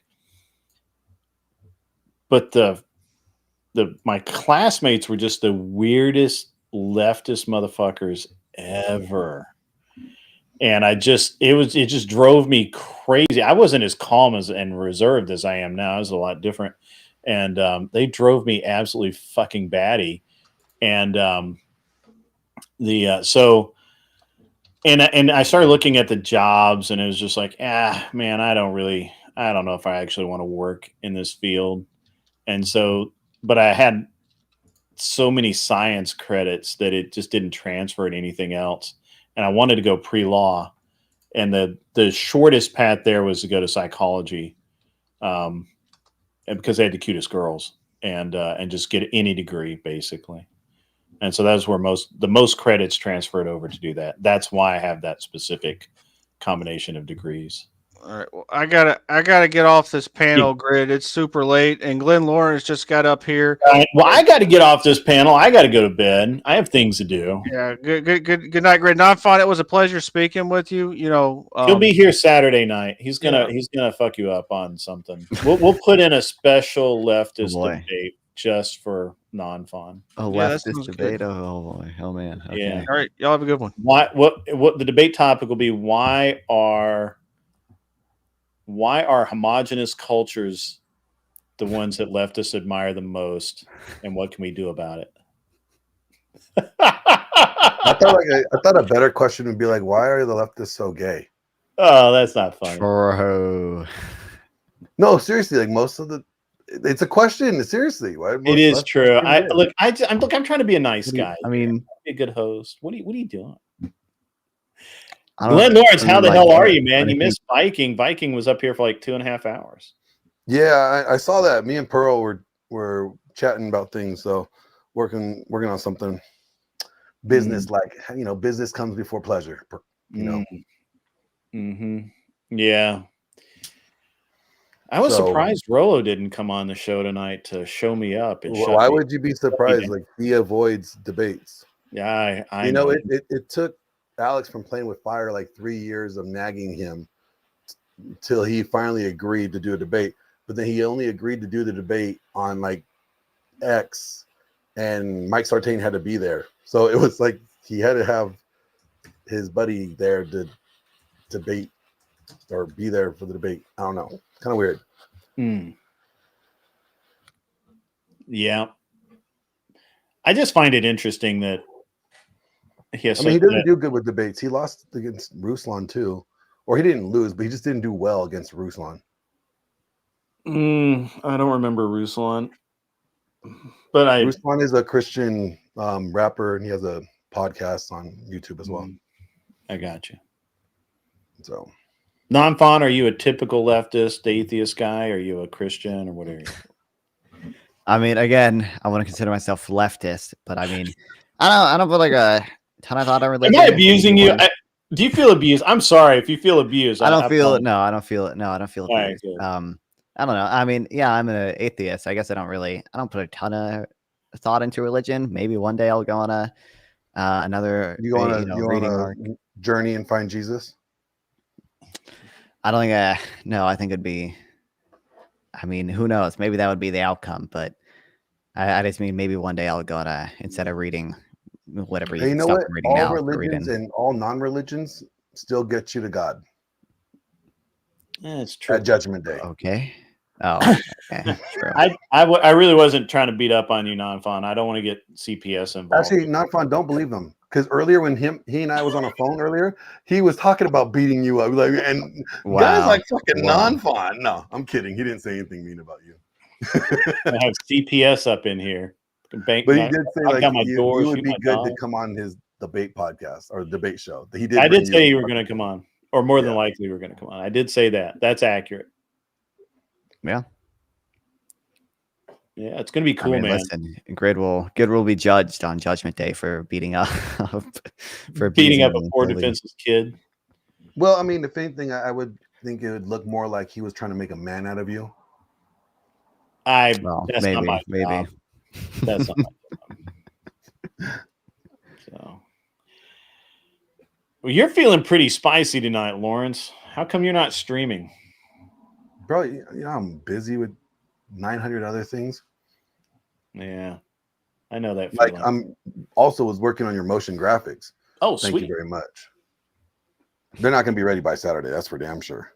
I knew that. I mean, it is what it is. But they're going to be pretty cool. Yeah, that's true. So what? Nothing to talk about. No crazy. No, I was literally we were 3 minutes from shutdown when non-fine came up, and then I was like, well, I'm going to let him and Anson go at it. And Anson surprised me a little bit tonight. He's at he hides the knife in a pillow. So he's like, hey, what? Oh, you agree with that? Okay, good. Here, this is what you're really talking about. It's really, gotta be careful with Anson. I made some notes. Oh, I would not trust that hillbilly as far as I could throw him. Yeah, I like him. Really like, I'll be careful around him. I could go. I'm definitely not drinking out of the same moonshine bottle. Yeah, that's probably true. His will be way too strong for you. So he's like, "Oh, put some hair on your chest." I'm like, "Bro, I'm Italian. I already got hair on my chest." Yeah, it'll burn it all off. So, non-farm, what other than the tariffs, what else do you like to debate? What other subjects are you debating? I don't know. That's been my main thing I've been debating people on for the last 2 weeks. I mean, I'll debate people, on last whatever. 2 weeks. I want to say like since I came across you, I've finally been debating tariffs. So I want to say at least 4 months. Well, that's kind of where. Well, I think I initially, when I first started streaming, Israel-Palestine was kind of the main thing I talked about, and then as the elections drew closer, and I think Israel-Palestine, when I first started streaming, like literally almost a year ago, is what I kind of started out debating and everything. And then I don't know, as the election got closer. No, I'm generally pro-Israel-ish. I would say. Generally pro. And I mean, there's gonna be caveats to I don't think they should annex the West Bank or anything, but and then the election kind of got closer, and the thing just kind of became Trump versus Kamala, and I would do a lot of debates, and tariffs would come up, and I would try to drill down with people on tariffs. I don't know, and then after the election, it wasn't as relevant. What's your position on the whole Palestine-Israel thing? Dude, no. I just want to know. I'm not going to debate him. I just want to know. All right. Yeah. Okay. This is how. I say generally, I think Israel is in the right to defend themselves after October 7th. I think Israel, for the most part, adheres to the rules around conduct in war, kind of, mostly, sometimes when they feel like it. Nobody really does, honestly, but Well, I mean, war is hell. So, hey, I got a question for you, Nanfan. This is interesting. You actually reminded me of something I was having. I was having a discussion with someone else the other day. I want to get your position on it. All right. No harm, no foul. So, do you think that the reason Trump, when he was basically giving everyone equivocal tariffs, except Israel, and he slapped them with 17% instead of, I think they were tariffing us like 10 or 12%, and he smacked them with 17% tariff. Do you think that was him kind of retaliating for them breaking the ceasefire when he went to bat for them? No, I think Trump has no understanding of what the trade deficit is and no understanding of economics. Non-fun like, thinks generally. Trump is a retarded clown that doesn't Well, know. well, listen. Look at the formula they used. The way they determined the rate at which these countries are tariffing us was dividing the trade deficit in goods by the amount we import from the country. That has nothing to do with how much they're tariffing us. It's just a retarded calculation based on the presumption that we should have balanced trade with every nation, which is absurd. And balanced trade in goods, not even including services, because the U.S. is a service economy and we export a lot of services. We import goods and export services. Like that's, yeah, it's absurd. Interesting. And it's totally. Everybody else, if they were used, they got 10%. Hold on, Greg, but you're derailing my question about Israel. Right. Thank you. So you think? Hold on, real quick. I'll add. They didn't even apply their formula correctly. They literally made an error in one of the numbers that inflated the figure that they were tariffing by 4. They confused the elasticity of imports with respect to import prices with the elasticity of like retail prices with respect to tariffs. It was horrible. It was incompetent. But anyway. Okay, back to my question because that's more important. So you were pro-Israel after October, but prior to that, you don't think Israel, you're like pro-Palestine or?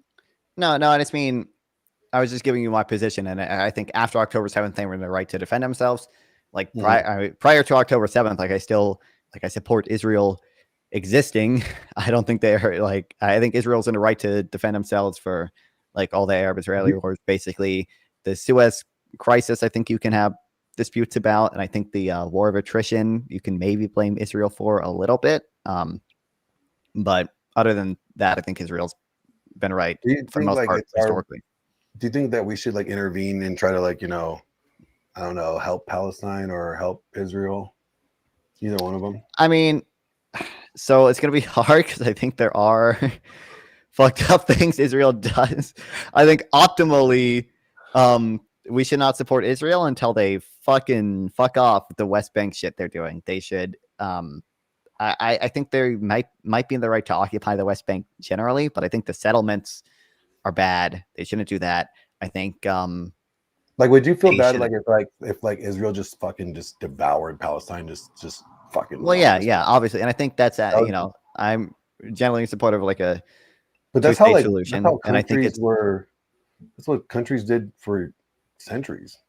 I mean, I understand, and it's something that makes it kind of good to support now. I think that's what I think that's actually what thing that saddens me about Trump's win is I feel like Biden, would have at least pushed for a 2-state solution. I don't know if that's actually possible, but if Israel tries to annex the West Bank now, I think Trump would just be okay with that. He recognized the annexation of the Golan Heights and he moved the capital to Jerusalem. He seems to be in support of Israel annexing the West Bank, and I think that would basically be the death of any fully sovereign Palestinian state existing. And I think that's kind of sad. But I think if the Palestinian state can exist by defending themselves, then they shouldn't exist. I think that's true with any nation. If you cannot defend your nation, if your nation doesn't have the ability to defend itself, and some other country comes over and kicks in your door and decides to call your place home, either you comply or die. I mean, I don't know why we would hold this might makes right position. I feel like that's because not a good thing to base morality off of. Makes right. It's just that's just the nature of war. Yeah, I think but I mean, you're making the ought statement. You're saying I don't think we should get involved in anybody's business, any other country's business. All right, guys, I'm Other going people's to problems. bed. 5:30 comes early. It is 12:13. Got an extra hour out of me tonight. That's awesome. But I do like Non-Fawn's position, like, oh yeah, after this event, I agree, like, defend yourself. Because most people that I've talked to that are pro-Palestine, they were like, under no circumstances should Israel be able to defend themselves. No way. Well, So, sure, yeah. Yeah. That's maybe you're not as liberal as I thought you were. I mean, the purple I mean, light to be does fair, kinda I throw think me off a little bit, but a lot of the hardcore pro-Palestine people aren't really liberal. They're like socialist and everything. But what do you think about like gays for Palestine? Do you think it's kind of like an oxymoron? So yes and no. I mean, I understand. Like, You yeah, think like they're gonna like win them Palestinians over, don't win the respect. Muslims over by loving on them, giving them big hugs or something? Well, I think if you are under the presumption that Gazans are actually experiencing a genocide, then like it's totally fair to stand up for Gazans because you think they're experiencing a genocide. And if you believe that they are oppressed and occupied, as these people do, then it makes sense to.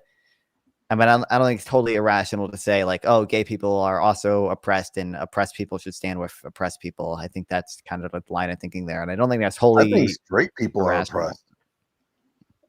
All right, guys. Where? I gotta go. I think straight people are oppressed. I mean, all the gay shit they throw at us all the time. I'm oppressed. There's like gay advertisements on TV now. I'm being oppressed. My eyes are forced to see this. You look oppressed, actually. I look depressed right now. And you're about to be further oppressed because I'm kicking you off. And well, I'm gonna take a shit on your lawn and taking my ball and going home. I'm actually going to send you guys over to the Powdered Dusty. Chaotic Truth is still going. I think he's going for like a 12 or 14 hour stream. That's nuts. It looks crazy. Whatever's going on over there looks insane. So you guys, hey, Greg, give me a call tomorrow. Yeah, I'll give you a call tomorrow, man. Non-Fun, good to have you up, man. We'll talk to you later. Yep. Good to see you. Everyone, as always, be cool. Wear your glasses if you need them, and get the fuck off my lawn.